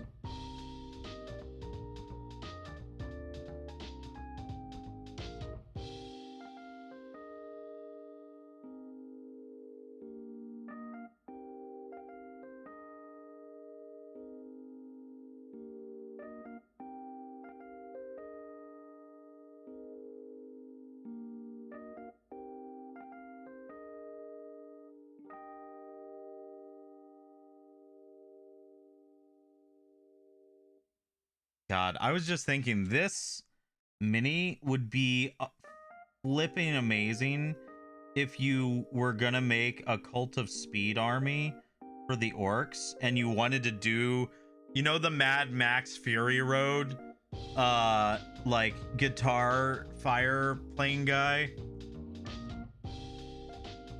This mini would be amazing for that. Pants, table pants, all the luxuries of having your own table built into your pants. What? That would be horrible. Nancy Wheeler, you know, the snake that dated Steve Harrington? What? Oh my God.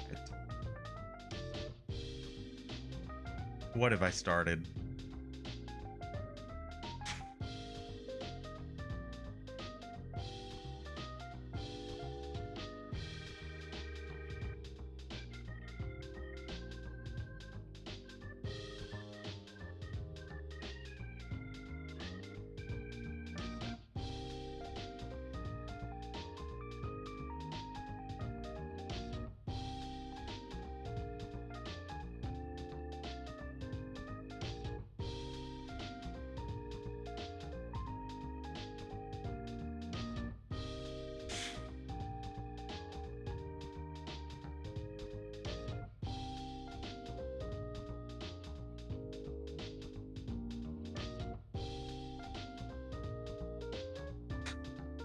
It's great. Imagine you went to a picnic area, but all the tables are taken. Well, not to worry, because you have Tants carrying too much food. Tants, no dinner reservation.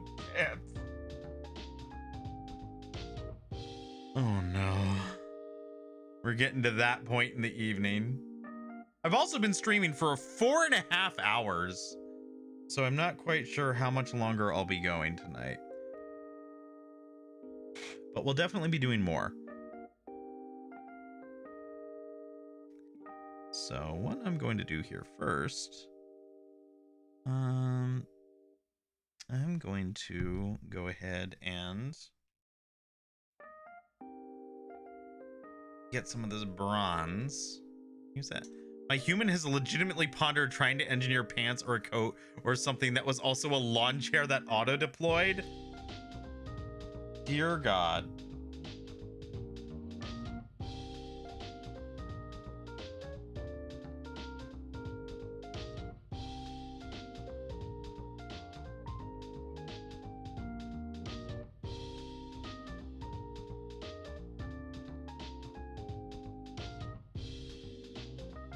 Okay, we got that. Mix that bad boy together.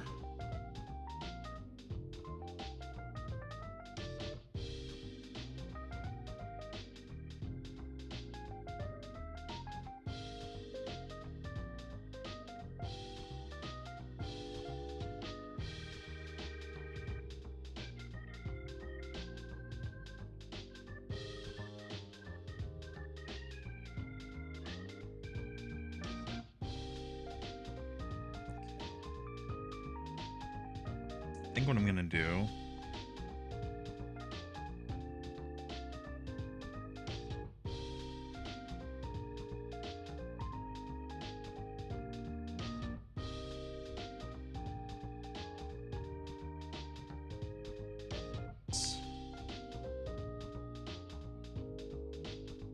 and grab some from up here.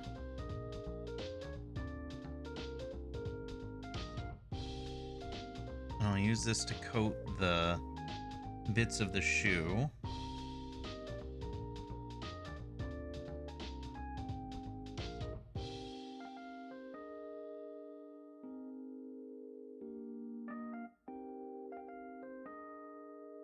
And then I'll go over them with this, with the more bronze color.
So another thing that I'm thinking of trying is at some point, once I'm done with the yellow, I want to put like a patch right on the butt.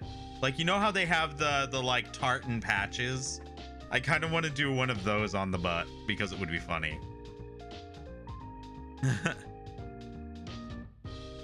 Damien, I would love to see you play Horizon Zero Dawn. I think you would get a kick out. I've played Horizon Zero Dawn, actually, just not on stream. But I have it for PS4, and I have it on my wish. I think I have it on my wish. Did I buy it? I forget. I forget if I bought it already on Steam. I'm pretty sure I have it on Steam. Oh, God. Oh, no. Okay, good. That just wiped off. But yeah, no, that is actually one of the games that I want to play on stream at some point because it's got fucking robot dinos and the gameplay is really fun and it's got a really nice story to it that I like. So yeah, that's definitely on the list. Give him a butt flap. That would be funny. Thank you for the snack, by the way, Jupiter. And welcome back because you're at your computer now. I hope it has been going well doing the buildings of the furnitures.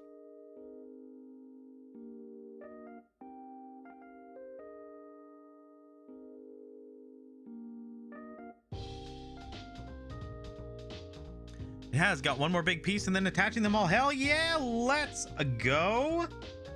You love to see it.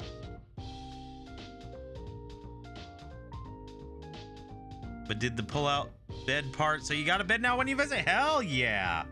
Let's go.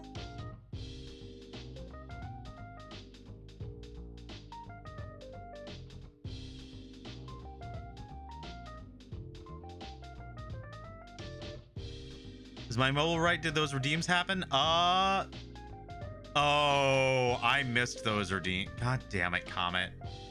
Oh my God. These are the last ASMR redeems that I'm doing for the night.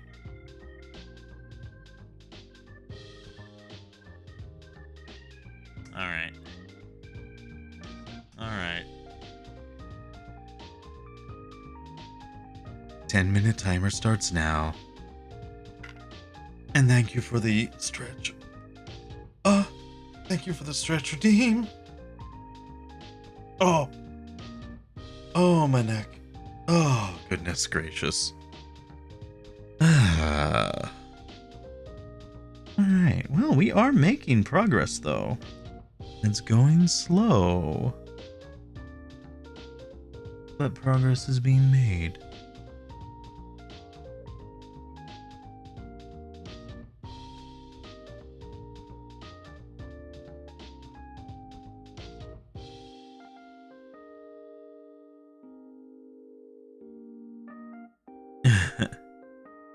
Almost everything we bought from is IKEA. Yeah, IKEA makes some pretty decent stuff. You know, for what it is, IKEA makes pretty okay stuff. That being said, there's definitely stuff that I would personally be the type to prefer having it from an actual like furniture place. There was a furniture place back where we used to live that made custom-made furniture, and it was so nice. It was so nice. I'm an IKEA fan. They have good stuff.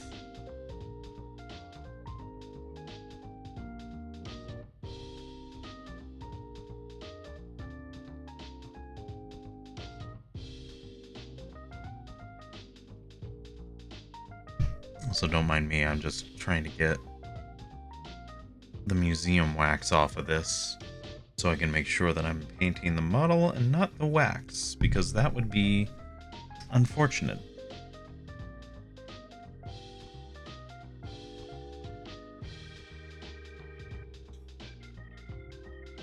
But I think I'm good. I just got a new desk from IKEA and it makes cable management so nice. God, there is nothing better than good cable management. When you manage to get cables set up just right, oh, so satisfying. We did buy our bed frame, buffet, desks, and some other stuff from other places, but a majority of it was from IKEA. Yeah, you can find some great stuff at secondhand stores.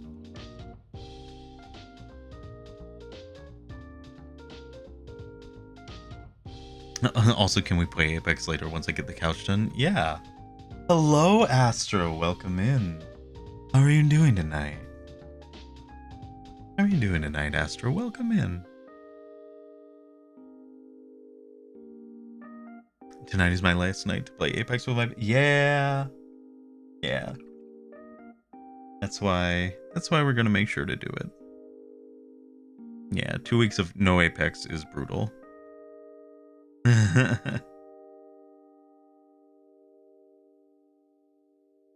Damien, I've updated my throne and now I will wait if someone takes pity on me. Nice. Alright, now...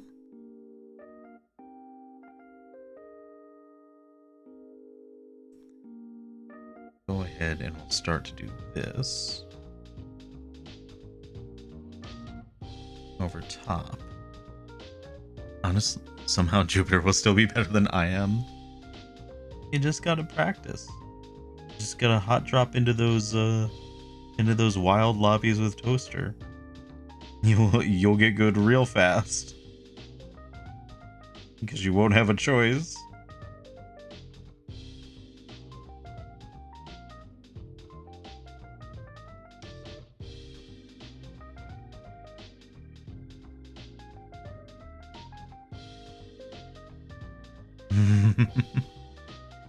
Also, I'm so frustrated because I missed a chance to play with Melly. No! Oh no! I'm so sorry. I would love to play with Melly one day. It'd be so cool.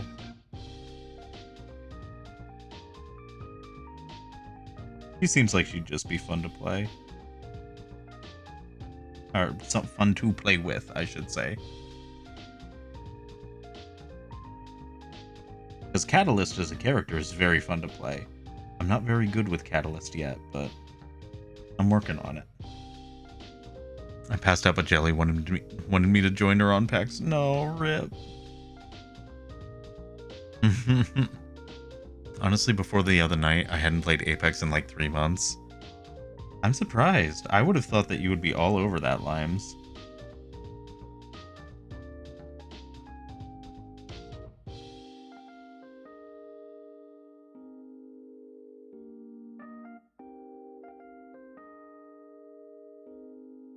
Yeah, Damien, you got a hot drop with Toaster and Estates. Oh my god, no. Oh my god. If I hot drop with Toaster and Estates, I'm gonna say this is all Jupiter's fault.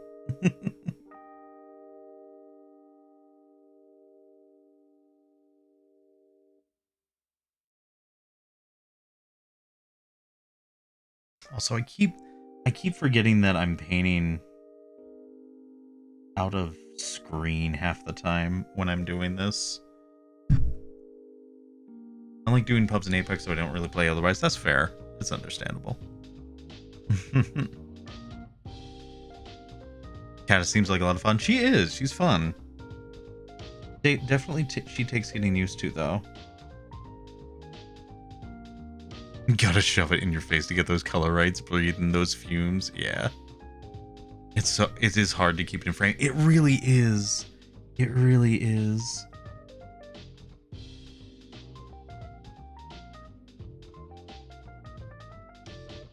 Struggle is so real.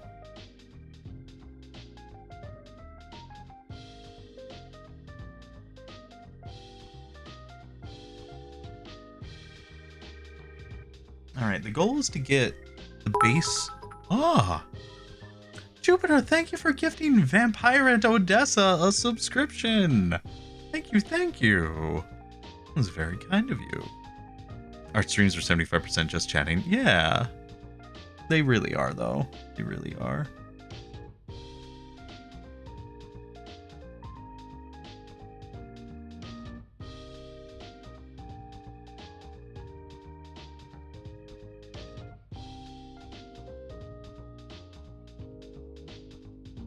Alright, there we go. But yeah. Also, hi, today was exhausting at work. I'm catching up with chat very late. But yeah, I'm sorry work was exhausting, but you can come here and chill. Oh my god, Jupiter. Incredible.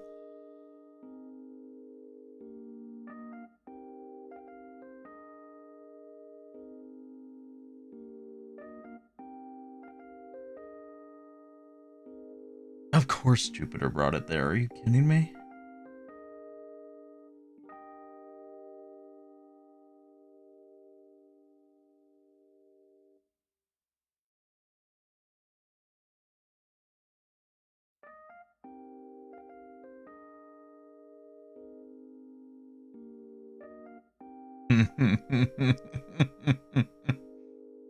Amazing.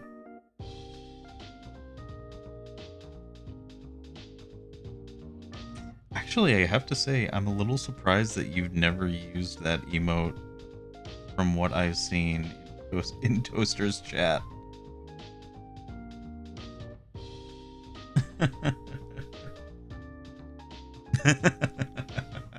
I love the Vonyalik emote. It's so good. It's so good. You should. I'm surprised you haven't.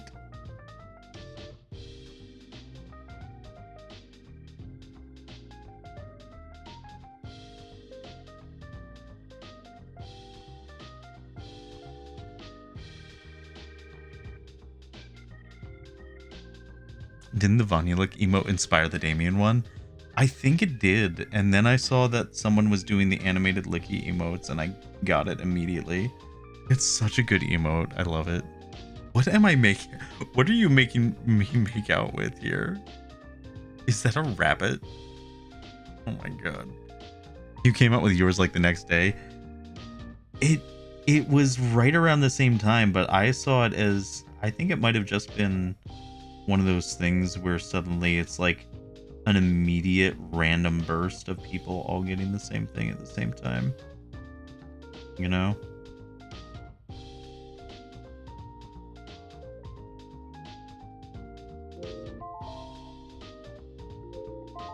And we're done with ASMR time. Yay! I can be loud again. I don't have to watch my volume. I don't have to concentrate on what I'm doing with my voice and my hands. Ah! Let the museum wax!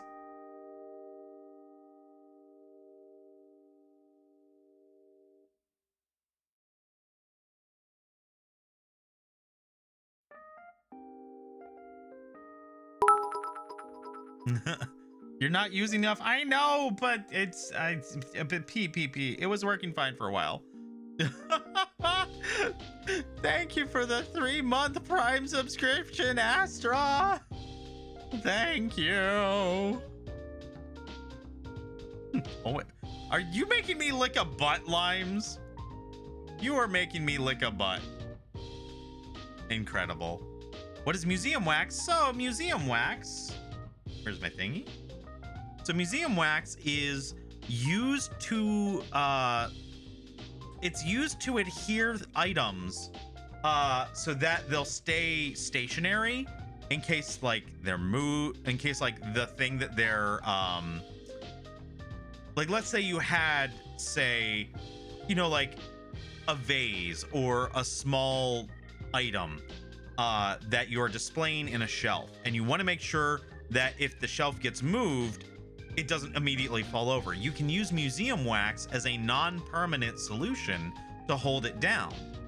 It's very useful. You'll see jewelers use it for photo taking. You'll see people use it like how I'm using it for miniature painting, among various other things. It's very useful. The only problem being that it is very sticky and can be a little difficult to clean off,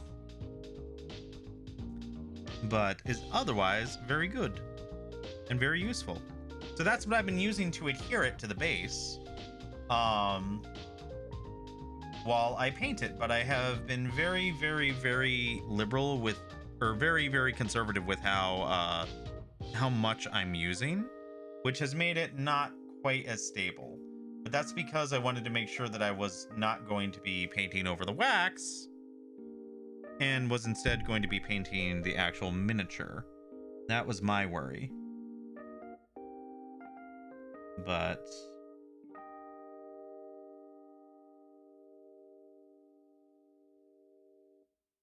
seems like it's okay. Ish. But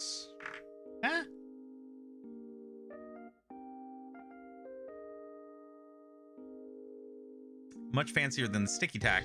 Honestly, I should probably be using sticky tack instead. Oh no, it got on the arm. Because the wax can be a little weird to get off. But so far it's been working mostly okay. This was really the first time during all that time that it failed. I made you make a Lime's butt. Wow, incredible. Wait, do you Limes, is that an Ed and any reference emote? I love it. Amazing. I use it for my display shelves with fancy things because Comet is a glut and bumps into my shelves. Wow. Is this what I sound like when I talk about coffee? Wow. Look, I like talking about things, and I get excited when people ask me things so that I can tell them about the things.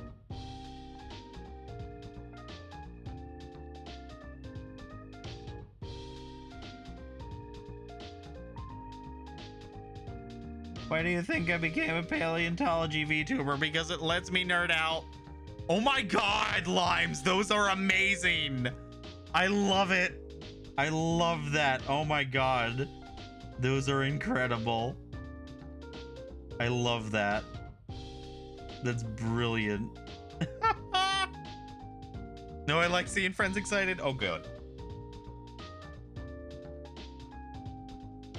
That's one of the things that I want to do in this year at some point, is I want to do more educational streams where I can just, it's basically just an excuse for me to nerd out about a specific subject. So that's gonna be a thing that we do in the future at some point. I really love the vibe of a person passionately explaining their interests. Yeah, I like explaining things, and I'm glad when people like me explaining things because it makes me happy.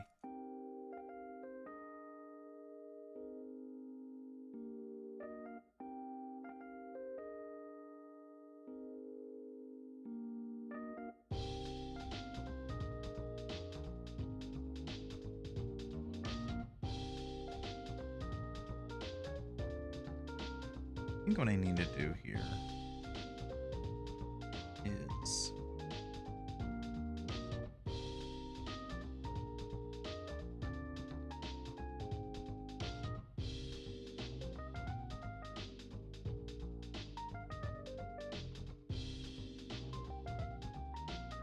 paint over that with some white,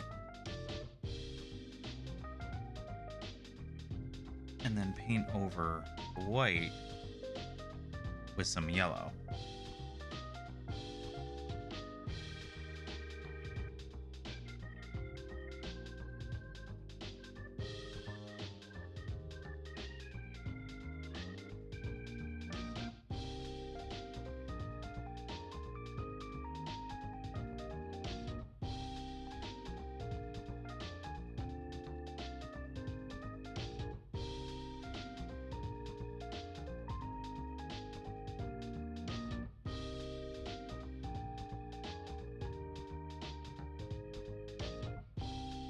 Damien, see my paragraph? Wait, where's your paragraph? Hang on. One of my comeback stream goals is my podcast idea where I have people come on and nerd about things like they like in whatever niche subject they enjoy. That would be fun as hell. That would be super fun. I would love that. That would be great. I would be fascinated to see who you get to come on.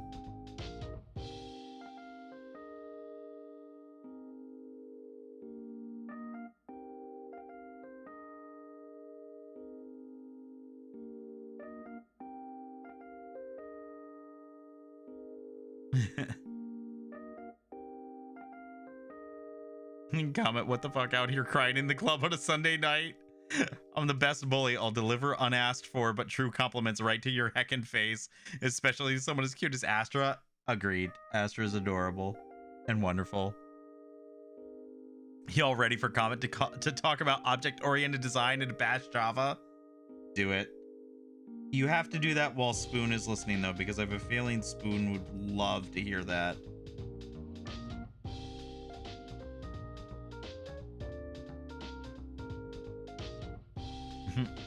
Me coming into the podcast to talk about beans for 2 hours? Yes. Damien, no, JavaScript, not Java. Sorry, I was abbreviating. I forgot that JavaScript and Java are two very distinctly different things. Java is good, but not as good as C#. Is that how you actually say that programming language's name, C#? Because I don't know. I'm not involved in programming.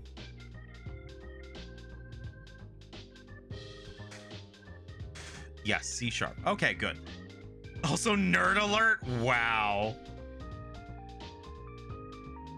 Incredible.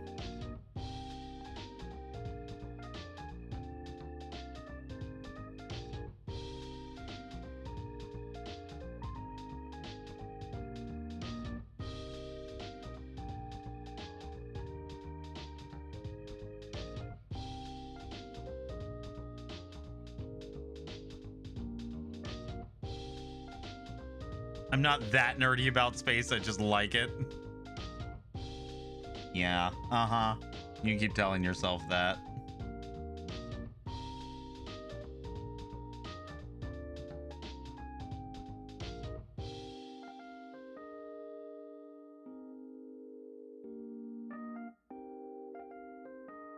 Says the one who made me get them a picture from the James Webb as their Christmas present. But no, you're not that nerdy.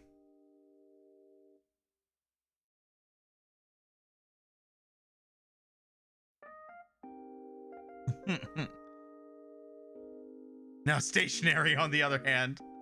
Oh my god. You definitely are nerdy. Yeah, that's me enjoying it. Look. Potato, potato. Okay.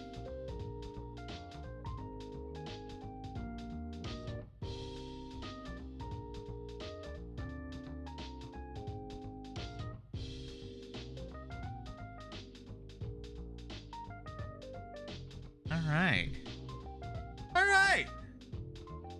That's some progress. That's some good progress right there. Let me clean off my brush here. There's still plenty of detail work and everything that needs to be done, but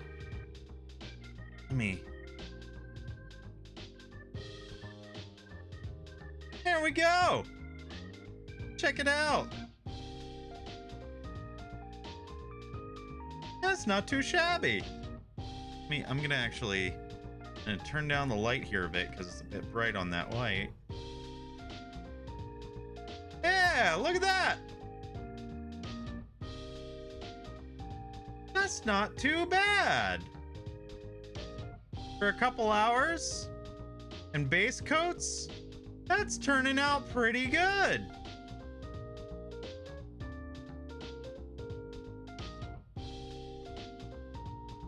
Nice. All right, what time is it? It's 11:30. I've been going for almost 5 hours. I'm gonna peel this museum wax off, and then I think we'll probably call the stream here. I will do more in the future. We might do some throughout the week. We'll see. My desk is gonna be a mess until this thing is finished. But yeah, it's coming along. We're getting there. We're doing it.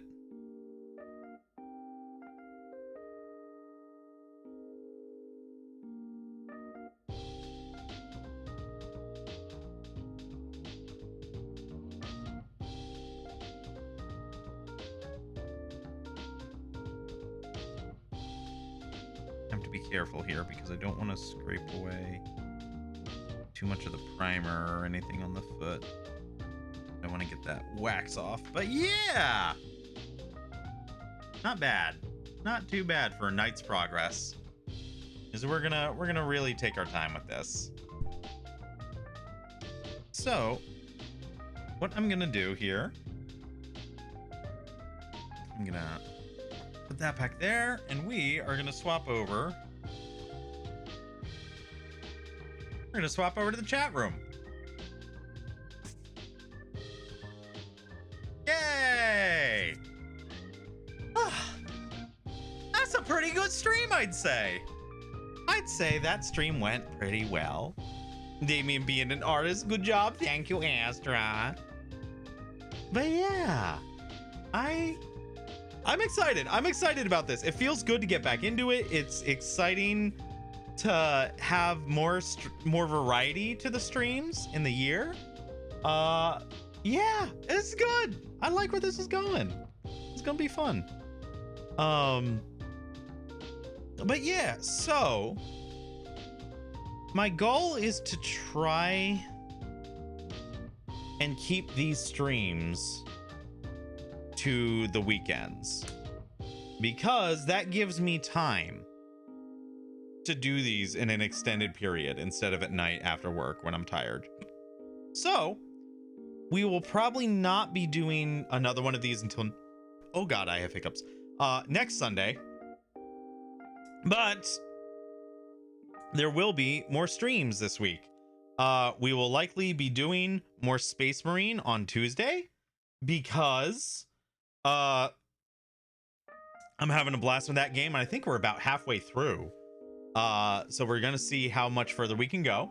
So we'll probably be playing Space Marine on Tuesday, and then we will be probably doing more Pokemon Red Blue Nuzlocke on Friday. Although I might swap it around. I might swap it around with Subnautica because I do want to get back to that. So we might start doing it bi-weekly, where Friday we swap it around. So maybe this week we'll do Subnautica instead. And then Sunday will be painting stream again. Yeah, I think that'll be the schedule for this week. So keep an eye on my Twitter for the schedule. I will also be posting, I'll probably be posting these tonight. I'll be trying to upload them tonight, and then I'll probably post them tomorrow. But I'm going to try and post the Pokemon Nuzlocke run to YouTube. And we'll see if we can get that in its own little thing. But yeah, it was a fun stream. I had a good time. Lots of new faces, lots of new friends. And actually, let me check something.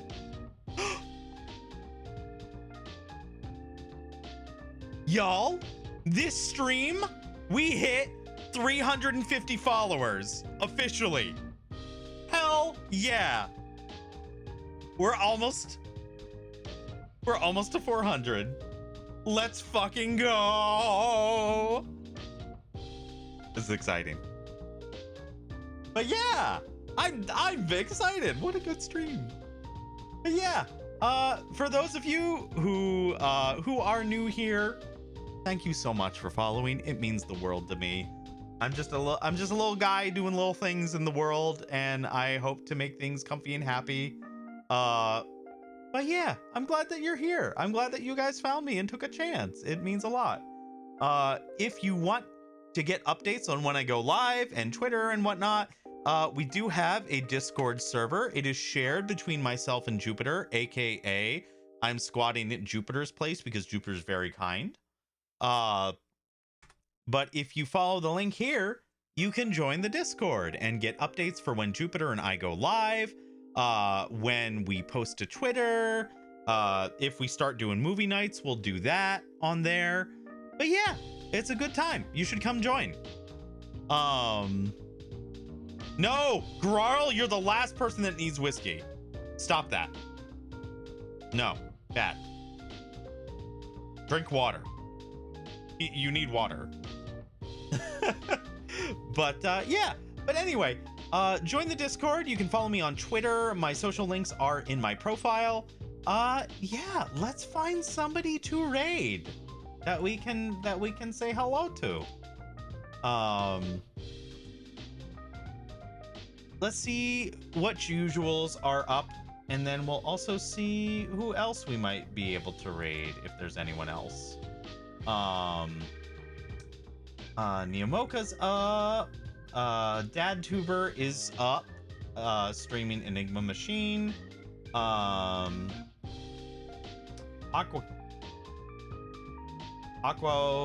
Avocado is streaming. Overwatch 2. Crimson streaming. Crisis Core Final Fantasy. But also I want to see if anyone is streaming currently Warhammer stuff.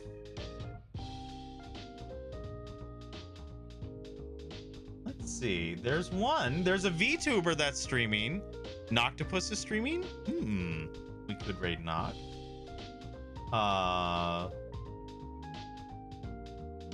Let's see what this person is like. Let me see. How much does this person? Well, they're followed by quite a few people that I follow. They're followed by Giga and Mincy.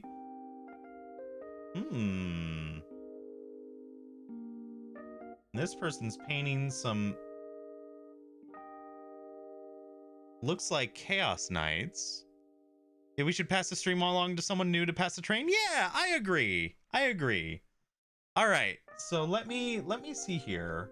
I want to see Noctopus. Let's see what Noctopus is streaming. Noctopus is streaming Elden Ring. All right, everybody. What do you want? Do you want more Warhammer painting, or do you want Elden Ring? It's up to you guys. You're bad at making decisions, but I believe in you.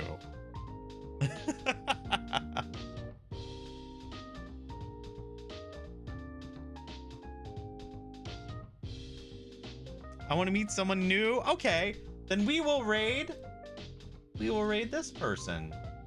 Their name is Halbernacht. They look like they are an elf, and they're currently painting Chaos Knights. So we're gonna do that. Alrighty, everyone. Let's get this raid going. If you are not subbed, you may use that raid. If you do have a sub and can use emotes, you can use this raid. But let's get this going.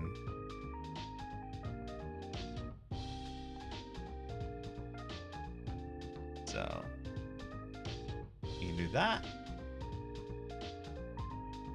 All right. Thanks everyone for coming by. It was very nice to meet you too, Odessa. Thank you so much for the raid. It means a lot. Have a wonderful night, everyone. I will see you guys on likely Tuesday. Schedule should be up sometime tomorrow. But yeah, we will most likely see you guys on Tuesday with more Space Marine. But let's go ahead and get this raid going. Where's the thingy? There's the thingy. Alrighty, everybody. Have a wonderful night. I will catch you all later. Thank you so much for being here, and I'll see you around. Have a good night. Goodbye.